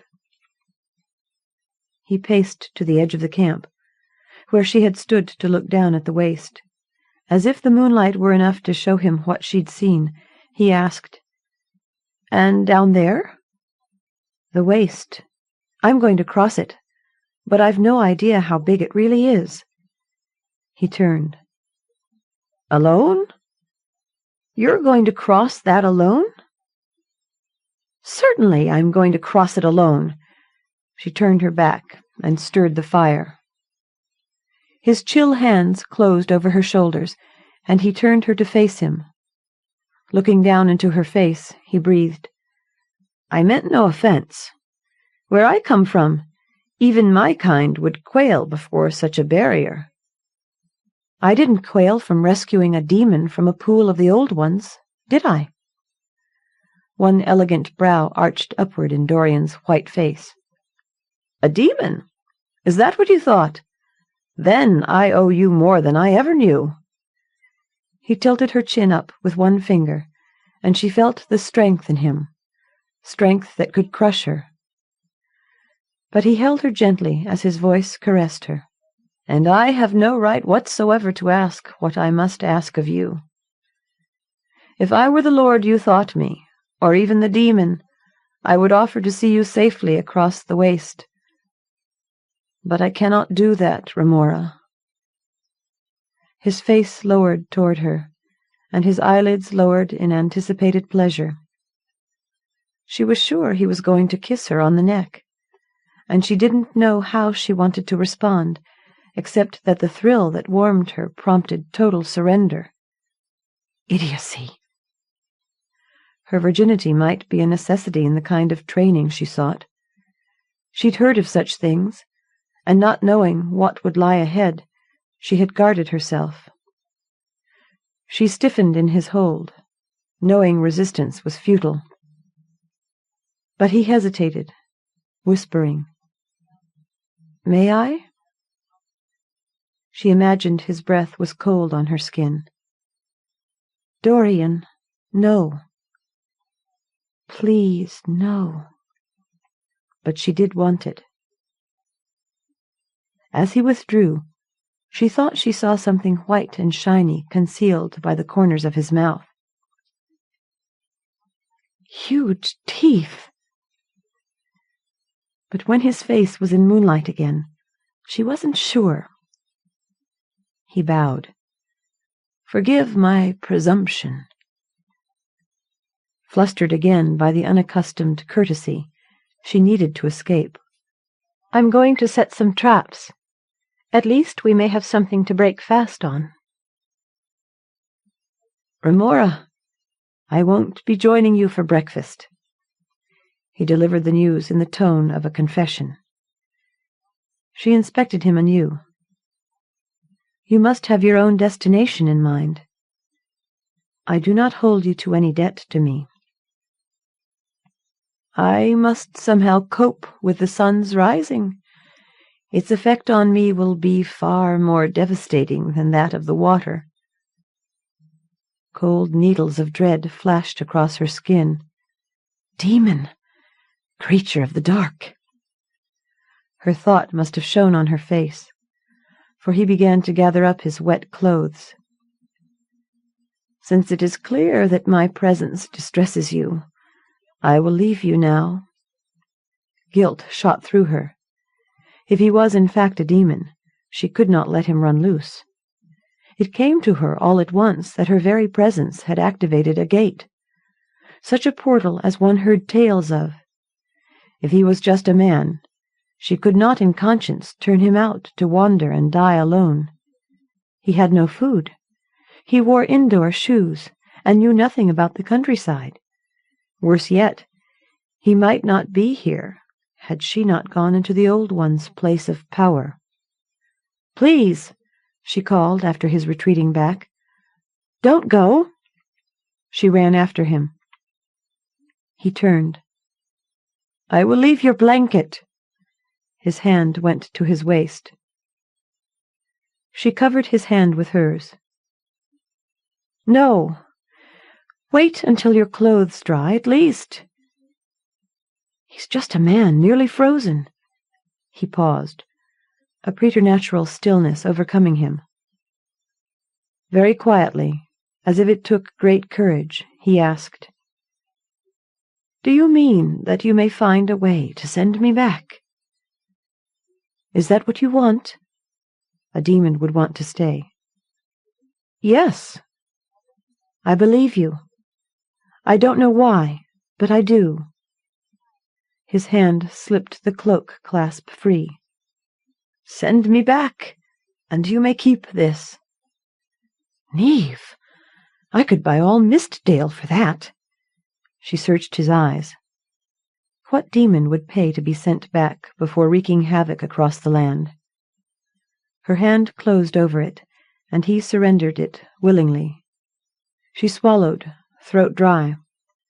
"Dorian, there is truth to be spoken. I know the pin's value. It's real. Keep it. It's yours." Her hand closed over it, and greed rose in her. What a life she could have! And she had prayed for abundance and the blessing of the Old One's powers. She shook her head to clear the avarice which tasted bitter on her tongue.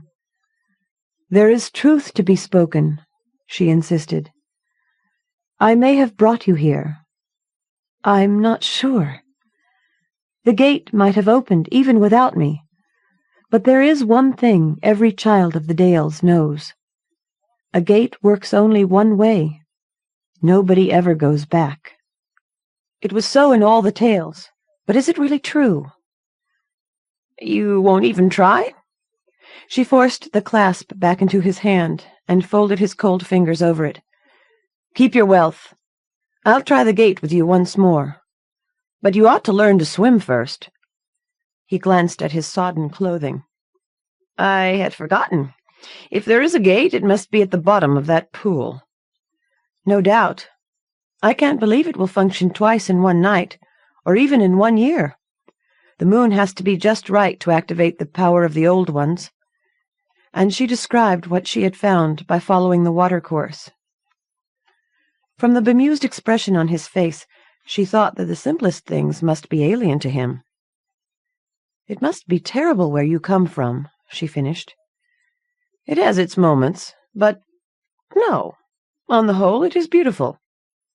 His eyes went unfocused, and he spoke in snatches as if remembering. "Snow-covered mountains, and houses with golden glowing windows, and off in the distance the city, cupped in steep mountains, the streets outlined with chains of blue or amber lights on either side of a red stream and a white stream of pure light, the tall buildings patched with lighted windows, the blue lights of a copter pad, the winking flashes of red, yellow, and green traffic lights. There is sadness under the lights, and much tragedy. But no, it's not terrible. I suspect that here it just may be terrible." Colored lights. He came from a place of brightly colored light. He could not be evil. She threw her arms around him to console him. "Dorian, it's not terrible here. The world can be harsh, but it is also wonderful." His arms went round her, and she felt the soggy cloth of his garments against her back. He whispered in her ear, "If it has many as beautiful as you, it has to be wonderful. But I am afraid, Remora, that I will find no rest here." "Beautiful. As me." She squirmed free and plucked his clothes from his arm. Spreading them over the makeshift rack again, she said, "As for rest, we can build up the fire and sleep safely enough. It is not the practice of my kind, but I will stay and guard while you sleep. I will be gone before the dawn." The sun. She had forgotten what he'd said of the sun. "What kind are you? You look human." "I was, once, but that was long ago." "What manner of creature are you now? Of the light or of the darkness?" The ghost of a frown creased his forehead. His hesitancy to claim the light sent a quiver of dread through her, but before he could voice his answer, a wild yammering erupted from the pass behind them. Dorian spun to face the approaching menace, falling into a wary crouch as he swept her behind him with one long arm. Out of the darkness loomed a churning wall of scraggly grey beasts, gaunt and long-legged four-footers. "A pack!" she gasped, knowing they had no chance against this. The runners were long-snouted, with terrible fangs. As the leaders hesitated before the watchfire, Remora grabbed Dorian's hand, pulling him back into the rocks. "This way, the Old One's pool. It's our only chance." Tugging his hand, she ran into the defile toward the Old One's circle. If the fire just held the beasts long enough. Scratched and bruised, she reached the circle and ran for the entry, knowing somehow that to gain protection she had to enter there. At the archway, she found the waning moonlight casting a shadow over the right side pillar, and in that darkness she could still see the glowing circle. The runes were clearer, but they were moving more slowly, sluggish now, as if running out of energy. Behind them, the baying of the pack closed in, but it was broken by occasional snarls and indignant yelps as the beasts fought among themselves. All of that faded from Remora's consciousness as she stared at the runes marching solemnly around the glowing circle. As they moved, they shifted and changed, and she fancied she could understand. She was drawn deep into the center of the light, until she saw, with an inner knowledge divorced from ordinary sight. It was as if she knew this place, as the builders had known it. Here was the gate, and back there, where the pack fought, was the way, a pass cut through the living rock of the mountains, the very pass she had used. But now it was crumbling and seemed a natural part of the landscape. Off to her left had once been a small village perched atop and within the mountains.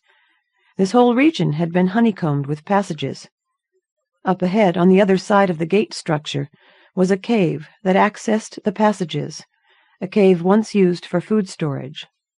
As she strained to make out what mysteries might be contained in that cave, the vision faded, leaving only the knowledge that the stone circle was no longer a refuge.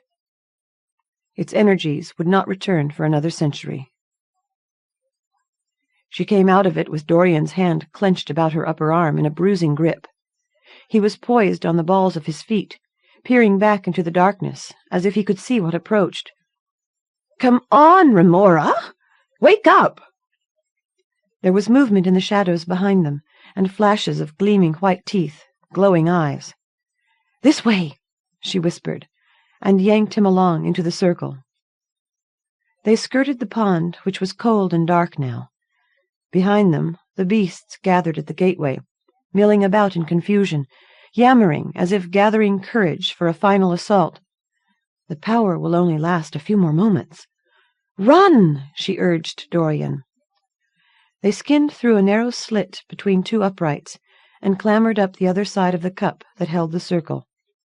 Skidding, smothering yelps at twisted ankles and scraped shins, they climbed. "Here!" she gasped. "It has to be here!" "What has to be here?" asked Dorian, surveying the tumbled mess of boulders before them. Small twisted bushes and stunted trees dotted the crumbled cliff.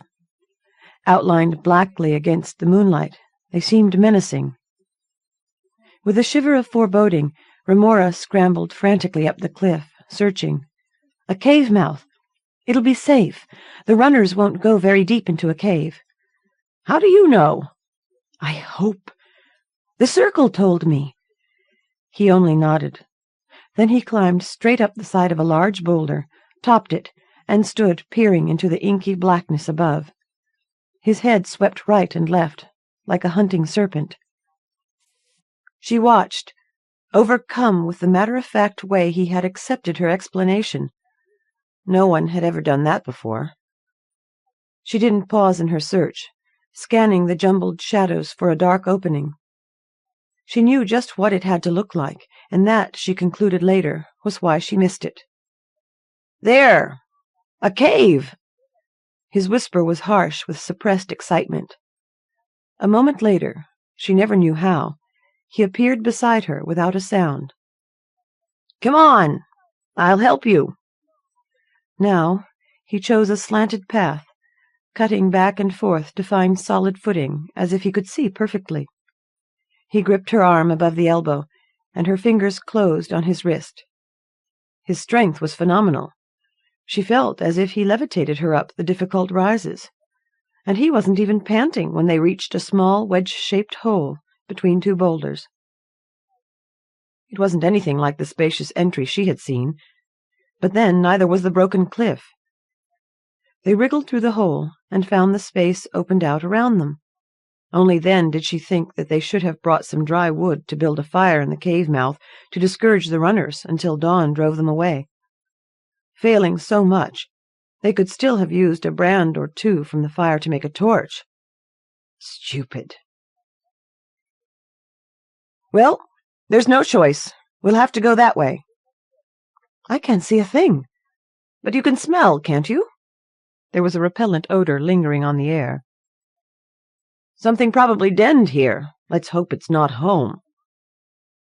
He took a cautious step forward, holding on to her fingers to pull her along into the dark. Their feet crunched something foul as they stepped. Bats! He spat. What? I don't know what you call them, but they're harmless. That's not what I smell. His face flashed whitely as he glanced back toward the dim glow of the entry. I don't want to go down there. There should be a long tunnel that opens out into a large chamber, and another tunnel on the other side that leads out to the open air beyond. He took another cautious step forward. The circle told you? His tone was not the slightest bit mocking. The old ones who built the circle.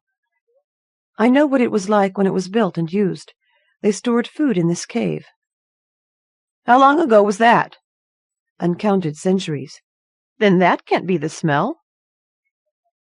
As they ventured forward, picking their way carefully over the dung, she felt the shudder of revulsion rippling through him. Her own gorge was rising, and she gagged. Maybe we won't have to go very much farther. The stench has to repel the creatures chasing us. Maybe. If not, it'd be better to face the relatively clean death the beasts would give than to go on into that. Still, she was not ready to give up her life, her chance to find Arvon. Evil can be vanquished, I hope. Her ears told her they were in a narrow tunnel now. Progress became a nightmare of endurance.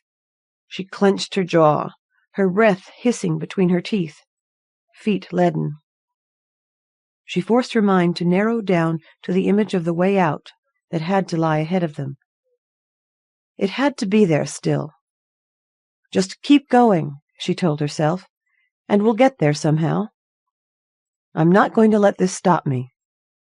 She had nearly lost touch with everything else but that one determined thought when they rounded a curve and suddenly found themselves in a wide chamber. But now it was filled with a sickening bluish glow, and the odor became a vile miasma that gagged Remora. She couldn't breathe. She'd barely glimpsed the walls of the cave, festooned with shapeless lumps of something foul, when Dorian turned and pushed her back. God, let's get out of here! We can't get through that! Retreating into the dark, she clung to him for a moment, digging in her heels to stop the huge man in his tracks. His arms came around her in a protective gesture, and something in her responded sharply. But this was not the time for that. She pushed away. "Listen, we can't go back. The way out has got to be ahead." "Better the wolves than that. Something ghastly has grown out of whatever the old ones left here. Besides, that was so long ago that the other tunnel may have been crushed by now. Something has changed this place. I mean, you don't ordinarily store food where the walls drip water." She thought about it. The mountain had shifted. He was right. "We can't go back," she repeated. "It's not long until dawn. Maybe if we wait here." He cast a glance toward the softly glowing turn in the passage. "I can't. Whatever happened here, Remora, it was an evil thing. I will not abide here." That spoke to something so deep in her, she found herself retreating before him despite her resolve. And in that defeat, she also found a leap of triumph in her breast, a relief of a tension she'd forgotten was there. He's not of the dark. If he was, he'd have found that place like home. At a wider spot in the tunnel, he squeezed by her, his blanket-clad body against hers, and she felt him trembling. Something here repelled him even more strongly than it did her. When he took the lead again, he drew her along with such speed that she was hard put to keep from stumbling. The way back seemed longer than the way in. Eventually, though they heard the disconsolate baying of the pack, echoes multiplying their numbers. At last, he paused. Putting both huge hands on her shoulders, he brought his face close to hers, so she could feel his cool breath on her face. "You wait here. If they smell you, they'll attack. There's a chance. Maybe it's an outside chance, but worth a try, that I can send them away even before dawn. I'm willing to risk it, but you've got to give me time. Wait until I call you." His instruction was delivered in that calm, commanding tone she had obeyed all of her life. She whispered, "Very well," and stopped herself before adding, "Lord." "Dorian, be careful. You don't know how vicious they can be." "On my world, there are creatures much like these, called wolves. When they're hungry, very little will stop them." "Oh, these runners are hungry. They're always hungry. And they love human flesh." "Good. Then I may have an advantage." And then he was gone into the darkness. She waited. Her ears brought her nothing except the snuffling and arguing of the pack. Once he was beyond arm's reach, she heard not a whisper of movement from Dorian. She waited an eternity, and there was nothing. Her mind showed her Dorian lying unconscious, fallen in the dark. Then she saw the runners catching his scent and attacking his helpless form, not even baying their triumph as the man was unconscious and hardly more than carrion. The constant murmuring of the pack, she heard, could be them feeding. Vision or imagination? She'd never seen anything from current time before, but then most people who saw did see in the present, too. She had to go check. It took less courage to creep toward the pack than it had to stumble into that horrible odor. Bracing one hand on the wall, she shuffled and groped toward the entry. The last rays of the setting moon, combined with the first hint of false dawn, made the entry seem bright before Remora's eyes. As she neared the end of the tunnel, where it opened into the wider chamber inside the entry, she made out Dorian's form, prone at the mouth of the tunnel, just as she'd seen. His head was toward the entry, his feet to her, and his face was buried in his elbow. Beyond his head, not 3 body lengths away, grey shapes paced and wheeled, grumbling, but not feasting on Dorian. But he'd said the sun's rays were deadly to his kind. With his ability to see in the dark, she didn't doubt that sun would hurt his eyes. As she crept up to Dorian's feet, the pack became more agitated. Milling faster, they edged toward him, threatening growls rumbling as teeth bared. She saw his chest rise. "He's not dead." A runner snapped at her, snarling. Flinching, she realized she was about to cause the very vision she had feared, and when they finished with Dorian, they'd turn on her. Before she could do anything, Dorian gathered himself and rose soundlessly to his full height. His white face was frozen in a forbidding mask as he snarled out of the side of his mouth. "Idiot! I told you to wait! They're not wolves, but I almost had them." As he said this, the leader of the pack leaped into the air, hurtling at her. Rooted to the spot, she braced herself to die, but her hands came up to ward those awful teeth away from her throat. Suddenly, she was staring into Dorian's partially blanketed back. She felt, rather than saw, the animal's impact on Dorian, and heard something issue from Dorian's throat that wasn't at all human.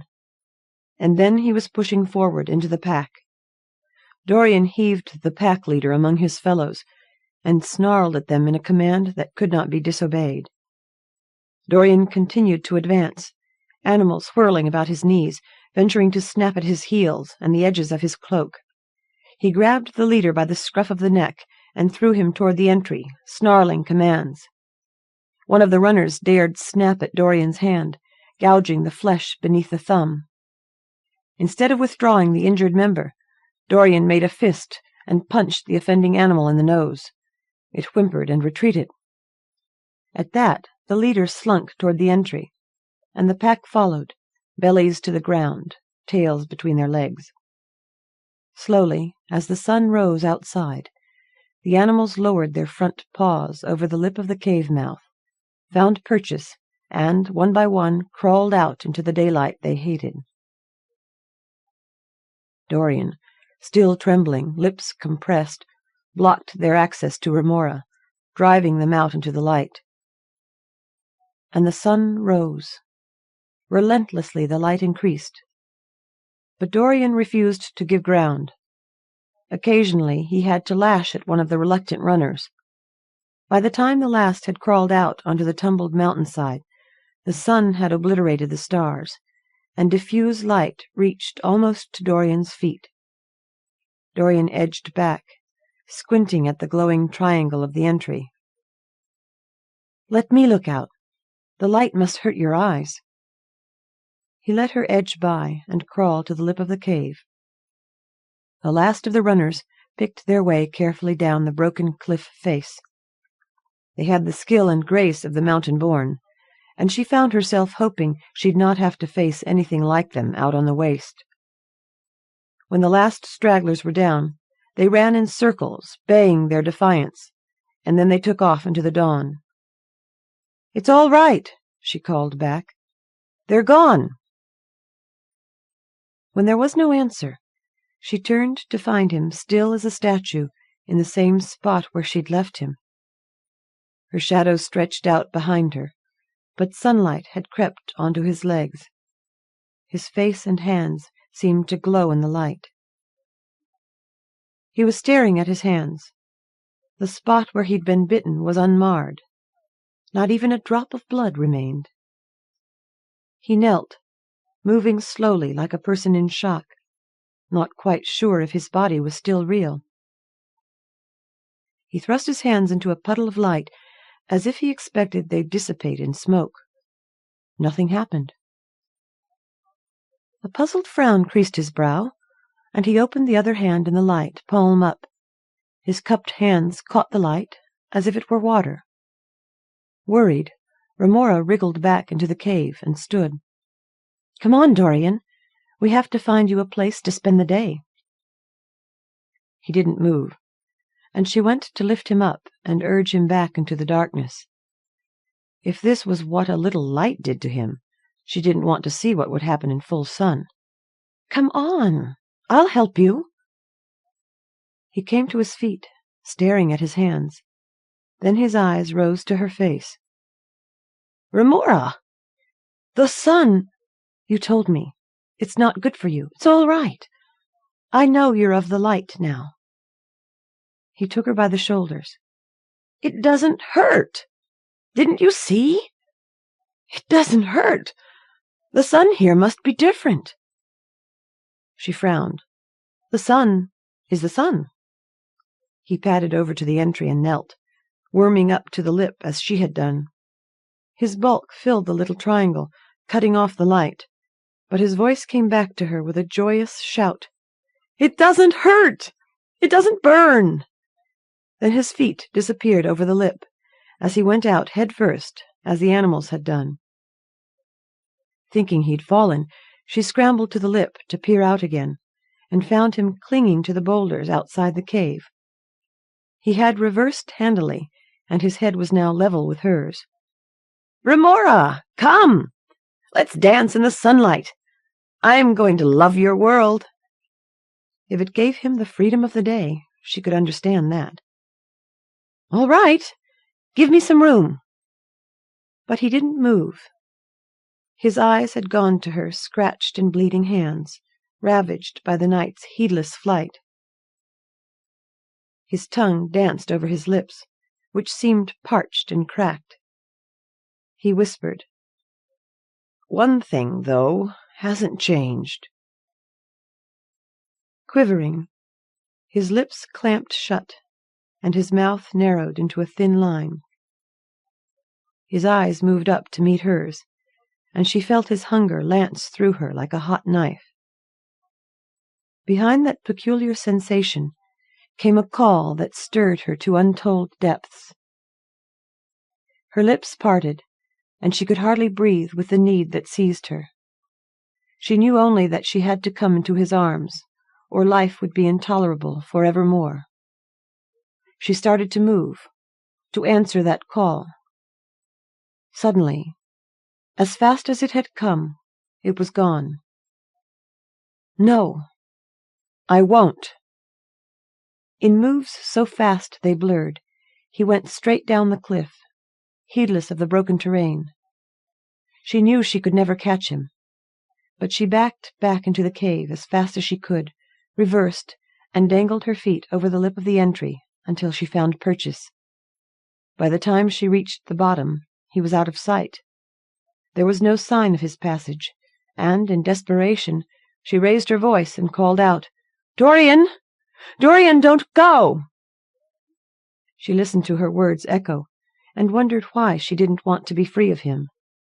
Still, he'd saved her life, and now she realized it had been done at no small risk to his own.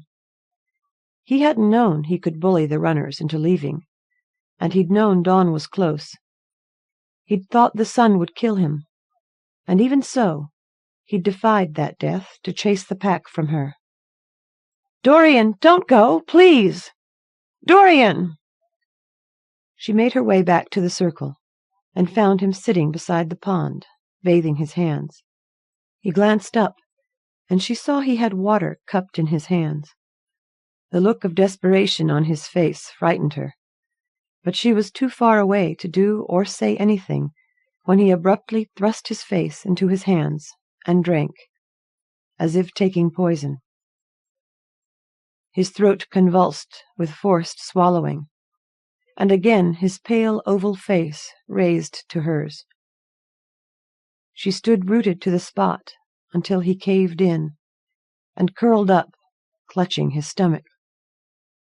He started to vomit, and she ran toward him. Her foot turned on a rock, and she stumbled sideways. After that she went carefully, and by the time she reached him, he was bent over, sobbing quietly. The mess on the turf before him reeked in a way she'd never known vomit to. "You're ill. Dorian, trust me. I'll take care of you." He shook his head. "Look, you've had a nasty shock just getting here. A bad chill, And then the runners. Come back to camp, and I'll make you some broth." He shook his head again, and gathered himself up. She tried to help him to his feet, talking as one would to someone delirious with fever, but he cut her off. He grabbed her hands and pulled them up between them, as if to show them to her. As a confession wrenched from one in the throes of great remorse, words came from him, one at a time. "Remora, it isn't broth I crave. It's blood. Your blood. My kind live on the blood of humans." He flung her hands down, turned, and strode off. She stood in shock, adding up all the clues that had lain before her through the night. Blood. She shuddered. How could any creature of the light live on blood? And yet, he had wanted her blood. He had wanted it from the moment they'd met.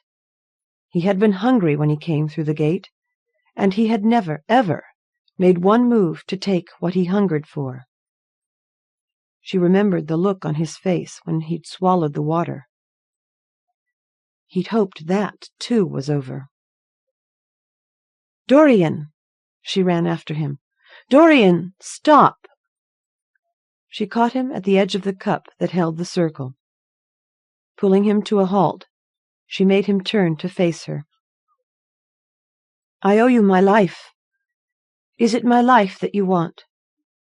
"No! No! I will never harm you. I gave that pledge when you saved me from the water. I have saved your life, and we're even, no? You go your way, and I'll go mine." "See me safely across the waste," she challenged, "as you said would be proper. And you can have some of my blood." Stunned, he just stared at her. "The sun won't harm you. You can travel the waste to Arvon. There are still old ones there. Maybe they can find a way to help you learn to eat normal food again." "Old ones? Alive?" "Maybe. I've heard people say they know people who've seen them. They're supposed to live very long lives, centuries even. I'm going there to learn from them." "Centuries?" he repeated avidly. "Dorian, come with me." "Across the waste?" His face turned in that direction. "Why not? Where else in this world have you got to go?" "Well..." It all seemed so clear to her. They had to go together. She glanced back at the circle, knowing that the great powers ruled there. What they brought into a life couldn't easily be refused. All at once, she raised her bleeding hands to his mouth, commanding, "Drink!" His resistance cracked. His tongue came out to lick her wounds, and she trembled at the gentleness she sensed through that touch.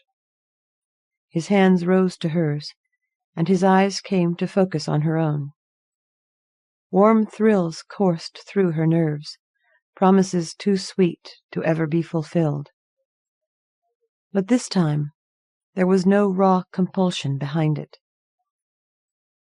Some time later, he lowered her hands, put one arm around her shoulders, and urged her back toward camp.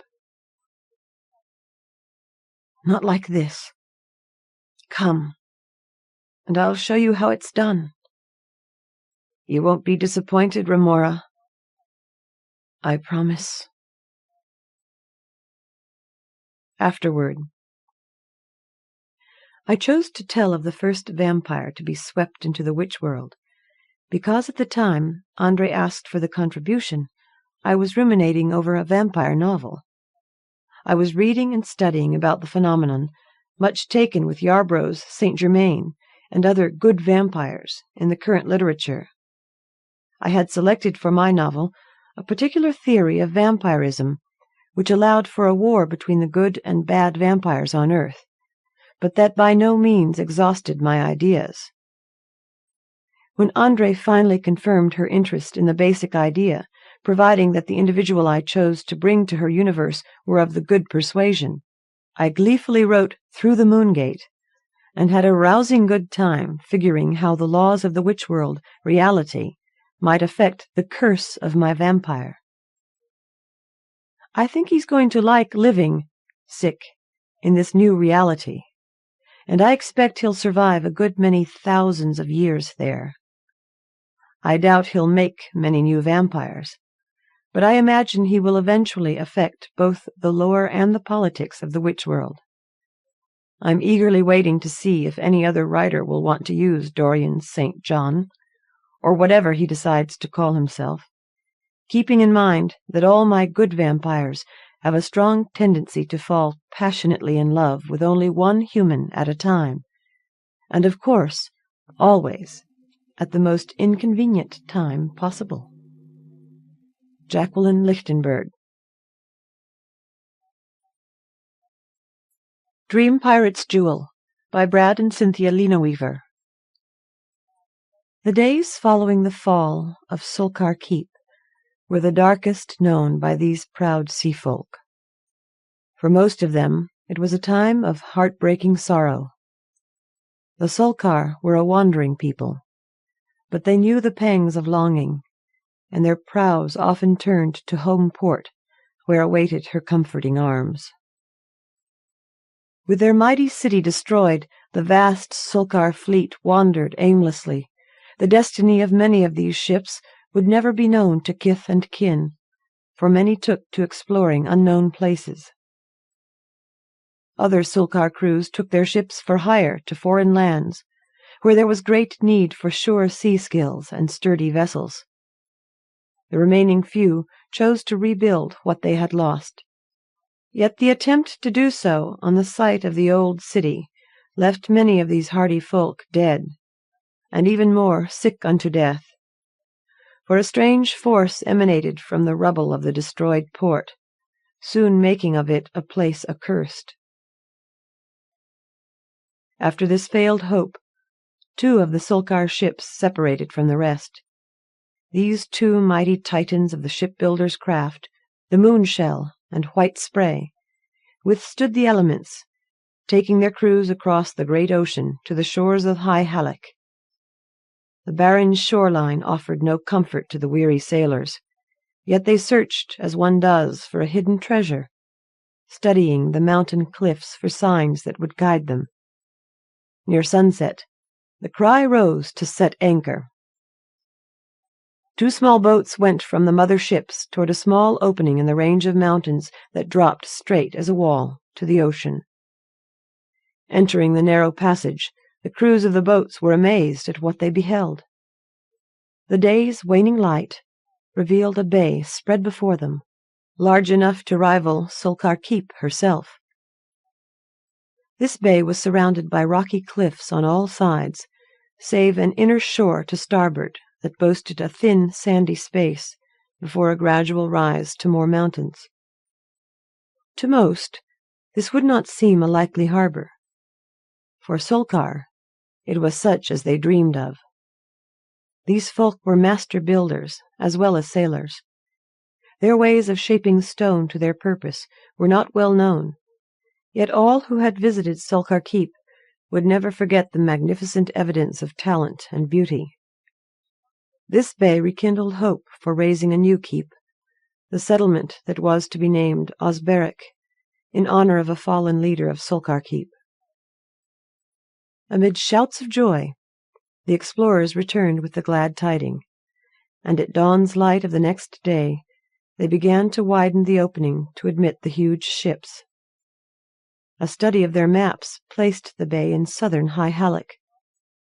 No brows furrowed over the discovery, as nigh impassable mountains lay between their find and the chaos that gripped the dales.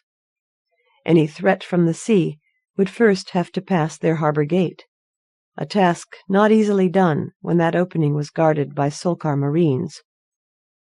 Yet there were dangers ahead, that not even these brave soldiers could imagine. The main docks were completed a year and a half after the arrival of the seamen. During the intervening months, the ships were used for trade. The inhabitants of Osberek were grateful that they had come in 2 ships, as, thanks to this good fortune, one crew was always at home. Slowly at first, then more quickly as word was passed, the settlement grew into a town, as it became known that once again the Solkar mastered their own storehouses. Each time a ship returned, the population of the seaport increased, not only with fellow Solkar, but with others displaced by fate. One such was a young girl child, found in her ruined home by a sailor from the Moonshell. The child was orphaned by a pirate raid upon her village, which had served as a trading stop. She was, like many victims of war, staring with empty eyes, her mind unreadable. Seasoned veterans all, these sailors had seen such as her before. The ship's crew did what they could, knowing that time would heal best. The man who had found the child, huddled in a corner of her small shack, recounted a strange tale. The sailor, Gatil, told of entering the dwelling, sword at the ready, when a scene was forced into his mind of an evil-looking brute, wielding a heavy knife and about to attack from behind. Gatil, a large-chested, red-bearded man, moved with speed in spite of his size. Turning to meet his attacker, he meted out pure justice with the edge of his blade.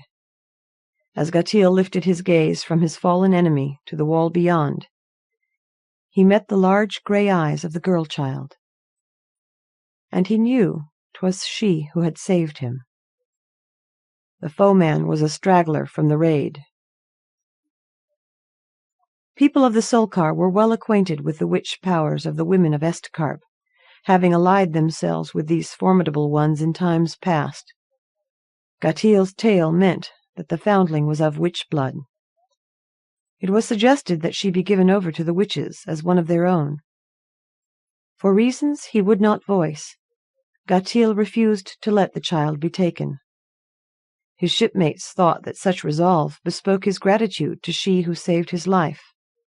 The final decision was the captain's, who agreed to take the child back to Osberek while her mind and body healed, on the grounds that her powers had seemingly made common cause with the Solkar. In time, the Moonshell returned home with its cargo, material, animal and human. Though normally a gregarious reveller, Gatil did not join the celebration that lasted all night, but took the girl-child from the docks and went straight to the end of town, where stood a small house built of stone. The dwelling was isolated, as if the one living there were to be feared, yet the path to its door was well worn, and a brightly colored patch of herbs and flowers served to dispel any worries. At the sounds on the path, a woman appeared in the doorway, waiting as Gatil approached with his burden. The lady of the house was tall, a trait shared by many of her neighbors. She had a strong body and long, powerful legs, yet her face and raven dark hair had not the sun-touched fairness of the Solkar women. Instead, her features were of Estkarp, with a paleness in her face and cool grey eyes. She had been brought to the town by her father, a Solkar captain, when she was a girl on the gateway to womanhood. A dour man, he would only say that his daughter's mother had been dead many a year, he having carried the child to sea with him after the tragedy. He left with the next voyage of the White Spray, an ill-fated one. The ship returned with only half her crew. The others had been lost in a violent gale, and the captain was among the missing. Henceforth Osberek cared for the young woman named Tio, as it had looked after so many others, accepting differences as only a port town can. Tio was a quiet girl who chose her own path without need of others or their approval. Early on, it was learned that she had at least some portion of the power, and already had some training in healing arts. Whence her knowledge came, she would not say. For this talent, and her willingness to use it, she became widely lauded. As she grew into womanhood, she set herself apart, comfortable with her garden and small house, to practice as a wise woman. In his youth, Gatill had been enamoured of Tio, before it was known that she was vested with the power. In that early time, he had gifted her with the name Dark Willow. Long after first passion had fled, the name remained between them, whether in hope or sorrow none could say. As he came upon Tio's house, his limp charge stirred to look at the woman in the doorway. As the child's eyes met Tio's, the girl was as in a trance. "Dark Willow, I bring one in need," spoke Gatill with uncommon softness. "She has suffered great loss and will not speak." He stopped as Tio held up a hand.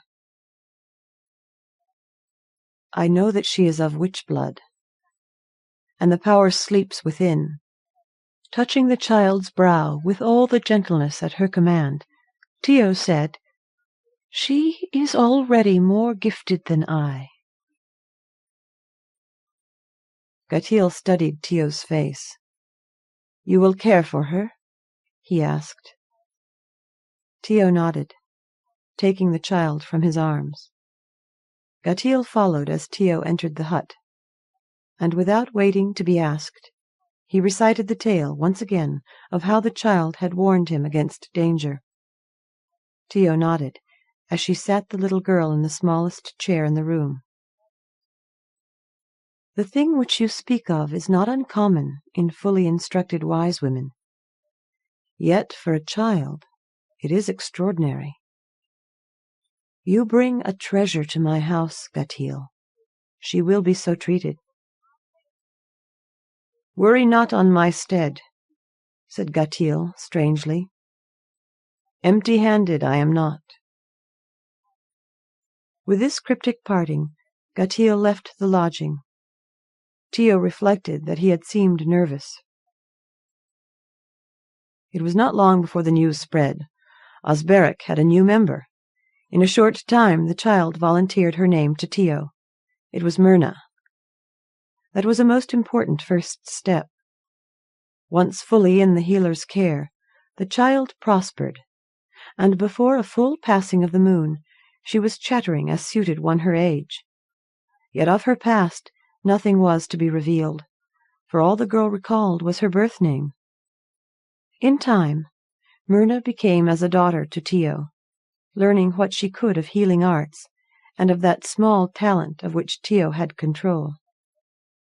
With each passing year, as Myrna grew, so did her powers. But so grew her foster mother's doubts that she could train her. Whatever was put before her, Myrna was quick to understand. With a skill in handiwork that rivaled any adult's, she learned well the lessons of herb lore and the healing craft. During this time of knowledge, Gatill would call upon the cottage, cheering Myrna with sailors' tales and filling the house with booming laughter. Thus did the foundling enter into young womanhood, happily expectant for what was to come. Tio watched her charge closely as the time of maturity approached, anticipating changes in the power that would come as certainly as the rising of the sun. She watched, knowing that the girl who was to her a daughter would have to be sent away to the witches. So it was that on a fine summer morning, as a sea breeze blew through the tiny hut, Tio stood kneading the dough that was to become the week's bread. Myrna sat in the light from the window, quietly working colored threads on a green silk tabard. "Aunt Tio?" Tio looked from her bread dough to her young charge. Myrna's hands lay idle as she faced the sea. "Ay, child, if we must live with the sea, why does not all we use come from her?" Then, as if the matter were of no importance, Myrna returned to her needlework. Such questions! Fishing is all well and good. It is a gift. Yet we are a people of trade, Myrna. Think you that length of cloth you work came from the seaweed? Myrna laughed. No, but do you know of a bird from the sea? Mean you gulls? No, a bird that has its birth in the sea. Tio stopped her task and looked at Myrna. It was unwise to lightly dismiss those words. Explain, Myrna. What mean you? I had a dream. Tell me, demanded Tio, surprised at the sharpness in her voice. With a glance to the window and a frown for her foster mother's tone, Myrna told what she remembered. The dream began at sea. The water was becalmed, flat as a mirror, and the sun above was a dull shield in an empty sky. Upon the sea was an abandoned ship that bore the markings of Osberic. Then a shadow filled the sky as from a giant eagle. Yet no bird was this, but instead dark clouds in the form of a bird. The eagle shape swooped down from the sky to shatter the sea into a million shards of broken glass. When the aspect of the eagle rose again, there was water underneath, but a bubbling, foaming nightmare into which the ship vanished. Only now the vessel was no longer empty. There was a full crew of skeletons, rowing their way to an unimaginable depth at the very bottom of the world. Myrna paused in the telling to ask for a drink of water. Tio was trembling. She had hoped the dream to be of good fortune, yet it was a soul-threatening vision, that darkest of omens. Is there more? Asked Tio, as she passed the cup of water, spilling some as her hand shook. Aye, answered the girl, and, after drinking, resumed the telling. When the ocean was still, a vile green scum lay on the surface. Myrna beheld herself gliding over the water and sweeping away with a purple wand the scum. With this magical tool, she also drew back the ship from the depths. Yet now the living manned her rigging. Gatil was among the crew as the ship set sail, a giant living eagle flying before them. There be no more, Myrna said as her guardian slowly returned to her doe, frowning in deep thought. There was nothing she could say until she understood.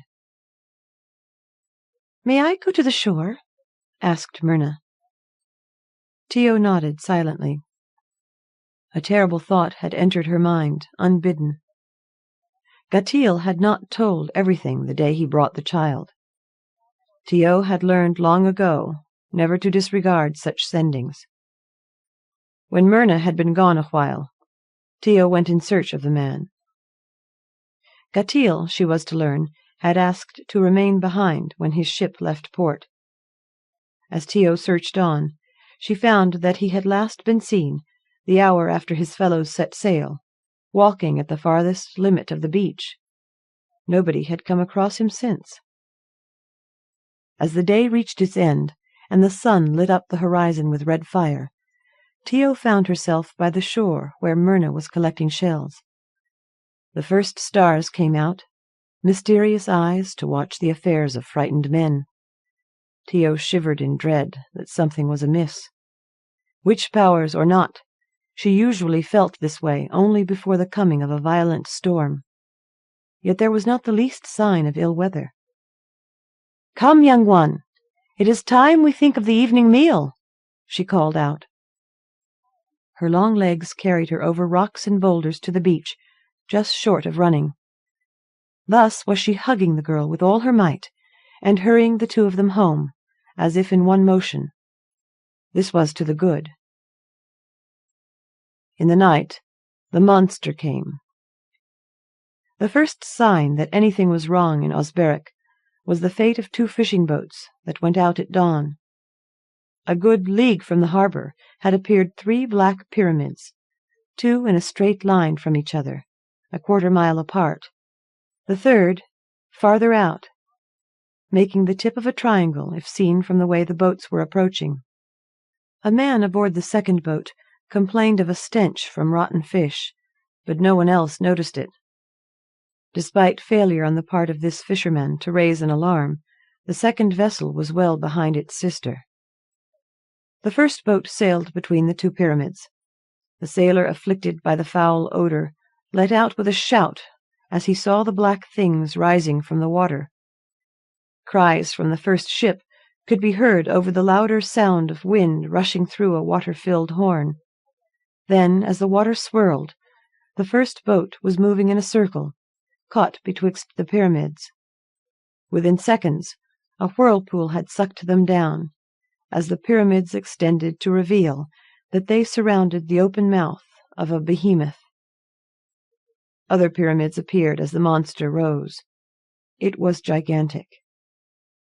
Fortune smiled upon the second ship, but there were no survivors from the first. All Osberic knew of the tragedy by noon, as wreckage continued to wash ashore for days, no part of it any larger than a few inches. Brave men who went seeking the monster were all slain ere the night had fallen. The next morning, a merchant ship from Alazan was warned from the shore to try a different landing farther up the coast. That it was close enough to receive the message sealed the doom of all aboard, for the monster was attracted to the new bait. On that day was it learned how swiftly the menace could move under water. From further sightings was it better described. The monster had 5 of the necks, or tentacles, and there was worse to tell. The wreckage found afterward contained not one human bone. Of a certainty was it total destruction to enter that black maw. With the blocking of their port, Osberic was cut off from the rest of the world. The nigh impassable mountains to the west had become a bane instead of a protection. "I'll not be laid siege to by an overgrown fish or snail," thundered the old chief at a gathering of the townspeople. But even as these words escaped his withered lips, the truth was borne in on his unhappy listeners. One young Solkar man, who had lost a brother during the first attack on the Leviathan, spoke thus: "We won't be starved out by a creature of the sea. The ocean be as much ours as 'tis the home of a water-breather." "I hear that it is coming closer," said the town metal worker. "What good will our defences do us when it will be within the harbour anon?" "If we could only slay it," lamented the chief. Tio had held her tongue. She had been counselling herself not to involve Myrna, fearing that the strange dream augured some dire link with the monster. As the life of the village was at stake, she felt that her duty was clear. She would trust in the goodwill of Osberic, even at a time of peril. Thus did she tell them of the darksome dream, and how she had failed to divine the whereabouts of Gatil. "He must be found," said the chief. "Tio, I ask you to bring Myrna to speak at this gathering." Tio went to the keeping place that was used by those for whom the meetings held no interest, the children. Myrna was now of an age to help in the caring of the young ones. As Tio neared the place, a crying teenager met her at the door. "What ails you, Randa?" asked Tio. "Oh, gods forgive me! Myrna has been kidnapped." Only then did Tio notice the bruise on the girl's cheek, proof that she had fought with the abductor. Putting her arm around the girl, Tio asked a question, afraid that she already suspected truly. "Who was it, then?" "Gatil." "Come," said Tio, in a voice barely above a whisper. They walked back to the children's keep, where the young ones were competing to see who could weep the loudest. Once all was calmed, Tio asked, in her kindest voice, that Randa tell what had happened. The teenager swallowed, sighed, then began. He didn't knock. I heard the door open, and when I turned, he was looming over me. He had a terrible face, with dark circles under his eyes, and I shall ne'er forget his scowl. I started to offer greeting, but he pushed me away and seized Myrna. Did he hurt her? Tio could not believe the worst of Gatil, yet she had to be certain. No. He took her by the arm and said that she must go with him. When I tried to stop them, he struck me. Rhonda's hand went to her face. Myrna struggled, but he held firm. When they left, what could I do? I daren't abandon the children. Rhonda began to sniff again, and Tio feared there would be another bout of weeping from all in the room, save herself. There was no time for that. Did Gatil say aught else? Asked Tio, with an insistence that Rhonda could not ignore. Here the girl made a serious effort to remember. Aye. He said something that frightened me. I think it was, why didn't you tell me of the jewel, Myrna? Gods protect us from that cursed thing. Your daughter didn't struggle after that, but left with him. Tio gave thanks to Rhonda and went outside. She had to gather her thoughts. Perhaps Myrna had not come from her ruined village alone. Perhaps something came with her. The jewel of which Gatil had spoken could be the key to the doom that had befallen them all.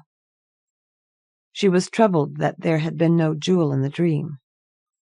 Then again, Tio concluded, dreams are odd tapestries, with meaning often hidden.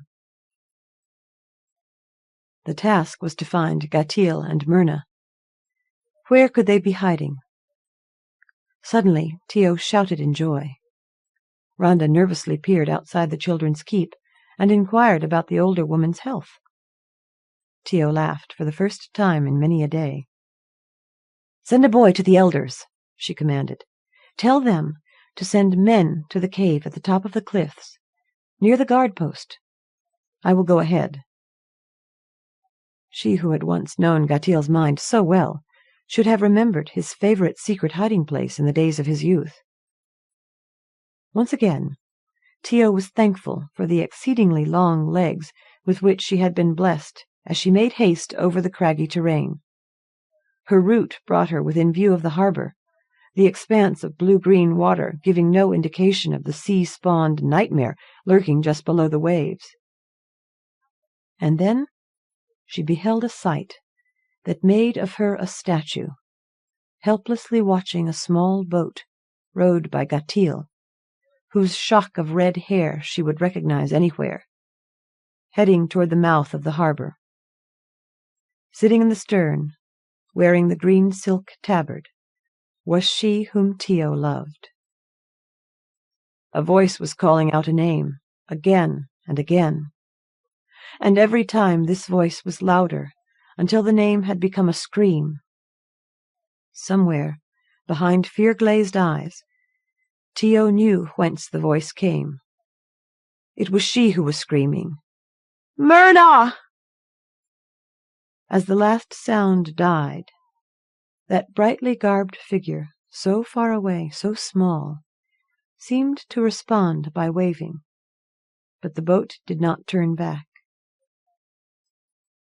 Move with care, a voice was speaking from inside. Don't break your neck on the way down. Myrna will not be aided by your death. Carefully she began her descent, still breathing heavily from the unfinished climb. Halfway to the beach, she met several men coming up. There was a brisk exchange of words before they all joined her, the cave forgotten. They arrived in time to see the small craft bobbing up and down in the beginning of a whirlpool between the dread black pyramids.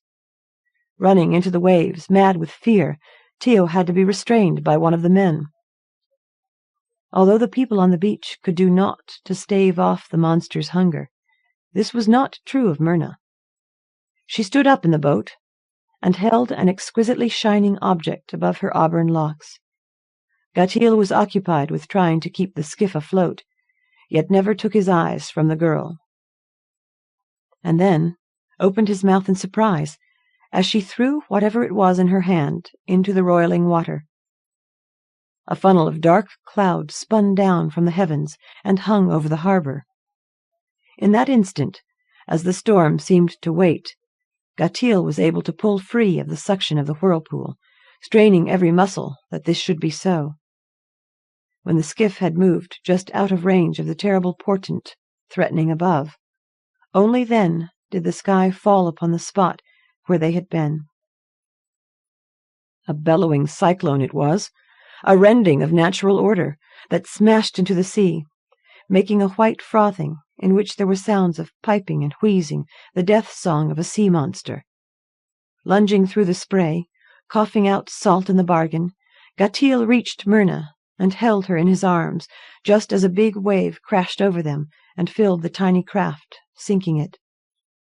No one dared to stop Tio this time, as she plunged into the brine and swam for the spot where the skiff had disappeared beneath the waters. 3 men joined her in this attempt, but the others were rooted to the spot, transfixed by what they saw. For not often does one witness a giant waterspout lifting several tons of slime-encrusted monster completely into the air. For the first and last time did men of Osveric have a clear view of their eldritch foe. Out of its natural element, there was something almost humorous about it, for the shape of its lower body bulged in such a way as to make one think of a wine-jug. Yet it was through that bloated organ that it could force water, and whatever else fell into the stream, at incredible speed, making the creature both quick and deadly.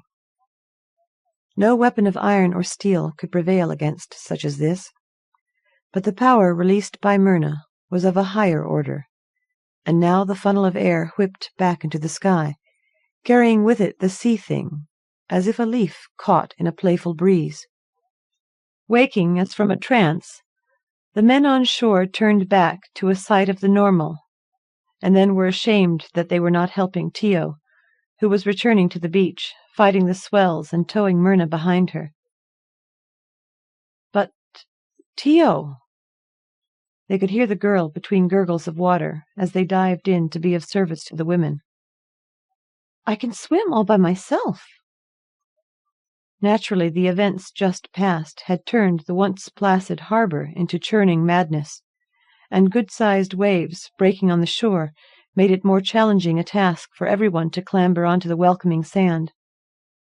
No one who was visible was left to flounder in the surf, and when all were safe, it was Myrna who first noticed that one was missing. "Mayhap he did not wish to live," said she, her voice both adult and weary. Taking her foster mother by the hand, Myrna continued, "When Gatill unveiled the jewel, and I looked deep into its fiery light, much was made clear to me. He asked if I knew of any danger from the jewel. When I saw in its very center the shape of a bird, I remembered when I had last held the beautiful gem. The old woman who took care of me after my mother died had shown it to me on every birthday, promising that it was my legacy." "Your mother?" Tio echoed her. "Yet you've not remembered—" In all the years she'd lived with Myrna, Tio had never seen the child cry, but now, to her surprise, tears were trickling from the round grey eyes. "The jewel would have it that I remember my own mother. That, and more. There was something special about the old woman who took care of me, for she had funny pointed ears and yellow eyes.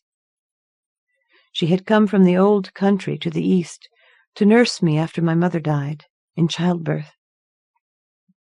My mother had been a witch, but the power was not hers to command after she was raped." "Dirty pirates," muttered a man of big belly and little wit. "Whence did the scoundrel come?" was not a pirate that took my mother. He was of the Sulcar." At this revelation, an angry muttering arose from the crowd, as though a rumbling in the earth. No one would bring himself to believe such about one of their own, for the Sulcar lived by a code as stern as the rule of the tides. Myrna was not intimidated, but pointed to the harbor and said, "My father lies out there." "Gatil," moaned Tio, and all were silent. "He didn't know that I was his daughter, save for hints in his dreams that he could not bear to recall in the light of day. In the cave, when I learned the truth, I passed it on to him. 'Tis possible the power in me recognized the Sulcar man who carried me from my village, years after he had lain with my mother." "This be more than I can hold," shouted one of the men. "What witch could be so taken?" Tio had heard stories about gems of power, and now, what there was of the power in her spoke with a voice that gave meaning to Myrna's dream. Though a weighty matter to set before these exhausted men, Tio had to help them understand. "Hear me," she began. "'Tis true that no witch would allow a man to take advantage of her, and no Sulcar man would behave as a brigand, taking what is not freely given. Yet the power of the jewel overcame both these obstacles. Long ago, when Gatil must have touched the precious bauble, that which was a focus of magic for a bloodline old as the hills of Estcarp, there was a punishment for witch and man alike. Having erred so grievously, he should never have returned to that village, no matter how many years had passed. The jewel was calling him back, that which no man should touch, that which no man, having done so, could resist. That he should steal it was his greatest sin of all, and it brought down the monster on all of his kinsmen. May he be forgiven." The men were satisfied with this explanation, and a few even added a hearty "Aye" to what Tio had spoken. For it was enough that they had been witness to the destruction of the sea monster, and that their savior was a 13-year-old girl who could in no manner be blamed for what had befallen them. "You are a brave young woman," said Tio. "Mine was not the only bravery," Myrna replied, turning her gaze to the sea. "He could have fled when he knew the truth. Instead, he helped me do what was required of us. The wish will never die in me that I had known my father sooner." Afterward. As avid readers of Andre Norton for a number of years, when the opportunity was offered to write in her Witch World universe, we were both flattered. We feel that Andre's brand of high fantasy draws upon qualities of the classic fairy tale. We wanted our story to reflect some of the wisdom of the old ways. Relationships between man and woman, and parent and child, lie at the heart of what fantasy can teach us. Brad and Cynthia Linaweaver. La Verdad, The Magic Sword, by A.R. Major. Abbey Halstead was the last stronghold of the Ladies of the Flame on the trail northward to the grey towers of the Weirs. With such a location, it had witnessed many strange events. Few were stranger than the one going on at that very moment in the inner council chamber. The 7 chairs were arranged in a semicircle, with the head abbess in the central chair. All wore the full-length black robes of the order. Even the wimples surrounding their faces and heads were black. The only thing breaking the monotone of color was the red flame embroidered on the left breast of their robes. This was the ruling circle of Abbey Halstead, the head abbess and her 6 advisers. Before them stood a young woman in the travel costume of the daleswomen. She had the jet-black hair and the pointed chin that hinted of some connection with the old blood. But the eyes were what held the council. Like deep pools, they hinted at a knowledge long forgotten by her peers. The owner of those eyes was known simply as Eudora, and she was there in response to a recent night vision. You come to us with a tale that Gunora has contacted you. Why? Why and why? Asked the abbess with her eyes flashing. Eudora was used to people doubting her visions. She retained her composure without difficulty as the 6 other ladies of the flame leaned closer, the tense poses of their bodies betraying their inner excitement. Why what? She asked respectfully. Why does Gunora wish to establish contact with us? Her shrine is used mainly by the daleswomen of the south. Why does she need our help now? For centuries the toads have been her nearby harmless neighbors. Why does she think she has anything so valuable that we should risk contacting powers beyond a gate for her? Asked the abbess. First, Eudora replied, please remember that Gunora is a feminine power, the same as you are, and does very good work with our sisters, the daleswomen. Second, our knowledge of the toads is very limited. We do not know why the ancients imprisoned them in their circle of stones. I, for one, would not care to find out what evil they are capable of if... Her voice trailed off. If what? Interjected a lady of the council. Does if mean the toads are trying to escape their enchanted prison? Possibly, replied Eudora. Gunora has reason to believe that toads are already preparing a champion willing to risk her wrath to gain her treasure for them. Champion? Treasure? Questioned the council in chorus.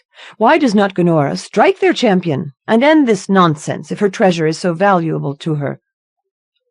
Gunora is dedicated to the hearth, love, and life, Eudora replied patiently. It is contrary to her nature to strike out in anger. Besides, whenever the toad's champion appears outside their enchanted circle, he looks like any other ordinary man. So Gunora asks your help in getting her a champion. Are there no warriors of the Dales who are in debt to her for past favors to their wives? Could not they be her champions? Eudora smiled. Ladies, this battle must be fought inside the toad's ring of stones to contain them there. No local warrior would stand a chance against toad magic. She also knows that besides serving the flame, you nurse the sick as she does, and you keep ancient records. If anyone can call a champion from beyond a gate, you will be the ones to do it. The abbess was silent for a moment, then said quietly, We well know from past history that it is very dangerous to meddle with those forces. It costs a price, and sometimes the price is very costly. Is her treasure worth the risk? Her treasure comes from her vineyard, Eudora replied. Only a few drops of the pure essence of life wine are produced each year. 1 drop of this essence, when diluted with large amounts of water, makes a drink that refreshes an exhausted new mother. More concentrated, it heals damaged bodies, and in pure form, it can bring back life to a dead body, or remove a powerful curse. So, ladies, unless you want an invasion of freed toads with all their demonic powers intact to curse the land, you must find Gunora a champion. You really have no choice." The council members all looked to the abbess. "When do we start?" asked one of them quietly. "Now," replied the abbess. If he could just reach the garden, he would be safe for a while. But the sounds of pursuit kept coming closer, and his own footsteps were faltering from the lack of blood. Blood! It was a sticky mixture on the hilt of his father's rapier. His father had made the dangerous journey from Lisbon in Portugal to Toledo in Spain, to seek from the hands of the world's most famous swordsmiths a special blade. But not all the blood on the rapier was his. Some of it was the blood of his now dead beloved. Strange, that in the same night the blood of a warrior and the blood of a maiden should mingle on the hilt of La Verdad, while the blood of a traitor was on its point. La Verdad, or the Truth, was what his father had named his sword, and it was for truth his father had died. It looked now like the son would soon follow the father, for the killer forces were pressing closer, while his— But wait! His hand was touching an ancient wooden gate. The gate was set in an old slate wall. Joajo de Branco staggered past the gate, not wasting the effort needed to close it. They would not dare enter here. Too many old wives' tales had come out of that small, unkempt garden. Grim tales of people entering in who never came out. The bishop's minions would keep guard well outside that door. Now it became an effort to place one foot before the other. Only an iron will kept him moving toward the blue stone set in the wall in the back of the garden. By the time the bishop's men got up the courage to enter, he would be gone on a no-return trip, or be dead, or both. What was the unseen force that drew him to this spot? Now his tortured body would respond no further. He fell face downward, and the tip of La Verdad touched the blue stone. His last thoughts were of the scene in Elizabeth's drawing-room. She had obtained papers that proved the bishop was trying to usurp the legal powers of the local Duque de Caixas. The Duque was a good man, who thought more of the lives of his people than the demands of his church. Elizabeth had the proof, and he would take it to the Duque. Her scream had drawn him into the next room. He charged into her bedroom with La Verdad drawn. The bloody body of his beloved on the floor did not stop his trained warrior's eyes from seeing a pair of black boots sticking from under the window drapes. Without a sound he lunged, thrusting the rapier into the curtain at heart height. There was a gasp, and another body joined Elizabeth on the floor. The sinister face on the body belonged to O Tigre, the tiger, captain of the bishop's bodyguard. Now his heart overcame his mind. He knelt beside his beloved and picked up her bloody body. As he had feared, she was dead. Her crimson blood stained his sword arm as he gently laid her on the floor. It was this action that saved his life, for the crossbow quarrel buried itself in his shoulder, instead of between his shoulder blades where it had been aimed. He snatched up the papers Elizabeth had dropped and sprang through the window. Her sacrifice would not be in vain, he resolved. Then the sending hit him.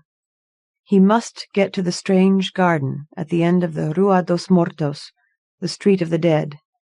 He must! As the first rays of the crescent moon invaded the garden, they revealed a distressing scene. The body of a very dead young man, reaching out with his sword to a blue stone in a wall. The moonlight touched the stone, and La Verdad disappeared, only to reappear in a meadow in Arvon. Its master was dead, but the sword still pulsed with life. From it, A powerful thought wave went searching, searching, searching. Out there, somewhere, a kindred soul would need them. La Verdad had come to Arvon and the Dales, with the blood of a warrior and a maiden mingled on the hilt, and the blood of their enemy on the blade. The keen eyes of the woman called Eudora opened to a new day and rested on a very large cat. The cat was on the foot of the bed that the ladies of the Flame had provided her with after the sending of the night before. With all the presumption of its tribe, it stared at the young woman unblinkingly, as behooved one in the presence of an equal. They had established a mind link immediately, and both respected the talents of the other. "What news, little brother?" she asked. "Sorceress," he replied respectfully, "I have found a strange object lying in Torbuck's meadow, near the wall. I was hunting there last night, and suddenly it appeared. It was similar to the iron sticks the two-legged warriors carry, yet it was different. Then the thing mind-spoke me, saying, 'Get a person of power for me.'" A thing of power that could mind-speak? Never had Eudora heard of such. Maybe the abbess could shed light on this. She quickly made her way to the abbess's chamber with the message. After pondering for a moment, the abbess ordered, "Go and search. This may be the answer to our sending." Arvon had never seen its like, as La Verdad lay on the green grass of Torbuck's meadow. It was a typical Spanish rapier, by the master swordsmith Tomás de Ayala of Toledo. The long, slender blade was a good handbreadth longer than a regular broadsword. The name La Verdad was etched into the fort of the blade near the hilt. The pommel was pure gold, and a small ruby was set into each end of the quillion. The grip was leather-bound and cross-laced with gold wire for a firmer grasp by the user. A knuckle bow was molded into the guard, made in the form of interlacing steel rings that formed a cup to protect the hand of the user. Clearly, this could be a machine of destruction in the hands of a master swordsman. The beauty of the weapon's appearance was only slightly marred by some dark stains on the hilt and the tip of the blade. Eudora rode her horse into the meadow, flanked by two border guards, who trotted both respectfully and slightly to the rear of her.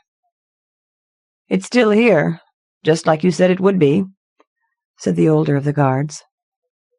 She said nothing, but even before entering the meadow, she had felt an urging, a strange force drawing her to this place.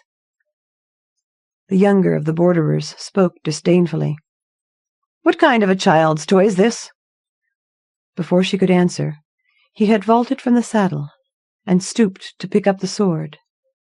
Then he gasped in pain and cast it from him. "By the beard of my grandmother," he roared, "'tis as hot as a poker." Eudora wondered fleetingly what oath he would have used had she not been present. Then she extended her white birch sorceress's wand and spoke softly. "I come in peace. You sent for me, mighty one?" The younger guard glanced at the older one and raised up one eyebrow in question. Had she lost her senses to speak thus to a weapon? The other guard shrugged and rolled his eyes heavenward. Clearly he thought the ways of a sorceress were beyond understanding. Eudora dismounted, stooped, and picked up the weapon. She folded her riding cape around it carefully and prepared to remount her horse. Even with her cape around it, she could feel a pulsing of power through the length of the blade. Into her mind entered a soft, feminine voice. "Sister, we feel your problem. We will assist your quest, for you seek to defend the truth. If success comes, you must help us complete our search for truth." "We?" mind spoke Eudora as a question. This time, a deep masculine voice responded in her mind. We are one, but we are two. We are sword-sworn to fight for truth. We are La Verdad. A knot of curious abbey labourers, gate guards, and novices gathered around the drawbridge as they returned. There was electric tension in the air, and everyone seemed to sense that this was no ordinary event. Eudora called to the abbey's swordmaster. Hearken! What do you make of this? But be careful how you handle it. Cautiously, the elderly soldier hefted the rapier, assumed an on-guard position, and made a few thrusts at the air. Clearly, my lady, it is a weapon for thrusting. The balance is perfect. It is very light, and... Here his voice trailed off. Yes? Forgive me, mistress. But the weapon almost seems to have a mind of its own. The borderer, who had tried to pick up the sword in the meadow, interrupted with a snarl. I still think it is a child's toy, and would like to prove it with my own steel. There was a malevolent glare on his face. Almost like one possessed, thought Eudora. Almost as if he is honor-bound to disprove the value of this weapon. She gave a nod of approval to hearken, and the two men squared off. The borderer was good, but the experienced swordmaster had no difficulty turning aside his slashing thrust. There was the grating sound of steel sliding against steel, as Harkin followed his parry with a riposte that was really a feint. Suddenly, La Verdad glowed with a bluish light, and its point circled the point of the extended broadsword twice, then spiraled down the blade with the fluid motion of a blue snake. There was a gasp from the onlookers as the guardsman was not able to parry the thrust, for the point of the rapier caught the man's leather jerkin at the wrist and split it to the elbow. Cease! Commanded Eudora. Swordmaster, you have proven the weapon well. Return it to me. Harkin started to extend the weapon to her, paused, and his face became as white as new-fallen snow. Mistress, I cannot. By the axe of Volt, it is pulling me toward this youth. It was plain that the aged swordsman was struggling hard to turn back to the young woman. Instead, he was stepping slowly across the circle of onlookers to a fair-haired youth on the opposite side. Do not resist, O worthy Harkin, instructed Eudora, for her sorceress instinct sensed an outpouring of power in the area. Permit them to choose their own master.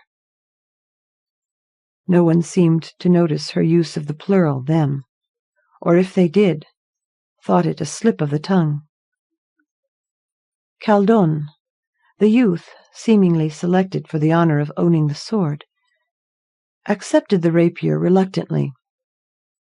He was a tall youth, slender of waist and broad of shoulder, who moved on his feet with the grace of a hunting cat. From under a crop of blonde hair peered the most innocent blue eyes that Eudora had ever seen. She spoke firmly to the novice warrior. Caldon, bring the weapon to me. The youth obediently walked to Eudora, extended the sword respectfully, then stepped back in alarm. I can't, milady. My fingers won't open. Then come with me to the abbess, replied Eudora with a grim smile. It would seem we have found our champion for Gennora. Eudora and Caldon stood on the deck of the Sulcar ship, gazing out at the starlit sea. Under pressure of time, they had decided to travel by sea from the cove below Abbey Halstead, down the coast, and to a landing place near Gennora's shrine. Eudora had this terrible urgency, They must reach the shrine before the full moon. She glanced over the square-rigged Sulcar ship, with its narrow bow knifing rapidly through the sea. It was from such a ship as this that her father, a wounded Sulcar sailor, had been brought to Abbey Halstead for healing. In the months that followed, he had rewarded the Abbey's kindness by stealing the heart of her mother, one of the novices. He was killed a year later in pirate action, and her mother had returned to the Abbey to have their child. But her mother had grieved so over the death of her husband that Eudora was soon an orphan. The ladies of the Flame had raised her, hoping she too would be a novice, but Eudora did not take well to Abbey life. She would venture out to talk to the local wise women, to learn their secrets. Her last venture had been in the direction of Gonora's shrine, but the vision she had on the trail had sent her hurrying back to the Abbey Council. Now she was again venturing forth into new worlds, this time with the company of an unproven warrior youth. They made an attractive couple as they stood on the foredeck of the Sulcar ship, she with her slender form, robed in the grey travelling costume of a daleswoman. Her high leather boots and flowing cape only helped to accent her long, unbound black hair tossed by the wind. Caldone's muscular frame was encased in the high boots, leather jerkin, and the light-weight chain mail of a border guard. One rebellious blonde curl projected from under the open-faced helm on his head. It was a plain helm, as it sported none of the snarling animals that many of the borderers were fond of displaying. He had no shield, and at his side was his only weapon in a new sheath, a weapon such as the Sulcar captain, with all his fighting experience, had never seen before. It had taken Harkin a long time to convince the youth a shield would merely be in the way with this type of weapon. Eudora glanced up at the youth's grim expression. She smiled inwardly at the contrast between his face and the one golden curl that constantly kept peeking out from under his helm. So childlike to be going on such an important mission. Yet he knew what his task would be. Eudora still was in doubt as to just why she had come along. From time to time, her fingers would lightly touch the sword hilt. She seemed, in an odd way, to be in communion with it. The sullen Sulcar sea captain glanced at the couple, turned away, and spat over the rail. He was under Aegeas to take the couple Daleward, but that did not mean he must like dealing with wise women. And that weird weapon the youth carried. Why did the hair on his neck stand up every time he was around it? Eudora thought back to the session she and Caldone had shared with the abbess at the start of this adventure. Caldone had repeatedly placed La Verdad on the oval table before the older woman. She was experienced enough to recognize an instrument of power immediately. When she made some strange sign and said, "Choose," the weapon would slide down the table until the hilt was in Caldone's hand. Then the rapier would slide back down the table to where Eudora could touch the blade. It seemed like La Verdad had chosen two masters. How could this be? In the end, it was settled that they would both go on this mission together. Caldone would fight the Toad's champion, and she would... what? Then there was the little gnawing question at the fringe of her mind. Why had the Toad's champion not already raided Gonora's defenseless vineyard? As the ship ploughed eastward, dark clouds began to gather in the night sky. At first they seemed like the wings of a gigantic black bird. The sea became more restless as the waves began to whitecap under a brisk wind. A tenseness began to be felt in the crew, who began to mumble Sulcar storm chants. Caldone glanced down at the young sorceress standing tensely beside him and said, "Yes, I feel it too. Someone or something evil is trying to make contact with us." She nodded and added, "You are right. This action of the sea is not normal. The crew sensed it also." Then the clouds descended to sea level, and in the direct path of the ship they assumed the appearance of a huge ancient warrior. Now it was clear to her why she had been chosen for this quest. "Caldon, give me La Verdad quickly," she ordered. To the youth's credit, he handed it over instantly without comment. Grasping the hilt, she made passes through the air that left, temporarily, a glowing trail behind them like ancient runes. The cloud warrior came closer with upraised sword. But suddenly the clouds over the ship parted, and for an instant the waxing crescent moon was in view. Eudora raised her left hand to the moon, and a shaft of moonlight flowed down her arm, across her body, and out the blade of the sword like a bolt of blue lightning. On impact with the cloud giant there was a flash of blue light, a sound like a clap of thunder, and a silent scream of rage that only the mind could hear. Then all was silent. Once again the stars shone down on a ship sailing across a glassy sea. Taking the sword from her shaking hand, Caldon returned it to its sheath. She was drained, exhausted, ready to collapse as he supported her gently against himself. "So, it was all an illusion, just to frighten us?" he asked. "Illusion, perhaps," she responded wearily, "but an illusion with teeth. If that cloud warrior had struck this ship with that sword, we would all be swimming right now. But where is the captain? I must have something to eat. Never have I been so starved." The smiling captain came up, his attitude completely changed. If this was a sample of what to expect on this journey, maybe it was better to have your own personal wise woman along. He insisted on serving his passengers himself. Never had he seen such powerful magic avert such a near disaster at sea. Eudora added a pinch of restorative herbs to the wine and water mixture the captain was serving.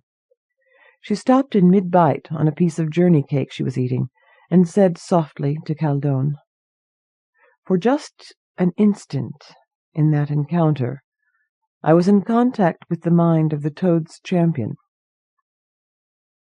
Somehow they have located Malfetor's sword. That illusion calls himself Malfetor II. Malfetor?" Caldon made the name a question. "The original Malfetor was a powerful warlock warrior that lived over a century ago. The Ladies of the Flame were forced to unite and destroy him to protect Arvon. No one ever learned what became of his sword. This new champion has been defeated by us on the field of sorcery, but now I must defeat him on the field of flesh and steel," finished the youth. "You are very perceptive," added Eudora. "But I fear there will still be some magic in that conflict also. Never forget you have a very powerful weapon." "I have two, my lady," he replied. "I have La Verdad and you. You were magnificent in that encounter. I trust you to back me when the moment comes, like a true shield brother, or sister," he added hastily. Eudora flushed at this unexpected praise, then looked at him intently. "Caldon, do you fear this coming conflict?" she asked. He looked down, as if studying his boot toes, and replied, "I would not seek it out on my own. Yes, I dread the possible outcome." "Good," she replied, "for if you didn't, you would be a fool, and this is no task for fools. Now we'd best retire, for we both need the rest." Eudora entered the cramped quarters that had been assigned to her, but Caldon chose to stretch out on the deck with the off-duty crew members. Eudora slept the sleep of the totally exhausted. Caldon dreamed all night long. of a young woman in a grey robe casting bolts of lightning at a giant warrior. They made camp at the halfway point to Gonora's shrine. All during the last hour on the road, Caldone had been nervous. Unseen eyes were watching them, eyes that had no love for them. La Verdad sensed it also. Every time he touched the hilt of the sword, there was a responding tingle, as if a power of some sort were building up in it. He selected the campsite with much care, a tall cave, really a split in the rock wall beside the path, just wide enough for one person to enter at a time. Evidently some animal had used it as a den, for there was a large pile of brush at the back wall. "Animals or men?" said a soft, masculine voice in Caldone's mind. "Be ready. They come." Eudora had coaxed some of the brush into a small fire. With that light behind him, Caldone drew the sword and stood to one side of the cave opening. They came as shadows, a ragtag pack of bandits. The firelight glinted on the few scraps of armor, 2 swords with nicked edges, 1 battle-axe, and 2 crudely made clubs. The cave sides forced them to come in single file, ideal for one swordsman facing a group. Caldone stood sideways in a slight crouch, as Harkin had taught him. He stopped the first bandit by the simple act of extending his arm with his body weight behind the thrust. The lunge caused the rapier to pierce the biceps on the bandit's forearm. Without a sound, the attacker dropped his sword and fell across the feet of the axeman following him. This action briefly exposed the axeman's weapon hand, and like the tongue of a snake, the rapier laid open the man's forearm with a bloody gash. As the bleeding axeman turned and fled, the rest of the pack turned and rapidly retreated. The wounded leader dazedly staggered after them. Not a sound had been uttered in the short conflict. "Let them go," commanded Eudora. "Once again Malfetor has visited us. These men were just his innocent tools." He looked at her with one eyebrow raised in silent question. "Did you not see how dazed they looked, and how silent they were?" Malfetor had placed them under Aegeus to attack us. He nodded assent thoughtfully. "Now our enemy knows something of what he must face on the field of blood and steel." The sorceress eyed the youth thoughtfully. "You did well with an unfamiliar weapon." "They fought sluggishly," he replied, "like men moving in a dream. Even so, I'd rather have had my old broadsword." "Why?" "This is mainly a thrusting weapon. I have been trained mainly in the art of cut and slash using the edge." He spoke bluntly. After a moment of silence, she spoke softly. "Yet this weapon was sent from another place or time when the council summoned help from a higher power. When this use is over, it must be sent back, and I doubt not that some payment will be demanded for its use. Just what that payment will be I do not know, but there will be a price." "There is something else that bothers me," the young swordsman replied. "When Harkin tested it, it glowed with a blue light, and he said it had a mind of its own. I noted neither in this conflict." "Caldone, do you trust me completely?" she asked quietly. "Of course, my lady," he replied in shocked tones. "Then remove your glove. Face the entrance with the sword in your bare hand, and, whatever happens, try to keep your mind blank." As he obeyed, she bound together some wisps of grass into a crude doll. She made a few passes over it with her wand, chanting with strange words. She then cast the doll in front of Caldone. Immediately, a mean-looking, fully armed warrior walked through the cave entrance. Caldone dropped into an on-guard position, and what followed was amazing. La Verdad became a flashing lance of blue light in the hands of a master swordsman.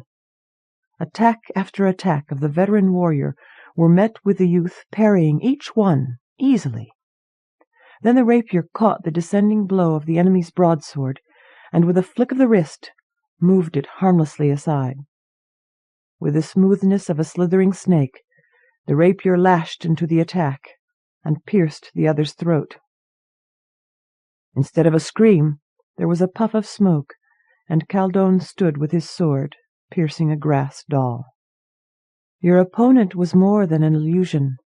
He was the returned spirit of a veteran warrior. But with your bare hand in contact with the magic sword, you were able to win the conflict.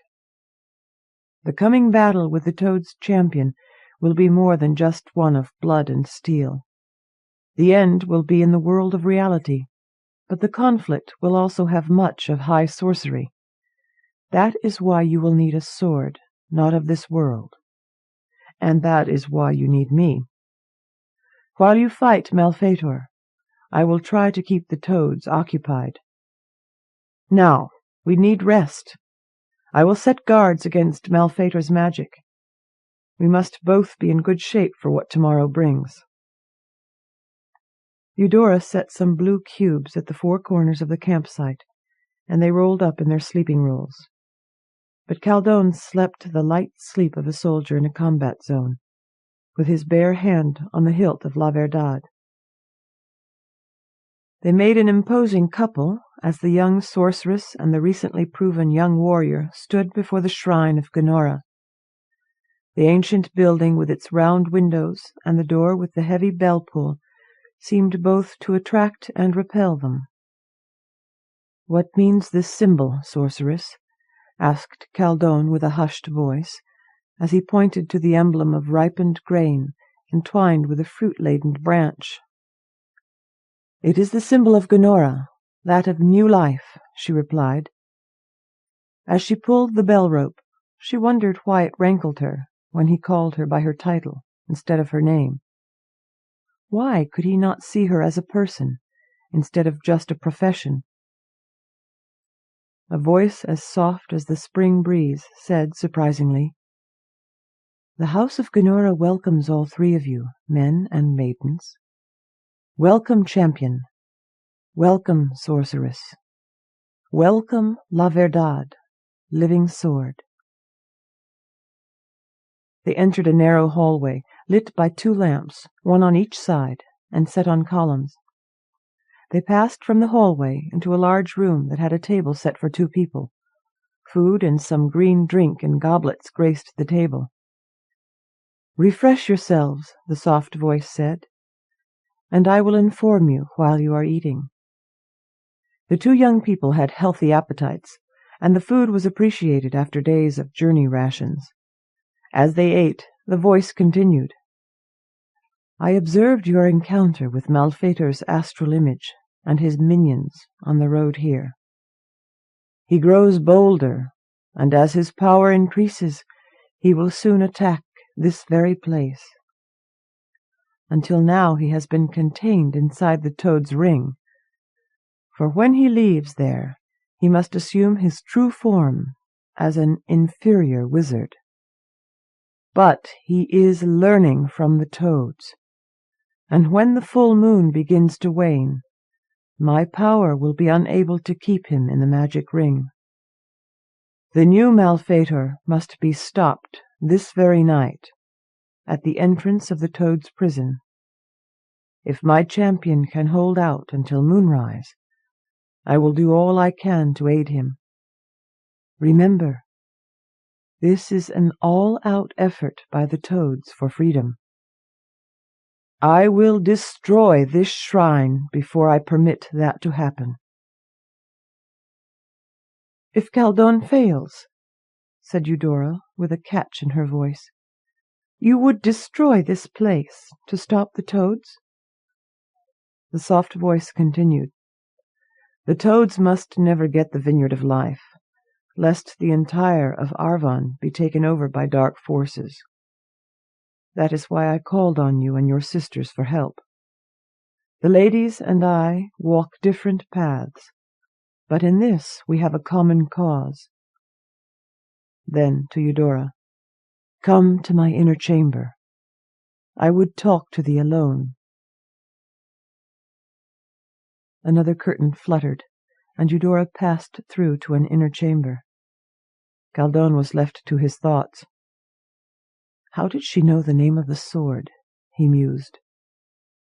He would have been much more surprised had he known the conversation going on in the inner chamber. The soft voice of the unseen Gunora hung on the air like spider silk. "My champion is young, but very strong. He is also a rarity in any time. He has true character, high ideals, and is pure in thought. You will be wise not to let him escape you once this quest is over." Eudora blushed furiously. "I am pledged to seek the way of power. For me to take any man as husband would cost me my power. It is my very soul. I cannot deny that." "If you survive this coming combat, you may have a new sense of values. A new type of power may appeal to you," Gunora replied. "Then," surmised Eudora, "there is some doubt as to the outcome?" The voice was quiet for a moment, then continued. "Two men shall fight, but mighty forces for good and evil await the outcome. In such a strife, the future is always uncertain. This is life." Eudora sensed the interview was over. She arose, and at Gunora's request took a small flask of the green beverage with her to the larger room where Galdon waited. At first glance, when he smiled at her, she felt the urge to smile back. "Remember, sorceress," she told herself. "Gunora is the patron of home and hearth. You are pledged to another way."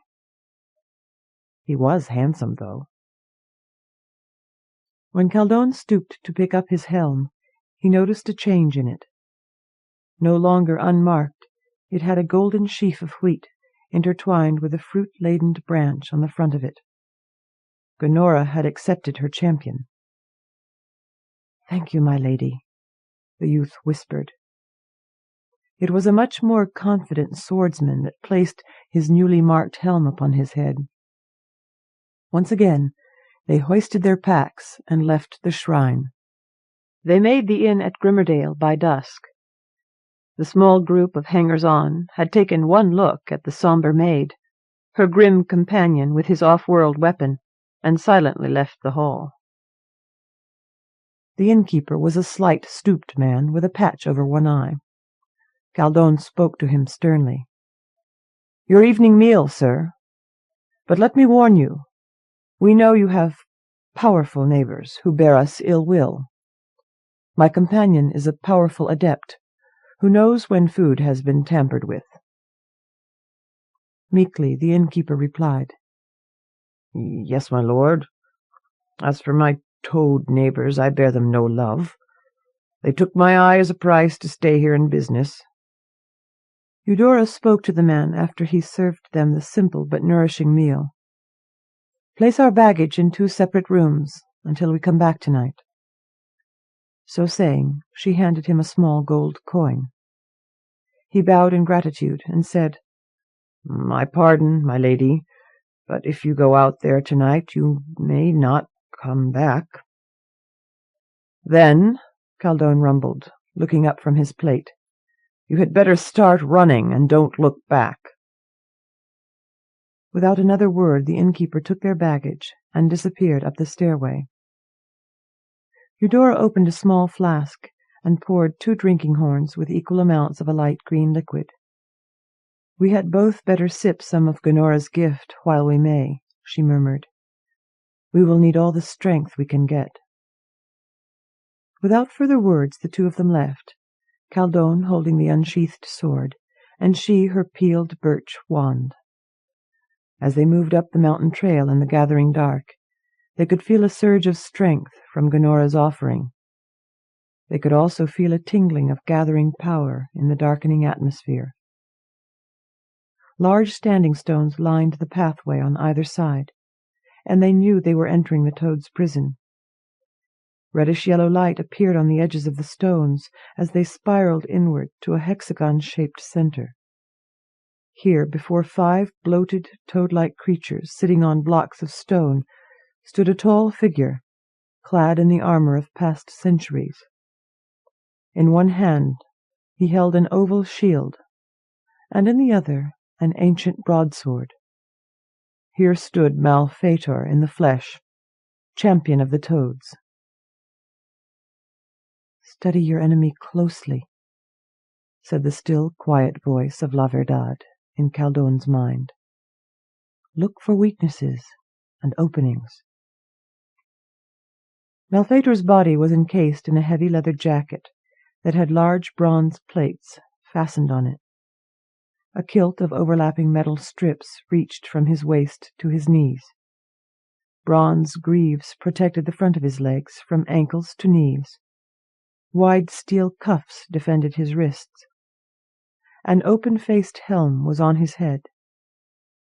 "Such armor will make a man slow, and he will tire quickly," mind spoke Caldone.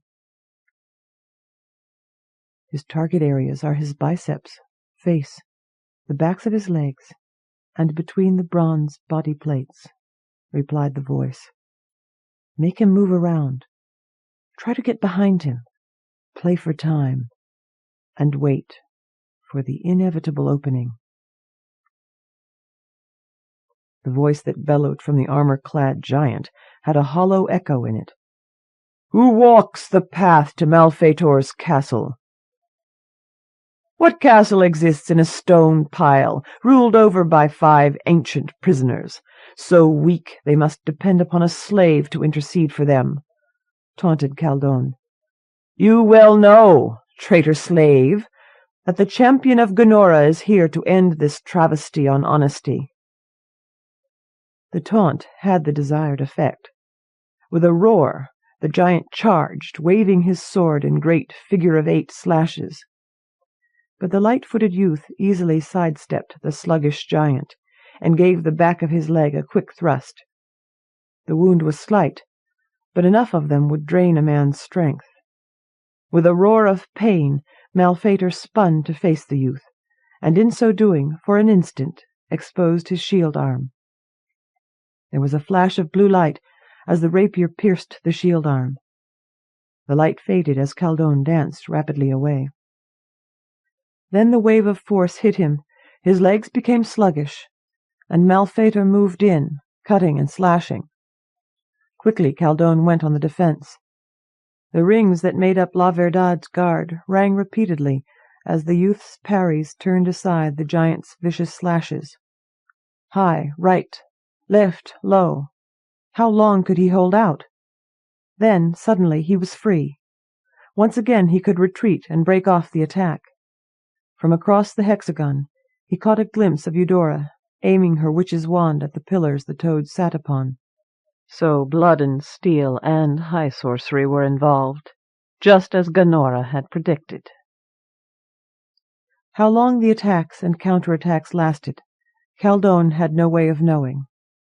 In spite of the fact he was bleeding from a number of minor cuts, Malfetor showed no signs of slowing. But his shield arm was sagging, so the giant tossed it aside and tried to adopt a thrusting attack. This was a mistake, as his weapon was shorter than La Verdad and improperly balanced. He soon found himself wishing for the slight advantage his shield had given him.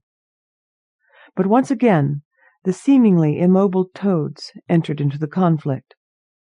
Around Caldone's shuffling feet rose snake-like tendrils of fog that tried to trip him, and, once again, Eudora and her wand came to his rescue, chanting unknown words and making the air glow with rune-like signs. These quickly dissolved the grasping snakes. Now another force was to be dealt with. In the heat of combat no one paid attention to the rapidly rising full moon. In desperation, Malphaetor lunged at the taunting youth, only to see a quick parry turn the thrust away, and once again the rapier glowed blue and began to spiral down the blade in attack. Then it happened. Caldon's foot turned on a pebble, and, overbalanced, he fell to the ground on his back. With a roar of victory, the giant grasped his sword in both hands and slashed at the youth with a double-handed blow that would have cut him in two. At that moment, the giant was completely exposed, and the sword named La Verdad had its moment of truth. As Caldon whipped the long rapier up, the glowing blue point went between two bronze chest plates, through the giant's heart, and out his back. There was a long gasp, and Malphaetor seemed to shrink within himself. As he hit the ground, the former giant was nothing but a little round-shouldered man with a patch over one eye. He was very small, very ordinary-looking, and very dead. Caldon reached to take his former enemy's sword, only to have it turn to a pile of rust. As they looked at the pillars the toads were on, they proceeded to fade from sight. Eudora looked at the husk of the little man in the oversize armor. So, he traded his eye for more than the right to stay in the innkeeping business. That poor creature would dabble with power that could shake 2 continents. We wise women use our power for good, and yet the temptation to use it selfishly has come up in the past, and could come again. Glancing up at the full moon, she added, "Maybe Gunora is right. Maybe another way is better. Beloved, we have one more task before we can rest tonight. We must close this prison tight." So saying, she led him down the spiral path to the beginning of the toad's prison.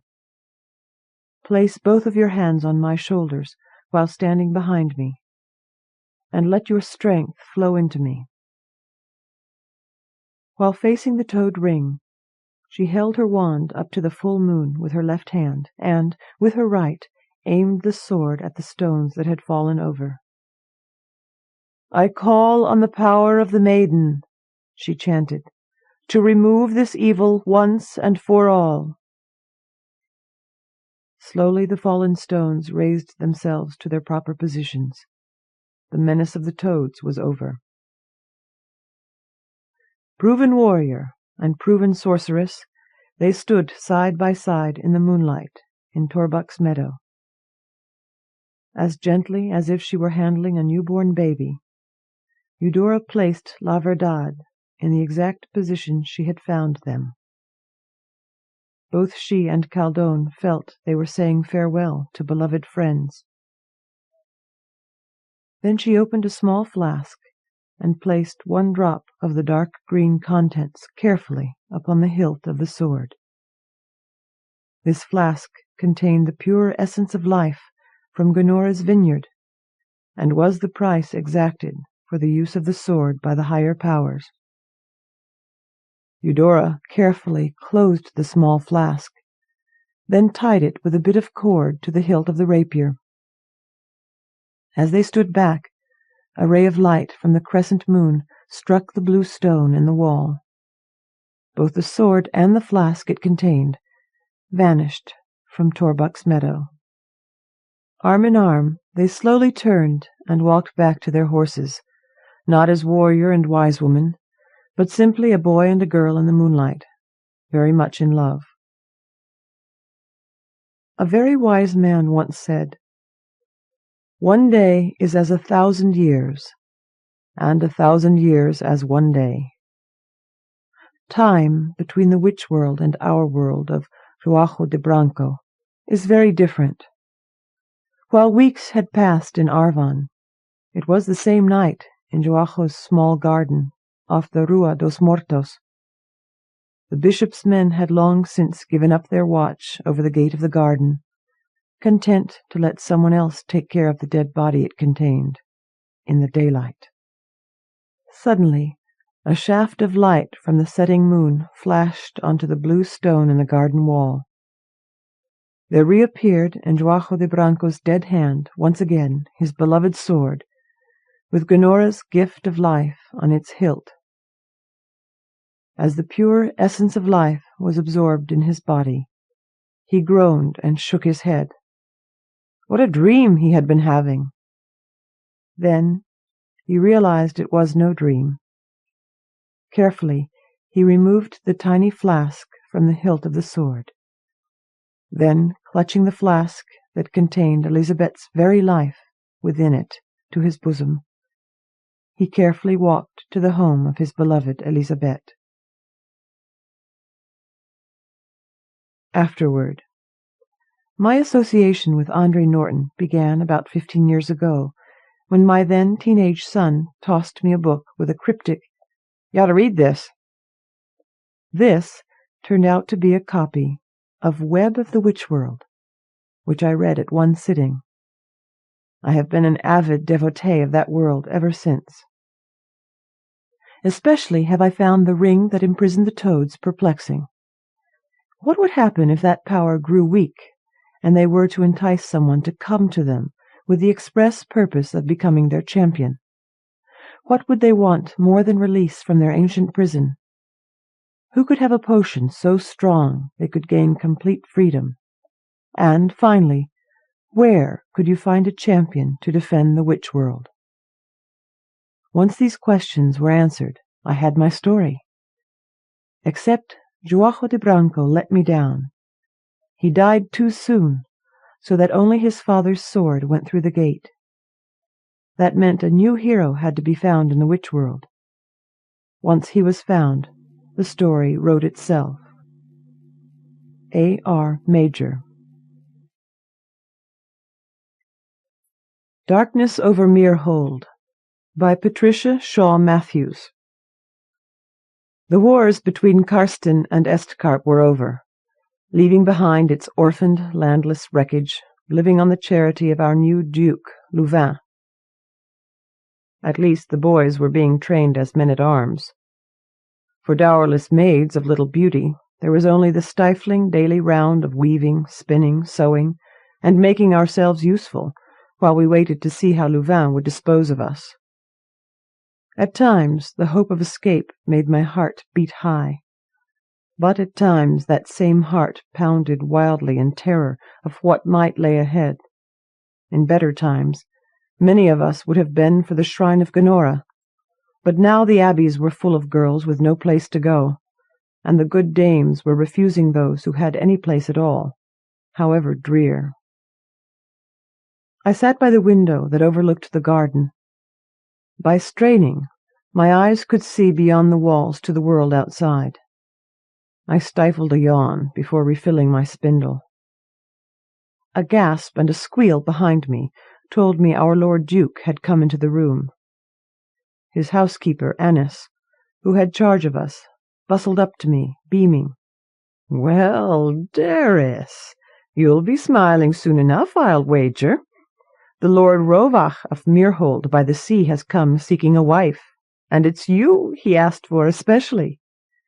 Would you but put this on, and I'll dress your hair." She held out a rich turquoise gown that had once belonged to the Duke's lady, made over by many hands before it had come to me. My mouth gaped open like a witling's. I had the wit to close it and nod obedience. Me? For I am, as I said, landless and dowerless, small and thin, with the overly fragile features of the old race, who are not well liked in Karsten. "Darris is an old maid and not yet 16, one of the maids had said unkindly, and I have to agree it is true. Then my heart, beating in fear again, started, though all maids come to this, and few have ever seen the men they wed. Obediently I followed our Duke downstairs to his hall, where a warrior stood waiting. His sturdy body seemed a forced overgrowth on bones as fine drawn as my own, but of long standing. His clothing was simple leather and homespun, well worn and stained. His face was seamed and weather-beaten, and scarred, as if someone had most earnestly attempted to destroy it. He carried a heavy, ornate sword and dagger, of a style favoured in my grandsire's day. His dark hair was starting to turn grey, and he looked on me with eyes as bleak as a winter sea. "You did not say she was a child," he told the Duke abruptly. "If she does not suit, there are other maids for you and other men for her," the Duke said with indifference, naming two. I knew neither of them, but the other man's lips grew tight, and at last he said, "She suits me well, if I am agreeable to her." I did not understand at all, but something in me liked him beyond all reason, though not yet as a woman likes a man. "My lord," I ventured. "Rovach of Mirhold," he answered, and looked with a question unspoken at the Duke. Seeing no satisfaction, he said, "My hold is hard beset, and the way is long.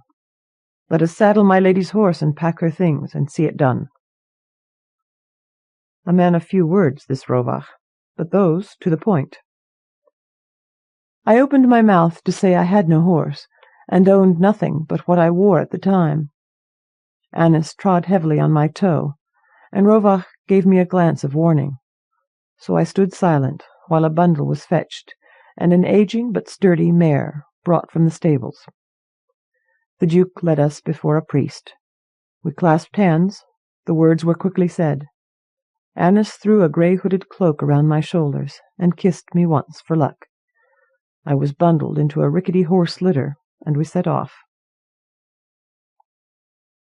I tried not to let my new lord see me leaning out to peep through the curtains as far as I dared. But when the sun had risen high in the sky, he called a halt. "I thought you might like to rest, madam," he said as brusquely as he had spoken to the Duke. "Or to relieve yourself." He indicated a clump of bushes, and I stifled a laugh. No courtier this, but I found myself liking him more and more. I returned to see his scowling at the litter. "That thing is to your dignity, madam." He addressed me with a frown. "But we can pack it if you'd rather ride." "Gladly," I said, suiting action to words, which both pleased and surprised him. We made a simple meal, and he seemed to study me briefly.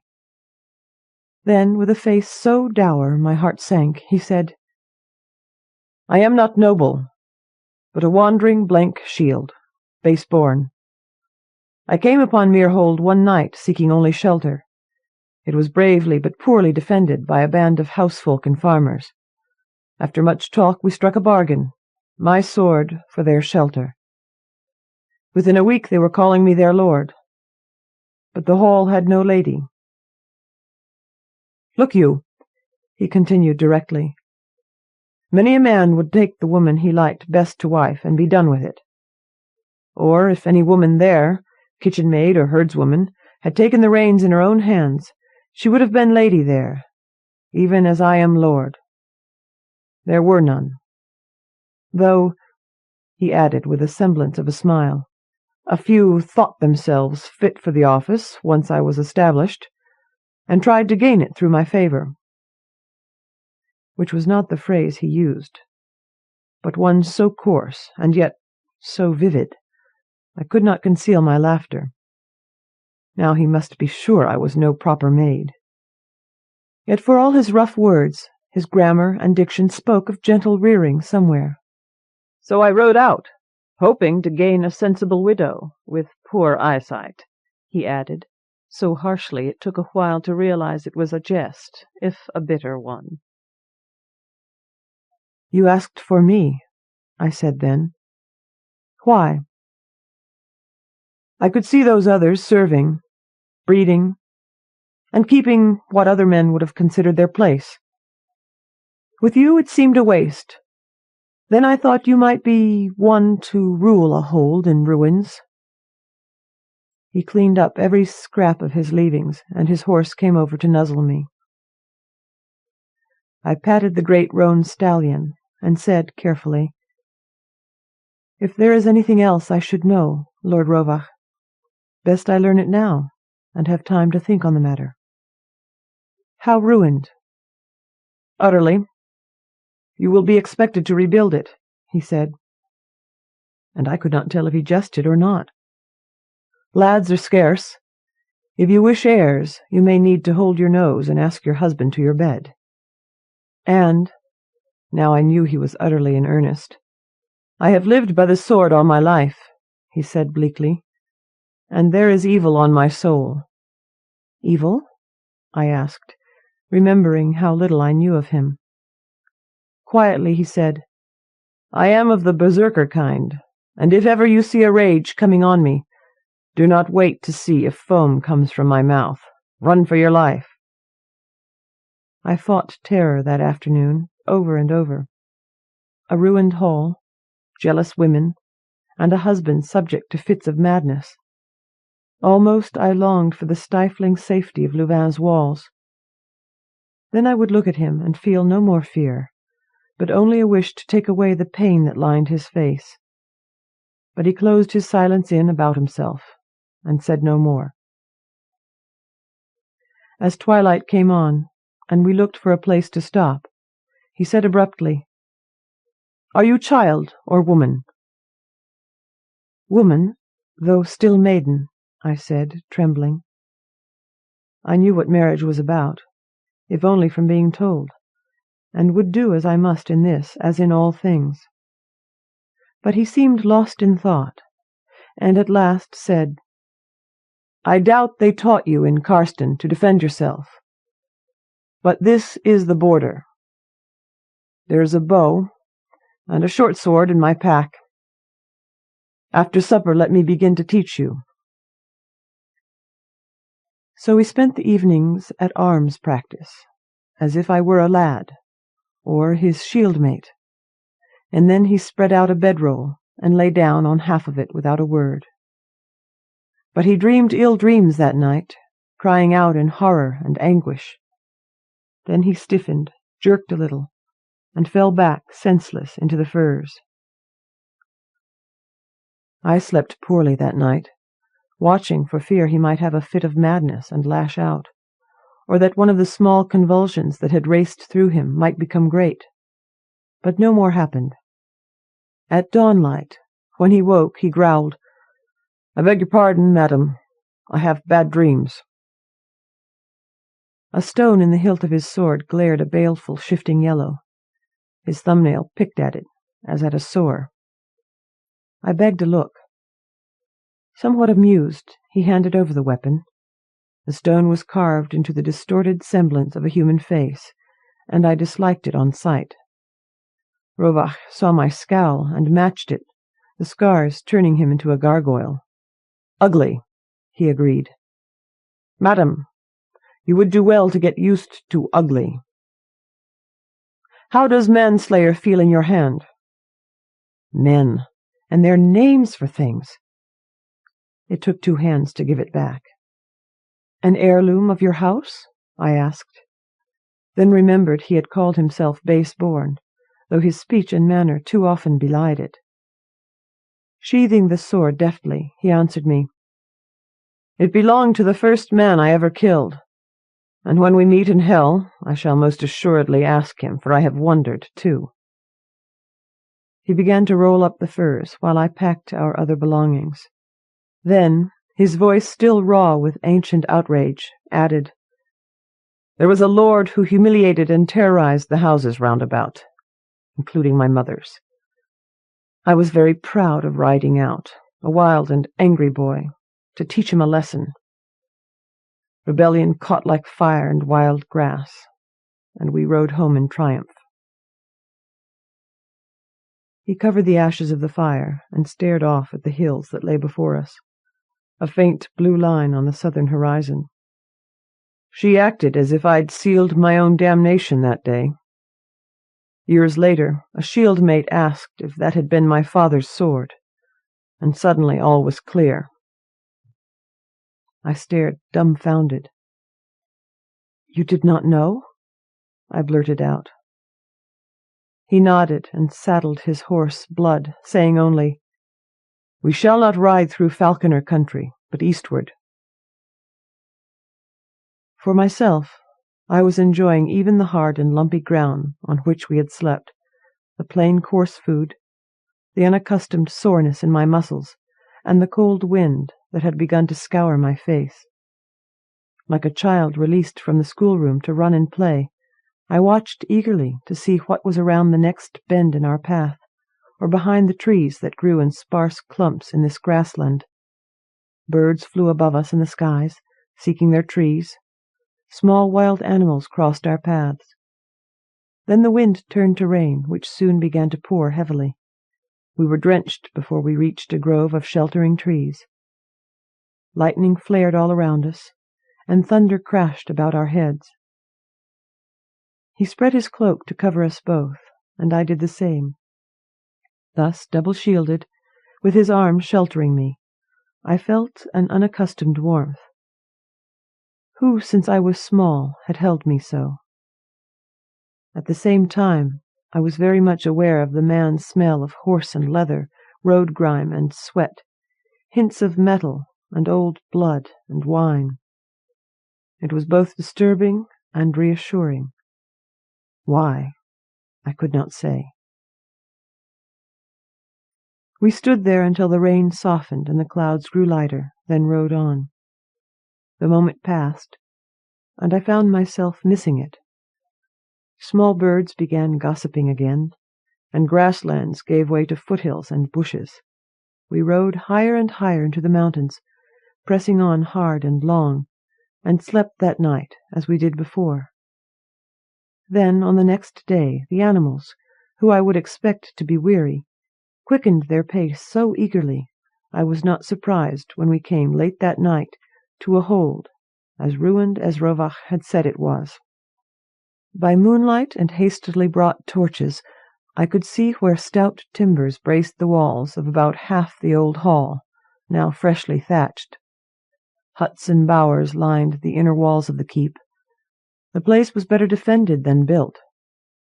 We approached it along a cliff-top path, and even before we had seen it, Lord Rovach gave a signal which had been answered. Armed men escorted us in. Sleepy housefolk, wrapped in blankets, hair still unkempt from sleep, stumbled from hall and bower to greet us. A plump woman in a handsome homespun robe peered at us short-sightedly. Her face glowed like a candle when she saw Rovach. My heart sank. Behind her a child cried out, "Is this to queen it over my sister?" A younger woman cuffed her into silence and minced forward, then curtsied low. "Oh, my dear, how marvellous to have someone of gentle blood to talk to at last," she trilled. I hoped my dismay did not show in my face, as Rovach presented them all to me, including child, lover, and pretender. Before entering the hall, we went by the stables to check on our horses. There, 2 men busily wiped down their lord's war-horse, while my Starshine stood in her lather. One of the men rushed up, babbling apologies. Without a word, Rovach backhanded him into the dirt, then took the curry-comb from his hand and began to groom my horse himself. Ashamed, I took the comb from him, for she was mine to do. He left, relieved, dragging the offending stableman after him. I finished and found my way back to the hall, which was empty, but for sleeping housefolk. I found a bench and sat down to wait for Rovach, and fell asleep in my turn. Rovach came in, woke me, and showed me to a curtained place in the back of the hall. As he pulled off his boots there, I said, "She loves you." "Lyrgan?" He looked startled. "Madam, I would not put such a slight on you, your first day here. I was in the barracks with the men. There is much to do. She is not one to try to overset your authority. If any others do, they are yours to deal with." "Having seen your punishments for disobedience, I said thoughtfully. If you were among my men-at-arms, I'd not spare you, either, as you'll learn on the practice floor. But maids and women, this is why I needed a lady, and quickly. But your pardon for the wait untended in the hall, madam. Tears filled my eyes. Madam, my lady, is it to be so all our days? Do we live apart? Slowly he said, You do not desire me, and I, while I have known many women, know very little of maidens. He was afraid. It was strange to see shyness in a man 3 times my age, who had seen more in any month than I had all my life, but there was no mistaking it. I have not had the chance, I said, determined that all should happen as it must, despite my fears and ignorance and lack of desire. He smiled, as if it hurt his face, and I'll wager it did. Close your eyes, madam, and remember, with any new skill, the first time is awkward, but ease comes with long practice. This I assure you. And with this old arms-master's advice did our married life begin. Days were harder than nights, for I had much to learn. I did not know the customs or the people, but their disputes were brought before me. The women were working in the fields and barns long before sun-up, that we might eat. The men stood guard and did the work of draught beasts. I found it senseless to send Shariann from her cloth-room to the fields, while I spun and wove in idleness, and so was out there, barefooted, skirts girdled to my knees, planting, and openly learning of the older women, even as I had them call me Lady Darras. My old guardians would be shocked.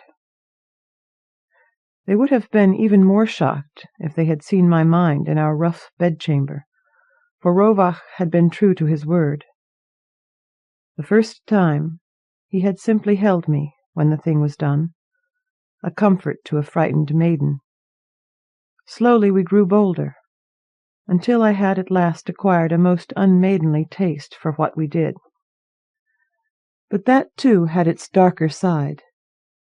As he said, he had bad dreams. He would sometimes cry out in anguish, at others growl in a feral bloodlust that terrified me until I reasoned that it had root in memory somewhere. Or he would sob like one forever damned. At times small convulsions raced through him. Like his people, I learned to dismiss this as an old affliction of his, though it troubled me we had no healer to help. One night foam began to come from his mouth. I remembered his warning to run, but could not. He did me no harm, though, but lay there thrashing, as if fighting with demons, which I already knew he did. It was dreadful to look on, but so was childbirth, and so were farm accidents, and I had helped with both within a month. But how I longed for a wise woman to help me and explain such matters. The women proved no more problem than most. Shariann, at ease in her cloth-room, deferred to me outside. Her little sister, Noriel, sharp-tongued, and with the eye of an appraiser, was another matter. I had the wit to see that if she had been 10 years older when Rovach came, he would have looked no farther for a lady to rule his hall. I showed her I meant her sister no harm, and dealt with her fairly. Soon she became my strong ally, with reservations. Raniel, the lady of gentle blood, was amazed that I did not lay idle and demand service or protect my own beauty. She was sure I was some farmer-maid Rovach had found in the fields. "Why is she not lady in my place?" I asked Rovach idly one night. Her great-grandmother was some sort of half-sister to the then lady of Mirhold, as she often tells us, and she has all the airs and graces.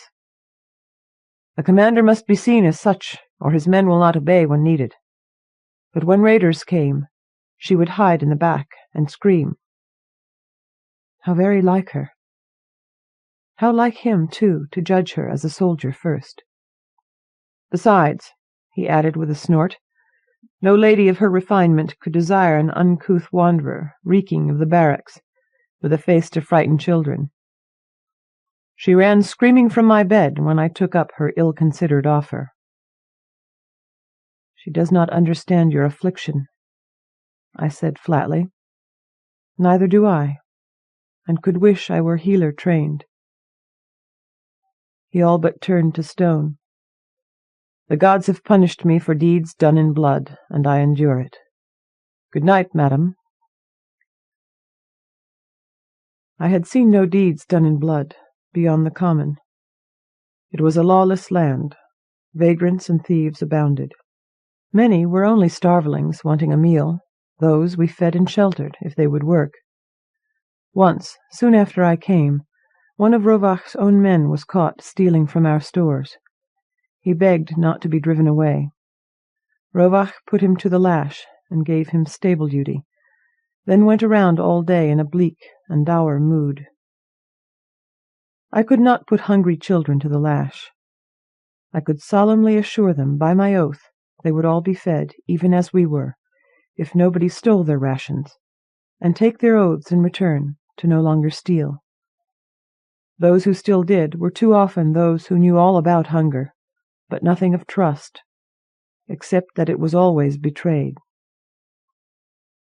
It was mine to choose who must leave and who could stay. To one I offered a piece of wilderness land, to work as she chose, and to eat of as she saw fit. What she wanted from us beyond that, she could trade for, or work for. It was her son who warned us of the next band coming to our door. Soon I was making this offer more and more, until we were ringed with smallholders, whose families were better sentries even than our own. When our visitors were bandits in earnest, Rovach would call up his men, and any of the farmers round about who could fight, and he always beat them back with the efficiency of one who knows his trade well. I had many a wound to tend, and many a fallen man or woman whose soul we must send to their gods. Then I had my own deed in blood to do. I was restless one night, and heard footsteps in the hall, the sound not of someone tending to her needs, but of stealth. Silently I rose from our bed, taking in hand the boy's short sword Rovach had given me. There by the kitchens was Farco, the soldier Rovach had whipped for stealing that spring. In the dim firelight it seemed to me his face had a rat-like look, and I saw him stuffing the last of the dried winter fruits into his mouth. Instead of confronting him, I raised my voice to call our people, who tumbled from their beds to see what I beheld. Lyergan put small tinder on the fire, so it blazed high enough to see clearly. The cook emptied Farco's cloak. There, inside, was not only a cheese and some bread, but 3 weapons, and as much jewelry as could be found in our hungry hold. There was a great clamour as this or that piece was identified. I held no trial. Before them all I had him stripped of his shirt and laid on the whip myself. 1 stroke for the children who went hungry, 1 for the mothers who laboured to feed them, 1 for the women who rose by moonlight to work and laid down long after dark, 1 for the men wounded or killed defending this house from such as him, and 1 for those I should have trusted and didn't, or should not have and did. Then I stripped him of all but those things I knew he owned, and drove him from our door in the middle of the night. He might go to certain death, or to prey on those weaker than himself, or to Calder itself, for all I cared. Then, when the matter was almost forgotten, the child of one of our refugees settled on a piece of wilderness land came racing on foot to our door. When he had caught his breath, he said, Riders. Lots of them. Mother has taken out her bow and gone hiding in the woods and said, 'Tell you, and I have to get da.'" He meant the man-at-arms his mother had married shortly after settling here, the only father he had ever known. Quickly Rovach gathered our men and sent a rider to muster the outlying farmers, and they rode out. And didn't come back. By nightfall I had armed and gathered my people, including Lyregun and the cooks and little Norrie. We wet down the thatch and moved all the hay and straw into stone barns. Old Morrick, our crippled Fletcher, sat in the inner hall making arrows and advising us on the tactics of his own fighting days. The farm lad, Harrel, handed the arrows to the defenders on the roof of the hall. When we rebuilt the hall past the old front wall and door Rovach had put in, we left it standing as an inner wall to give us 2 rooms inside. This inner wall, strong enough for an outer, would be our last line of defense now. We waited near the trapdoor leading to the roof, all but the 2 of us who were sentry on the roof itself. Halfway into the night, when we were all weary of waiting, frightened, and beginning to slack off, the bandits struck with a howl like a wolf pack. Raniel screamed. I slapped her face, hard. "If you want to be gang-raped by them, keep that up," I snapped. "If not, fight." I shoved her bow into her hands. Hunting small birds was a ladylike art that developed good aim. I left it at that.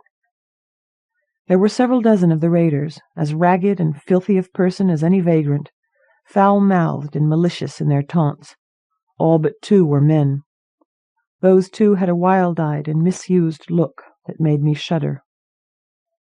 They rode around our walls, screaming, tossing torches into the courtyard, as if in hopes of setting the place afire, but we had forestalled them. Then they brought a heavy log to batter down the gates, which I knew they could do. 2 stout cooks set out kettles of hot fat and lye that we had been saving to make soap, and kept them ready until the bandits broke in and came in range. Then Raniel drew back her bow and took aim at the rearmost bandit. Her long shot failed. Her next did not, but found its mark. I all but groaned to see that the bandits had the discipline, or the indifference, to ignore this diversion. Raniel kept picking them off, hitting more often than missing, as coolly as if at practice, or shooting small birds for pride in the sport. It was not enough. As the first of the bandits came within reach of my own bow, the gates went down, and they rode in with a wild yell of victory. The front door would be next. The cooks handed up the kettles. My women and I took grim pride in toppling them over right where the scalding, stinking stuff would get the frontmost. We could only do that a few times before our supplies were exhausted, but my people in the kitchen were boiling water as fast as they could fill the kettles. The bandits had not reached the well yard yet. The raiders screamed in a most satisfying manner as we scalded them, and one snarled, "Get those wenches!"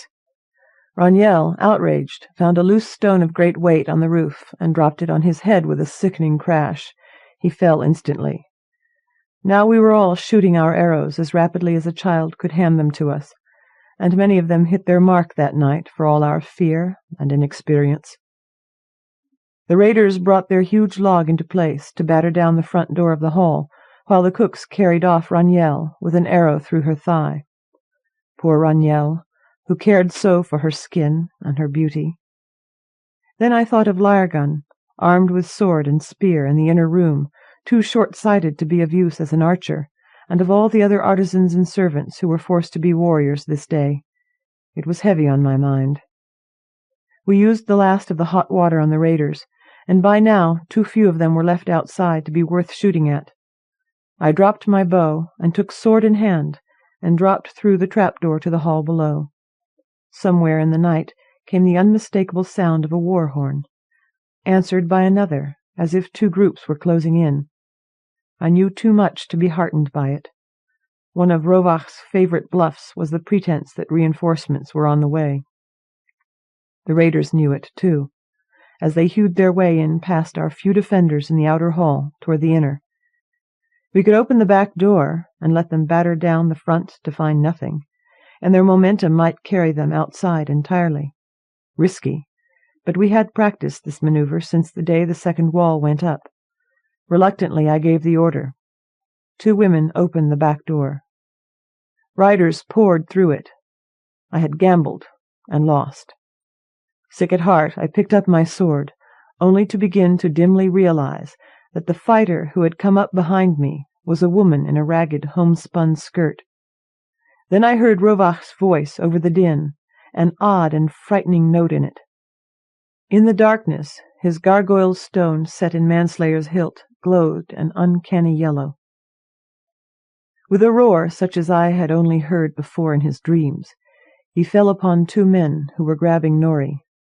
Growling like an animal, he swung his sword with inhuman strength and severed one bandit's arm. The other let loose the child, who ran for the rear, found a kitchen cleaver, and slowly came up front again. Some of the bandits were still looting, or trying to have their way with armed and angry women. Others were in full and panicky retreat. Rovach went after any he could see, leaving none alive. His mouth was working, and foam came from it as he tore Norrie's remaining captor apart with his bare hands. His eyes glowed as yellow as his sword. "My lord," I cried at last, coming to my senses. "Enough! Nobody is left but fallen men and the wounded, and this one is dead already." He turned those unseeing eyes on me and turned toward me. Stuffing my fist in my mouth, I backed away in some haste. Then Raniel, Gonora bless her, thrust a bucket of water into my other hand. It was snow-melt, as cold as ice. With one field-hardened arm, I swung it back and tossed it over him as if over 2 fighting dogs. Norrie handed me another, and I gave him a second dose. Rovach straightened up, dazed, and shook his head as if to clear it. Norrie started crying. Rovach put his head in his hands and sank to the floor on his knees. I think he was weeping silently. Somewhere behind us, Raniel was screaming. "Largan, silence that woman," I ordered, wiping Norrie's tears and helping her out of the ruin around us. She stared at her dead captor and whispered, "Lady Darras, what ails our lord?" In as soft a whisper I said, "He warned me of his battle madness. Now we have seen it. I was shaking and very, very cold. And his rage has brought on an old sickness of his. Let's get him to bed," I told the gaping house folk around me. Swallowing my terror, I went with him. There was no sleeping that night. I kept watch for fear he would hurt himself, or, in his madness, me, for I had seen he had not known me. But the rage had left him, and he slept as one dead through 2 sunrises before waking. He seemed very weak when he woke, and in a mood so black and dour nobody dared break it. He washed his mouth with water and ate very little, and said nothing to anybody. It was for me to see the wounded tended, and the dead properly sent to their gods. He worked on clearing away the wreckage as much as he could, which was very little. Then he stood by the door, staring at the stars a long time before coming in. He sat on the edge of our bed, fully clothed, his face in his hands, and then said, "Now you know." "Yet you saved Norrie, and all of us from beasts in men's forms," I offered. He nodded, but when he had lifted his head there was such despair on his face as I had never seen before. The gem in his sword hilt seemed to be laughing, and I shoved it away. "Damned thing!" I cried out. "Both of us," he said more quietly, and, turning his back on me, made ready for bed.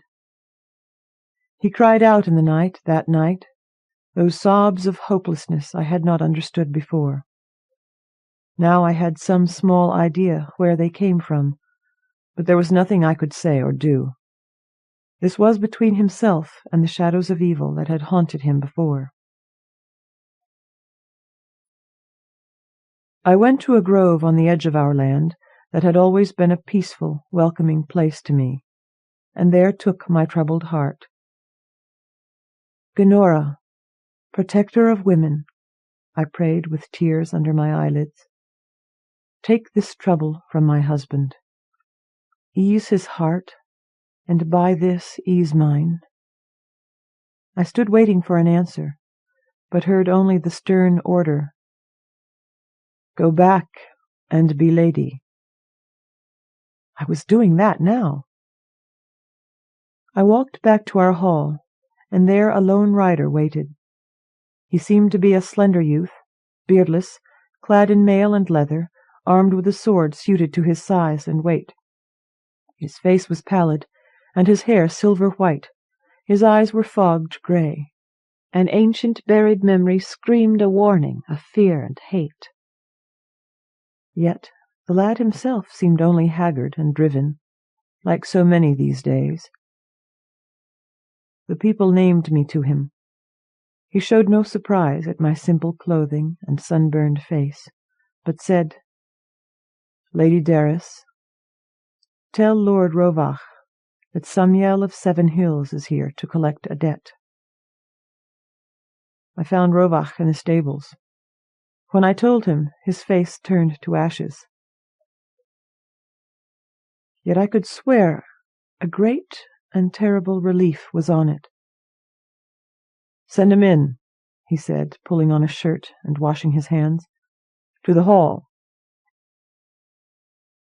Samiel of 7 Hills seemed surprised to find a mortal man, exhaustion carved across his features, but rallied when Rovach asked gently, I heard they all died at 7 Hills, lad. How is it you bear the name? The boy's lip curled cruelly. The treachery of one of your own men, butcher of Estcarp, who heard a wee babe crying in the rubble and saved me out alive. It was said I am of sorcerer's blood, and ensorcelled him to keep and care for me. But neither of us regrets it. Rovach closed his eyes and said, Where is this foster father of yours now, that you came alone on such a mission? I will never tell you that, the boy shouted in a voice sharp with fear. The quest was mine alone. But he seemed to doubt what he saw even as he spoke, and I could almost pity him. Rovach nodded. Then tell your tale before Lady Darras, so that she may hear your charges. He gaped at me as if this were clean against decency, but then began angrily. It was a village of Alazan, butcher, and I know your kind have no love for Alazan. But they were not warriors. They were farmers, and weavers, and fishers such as you have here. And he, the boy addressed me, rode in with his army like a mad beast, putting everything that moved to the sword and the torch and the torture. And would you care to hear how my sister died? I could guess, but listened anyway, appalled, as Samiel spoke of rape and murder and horror beyond belief. Rovach had risen from his seat and knelt before the lad, head raised, looking like a fallen wolf. Vengeance is yours, he said in a husky voice, and it is yours to take. I only ask one thing. Lady Darras had no part in this, and may be with child. Do her no ill, but vow to take care of her as I would, and all you ask is yours. The lad gaped witlessly, and began to laugh uncontrollably. You would have me take your daughter to wife? He demanded, as if this were the strangest jest of all. Not my daughter, but my lady. Then he lowered his head in bitter, total surrender. He would not have me without a fight, nor Rovach's life in such a manner. Rovach had laid down his sword. I now took it up. The yellow stone pulsed with its evil glow. In my head it hummed with an ever-increasing pitch until my head would all but burst. Then a rage I never knew possessed me, as I looked into the lad's face and saw in it a hated hound of Alazan. His kind had destroyed my land and left me orphaned, had ruined our land, had torn Carston apart with civil war. He was here to kill all I had and all I ever loved, and then take me like a prize of war or a stolen cow, and take his vengeance on me, too. I would not endure it. He was a thing of evil, and I would destroy him like a venomous serpent. Growling like a wolf, I advanced upon the boy, sword in both hands, point aimed at his heart. "Cold god of death!" Rovach gasped, rose quickly, and spun around to take the thing from my hand. He wrenched it from me, madwoman's strength though I had, and flung it across the room to come to rest beside the fire. A shock of cold water ran down my hair and gown, and there was Norrie with the bucket. She had doused me as I had her lord several days before, and for the same cause. "Demon sword," the boy from Alazan said softly. "How did you come by it?" "By parricide," Rovach answered with the same quiet awe. "Will you stand and fight, or take your blood right now?" I stepped between them.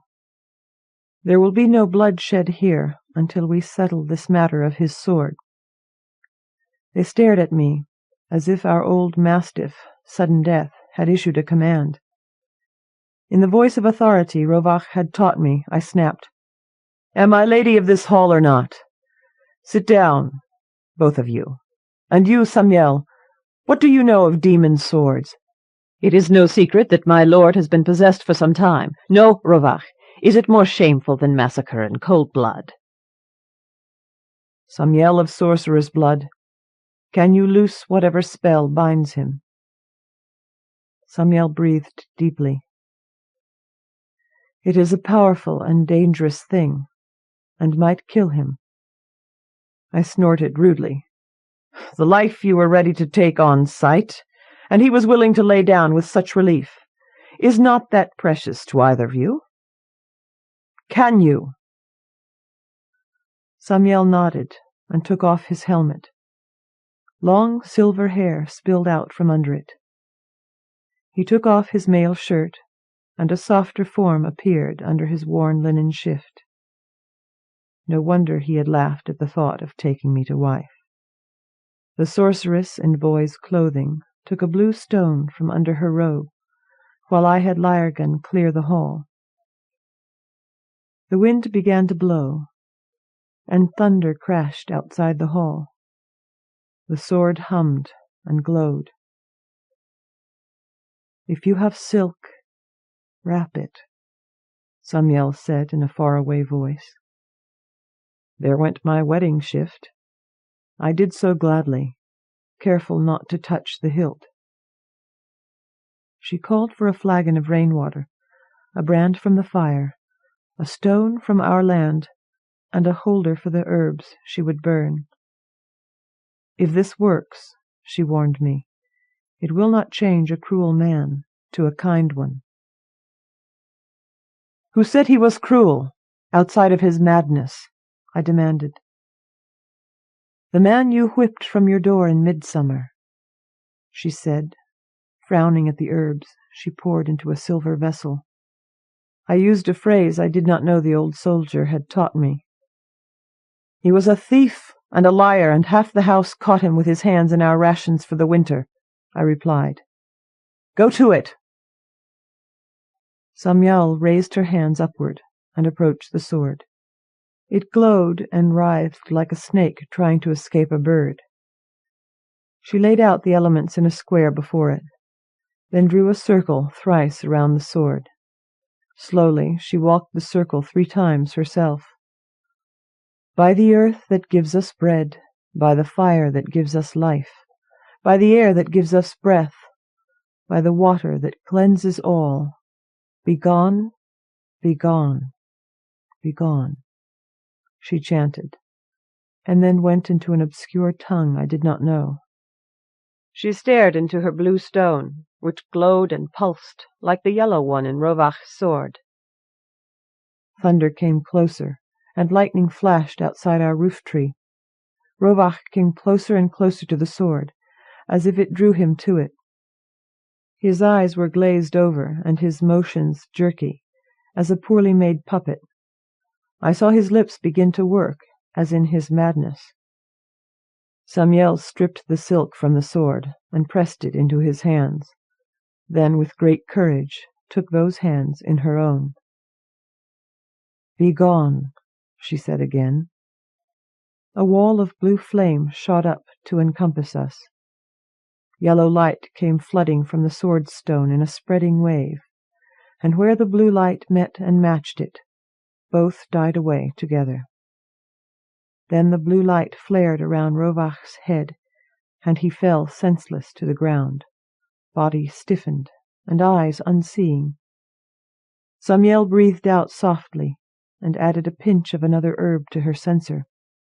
It was one I had seen growing around here, though it was not common, and I noted its form and color.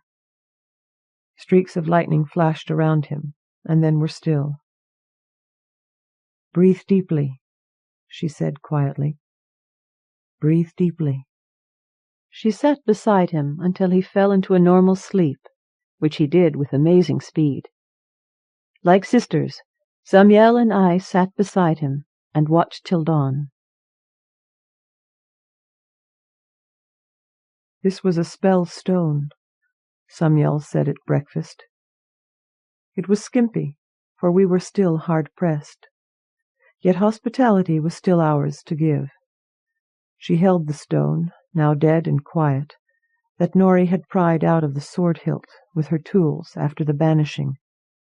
It lay on the table between us, dead and ugly. "Someone thought it would make the sword a better weapon," she added in disgust. "The wearer a better fighter. It inflames the passions. Did you ever go berserk without it in your hand?" "Not to my knowledge," he answered, and shook his head. "I have tried to restrain my passions, always, for I know I am a man filled with hate and anger." "Are you, even now?" Samiel asked. "It inflames the passions," Rovach said thoughtfully. "It may be I owe somebody an apology." "Or he might not have minded having his passions inflamed, unlike you," Samiel said wisely. Then she shook her fair head. "My father, so he is in all but blood, reared me in High Halleck, and I was sealed to Gennora as even shield maids are in the Dales. Gennora would have life and not death. Yet what of my slain kindred? He has had them on his conscience day and night for all these years," I told her, "and that is torment enough, if you need revenge. Would you follow the custom of our land, and have him rebuild what he tore down, and serve you always, a life for a life?" "We built anew in a new land, and prosper," Samiel said, and shook her head again. "This is a riddle beyond my understanding, and so I will leave you in this wilderness until I solve it, and will then come back." I refilled her cup with such wine as we had. "Do that," I said gratefully, "and when you do, be welcome." The sun broke through the clouds then, and chased away the last of the storm. Darkness lifted as she rode out, and I looked forward to a brand new day. Afterward. My hero, homeless warrior and doggedly loyal to his late acquired family. Bastard and paradise, with atrocities behind him and living daily in the certainty of his own damnation, is a long-time favorite among my characters.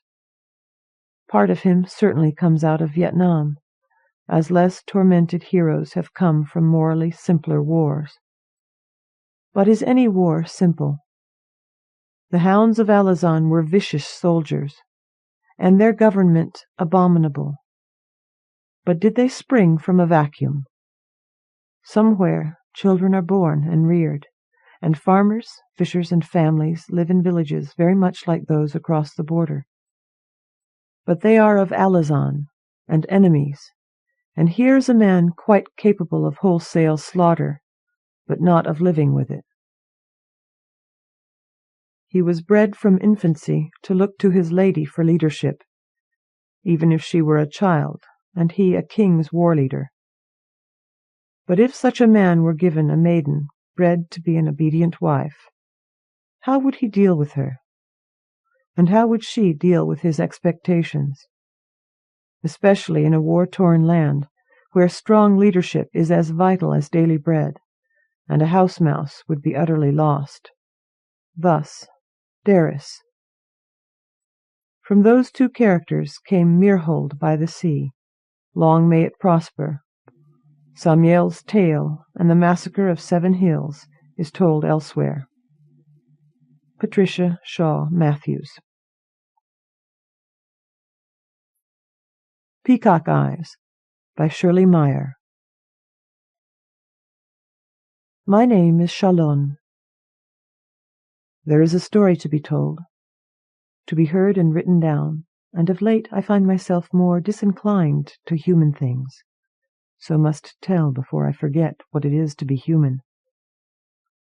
And before anyone cry out in disbelief, "Nay, she cannot be human," accept what word is mine to give. Before this place was known as the Waste, before the founding of Quaith, before flame and spirit kindling called me to power, I was human. My name is Shariann. What other names I had when I lived with my husband and daughter, I have forgotten. We lived in the village of Needle's Eye, which was on the new road to the gate, the ruined road you now call Old. The change began the day my daughter, Felica, came to me with a raven feather knotted in her hair and red shining in the depths of her eyes. This I saw as I wheeled from the table, floured to my elbows from the baking. Her voice, coming from behind me, was strained, with a note of forced laughter and enjoyment in it. She stood, berry basket clutched in one limp hand, clothing torn and soiled. "Mother," she said to me, "did you know that ravens rule the battlefield?" She smiled. A death's head rictus painted on a face as white as bone.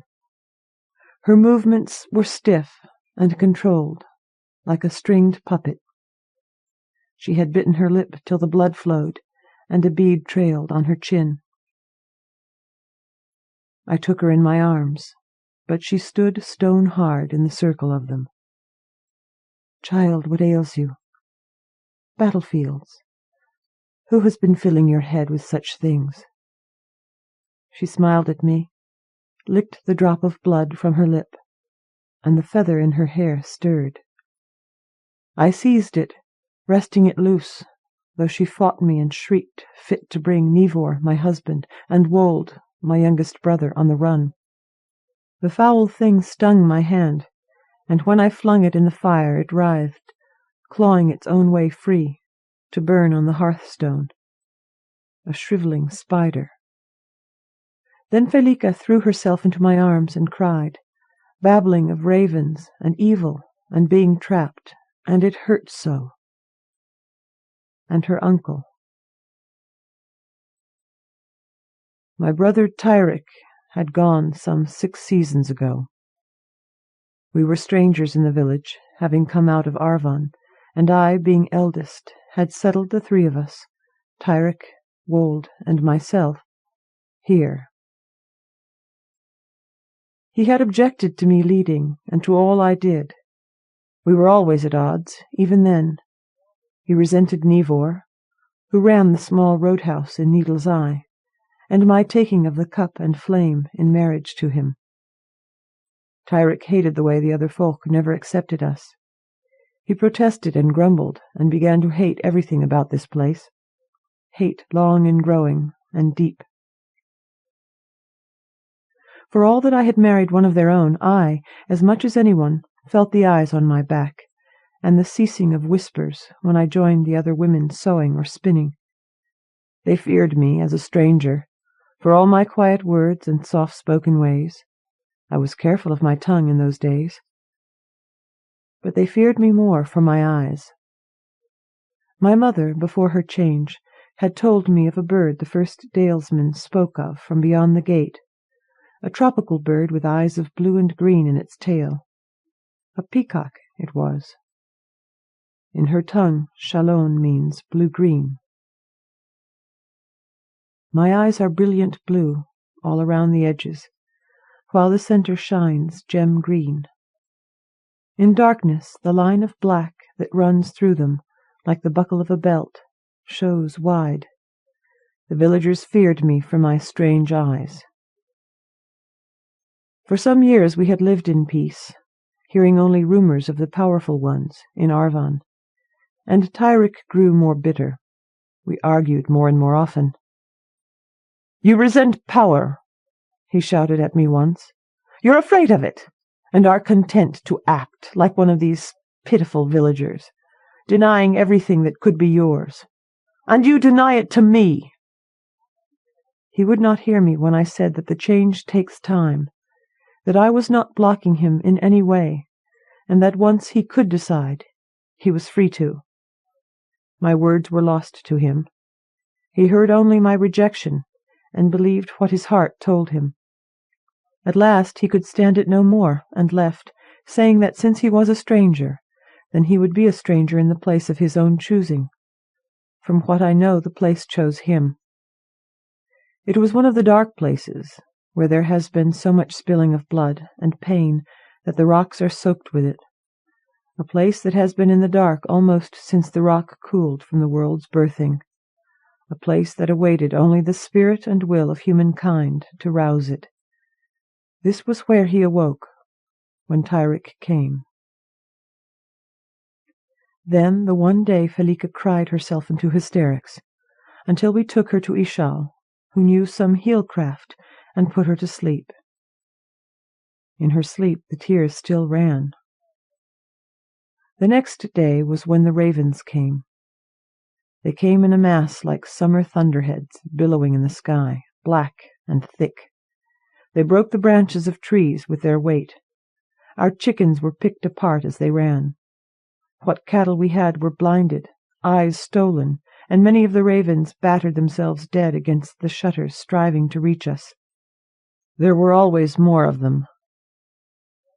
Thus it was that Tyrick came back to us, astride a black thing that was like a horse, with fangs, a kifan. His eyes had been the color of water glimpsed from the top of a deep stone well, or sunlight on a raven's wing, black with the sheen of blue. Now they were red, and as he slowly rode into the village, the ravens fell silent behind him. Flying attendants so close that one could not see where his black-feathered cloak ended and living wings began.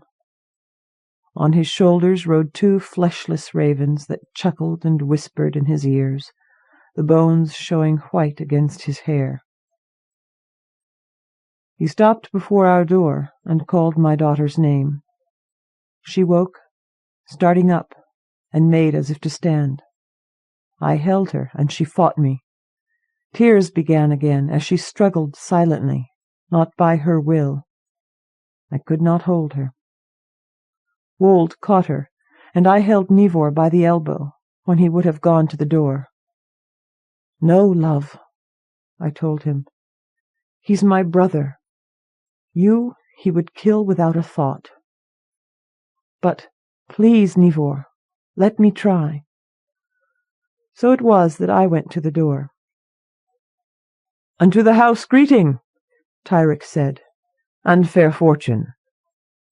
I could hear the clack as the ravens on his shoulders fluttered skeleton wings. "No, Tyrick, you bring no fortune with you. Get you gone.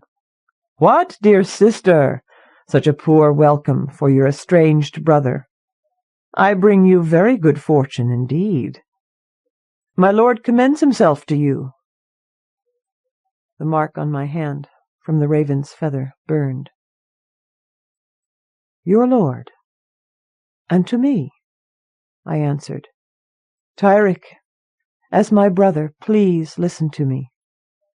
Leave Felica alone, please. I pled with him then, for I was weak in those years. I could feel the wood of the door at my back, smell the rot on the Kiefan's breath as it moved closer. Sweet mother, he's near his choice. He wanted so to be accepted. If he chooses wrong, he will never unmake the decision, not wanting to. If he chooses wrong. But, for a moment his gaze faltered, his voice almost childlike. I told him about you, Shallon. He wants you both, you and Felica. And I will have my revenge on them. Little brother. Swallowing my fear, I stepped away from the door, raising my hands to him. Tyrick, come down from there, please. You frighten me, speaking from such a height.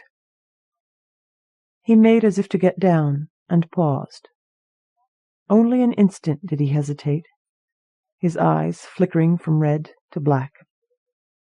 For a second I saw my little brother, as he had been when he was frightened of the dark, afraid of nightmares. His face was twisted with terror and fascination and self-loathing. He reached to me, and one of the ravens hissed. He snatched his hands back into the cloak, settling deeper into the saddle. No! You won't fool me again! Then the ravens were on me. Black feathers, beaks, talons, carrion stench, and horror. As I went down, I saw the hole torn in the thatch. My family burst from the door. The ravens. Heard screams begin from the other houses, and there was a bursting of black feathers in my head that dragged me into darkness. What humans now call the old road leads straight on, into the waste that the first folk called Ravensmoor, only a short time ago. Following the road to the gate, along the way into the hills, one will see the remains of trees fallen by the road, if trees grew of stone. Then they were living still, and that is where I awoke. All I could remember was the wave of black engulfing Needle's eye. Neavor! And my family! I pried open my eyes to see only darkness, my hands and body fixed to a floor that crackled but did not let me go. If I pulled too hard, it was as if I tried tearing my own skin off. First a pulling, then sharp pain began. I lay in the dark for some time, alone, thirsty, scratched, and aching. I do not know how long. Then a velvet soft voice that stroked along my skin whispered in my ears. My lady. Who's there? I tried to see, tried to sit up, sank back with a gasp. Someone enamored of your lovely eyes, my dear. Soft and gentle, the voice tried to soothe me. Soft, yes. Gentle, yes. But once cleaned up, you will indeed be a beautiful wife, it said. I am wife to Neavor, I retorted, then choked on a whimper. Before me, in the dark, hung a skull, shreds of flesh still on its red-smeared surface. Him? The voice asked politely. I don't think my ravens left much for you. Think on this a short time, my dear lady. Then I was alone again. If this voice wished to frighten me, it had succeeded, but failed in one respect. For my husband's sake was I human. Our family has always been so. Power for us demands a choosing, a decision, and a heavy price. I had chosen to be woman with human weakness, human strength. To avenge the others and my kin, I would... Tyrick had spoken truly when he hurled my fear at me, all those years ago. I was afraid of power. My father had been human enough, and my mother had waited for his death before changing. Still, I was afraid. To change.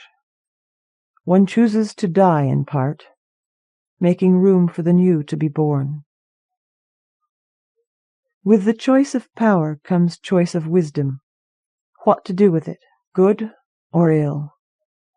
Had I done nothing, my choice would have been for evil. I would have wed the Raven Lord and been in thrall to him, helpless all my life. In the depths of myself all light would have lain forever trapped. I would choose again. Mother of my spirit, I said, father of my change. Within, I could feel the surge as long-closed passages were swept clear by the ancient words. The pain as threads of one kind of life began tearing away. Flame that lights the way, I choose again. I closed my eyes, blocking tears, and bid my human self farewell. "What are you doing?" the voice shrieked, no longer velvet, but iron. "Stop! I command it!" Something reached in the dark and tried to close my throat with its will. I gasped the last words, forcing the alien sounds past a reluctant tongue, denying that choking hold in my own fear of what I did.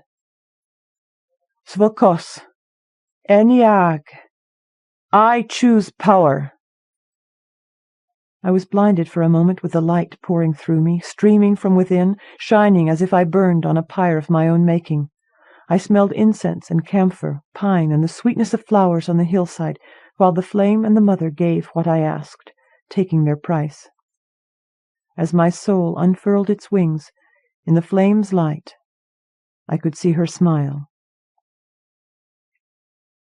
I opened my eyes and could see in the darkness. My body was being held in a nest, in a magpie's clutter. Shining bits of metal were woven in with bones and hair. Dead twigs were wound around with heavy gold tassels torn from tapestry cloth. Broken swords and gems and bright flowers withering. It was an attempt to collect beauty, robbing all loveliness from what it touched. My new power burned still, painful. It was untried power, like a young fire, and I used it to free myself from the nest grown into my flesh. I stood up, brushing at the veils of blue-green light that drifted before me, hiding my enemy, the remains of the nest charring away in a drift of grey ash. We stood in the midst of his nest, his kingdom. It was a clearing in a stand of trees that leaned toward one another, as if for support. Brilliant, poisonous green leaves rustled as they scraped together in the breeze, like boneless fingers. I could not see the sky, only that green and the darkness under the trees, the nest a jumbled mat of sticks and twigs on the forest floor, with wicker walls knotted between the trees. Before me stood the Lord, with hand outstretched to stop me. He was bone and ash and tight-stretched skin. He was the darkness under rocks where blind things grow. He was death as the destroyer, rather than the changer of lives. He was the crippled part of every man's soul. A crest of blood-matted feathers rose on his otherwise naked skull, and there was hunger in his eyes. "Killer, For the lives of my family, I said, and threw all of myself at him. I poured out all of the light within me, and it was not enough. I held and held and held, draining my new power, and when at last I looked up from my knees, my old form, unable to channel my power, he still stood. Very pretty, my lady, but you cannot harm me in that way. You are beautiful, my peacock eyes, and I will have you, as well as everything else, he said, walking toward me. I was trapped, netted like a bird in a snare, a bird staring at the snake. Shallon! No! Nivor's voice cut through the darkness around me, like his sword cutting the nest wall. He was there. How? Alive? The skull in the dark. A lie. He cut the opening in the nest wider and stood in the opening, his grandsire's sword at the ready. He looked worn and very weary, as if he had searched for me a long time. He had always been stronger than Tyrick could ever see. Shallon, I love you. That was all he said. The Dark Lord screamed a raven's croak and threw up his hand, and my husband went down. No! Nivor knelt behind the steel that was his protection. I could not stop to shield him. His sword must shield him. He had shown me how I was stronger than the Lord of Ravens. I would not waste the chance he had given me. He loves me, I said, and the evil one stumbled back to avoid the touch I reached to him. He loves me. You love lies. Which is stronger? I stepped again, and yet again, and still he fled me. All around the circle of the nest we went. At last he stood at bay between two trees whose branches wove behind him and blocked his passage to one side or the other. He turned bright, panicked eyes on me. Woman, you love no one. What love you have is weak. You fear to love too hard. For a moment I hesitated. See, this one you rejected, denied. He made a summoning gesture. Between us, Tyrick stood. My brother faced me coldly, no liking in his face. Tyrick? I stammered, weakening. You denied me my right, he said. I looked into his face and began to believe them. I turned as a child does for reassurance to Nivor, and saw the love shining in his eyes, despite my change already. No matter what I was, powerful or not, he loved me still. Tyrick caught my hands and held me in that moment of hesitation, his lord abandoning him to flee through a small gate. My brother cried out as he was left behind. Then it was I who held him fast, as he tried to free himself and follow. The ravens on his shoulders fell into patterns of bones on the forest floor, and I held him close. He cried out again, and shielded his eyes from me. Tyrick, listen, listen! You are still my brother! Tyrick! The power that sustained this place was being sucked out of it, as a man sucks dry an orange, and my brother's struggles grew less. I felt more fear for him than of him at that moment, for it was less him listening to me than a draining away of all he was. Nivor put his hand on my shoulder, snatched it back with a muffled cry. Tyrick! I called him, and Nivor added his voice to mine. Yes, he answered me, lying in my hands like a babe, limp, the feathers on his cloak draggling across his face. Already he looked old, and was growing weak as the Raven Lord leached his life. Tyrick, you choose. Your lord drains you, even as you fight for him. We still love you. Tyrick, please choose. With your own power, you can still withstand him." He glared out of an old man's face, eyes red still. Then he shivered, looked up at me, and chose yet another way. In my hands he shuddered and died. His eyes, black once more, stared up at the leaves overhead, free of all of us. The trees groaned. Neave pulled me free of Tyrick's body as the first branches started falling, grey stone shattering as the limbs hit on suddenly hard ground, all life pulled out of them. One can still see the weathered stone branches, for stone wears slower than humankind.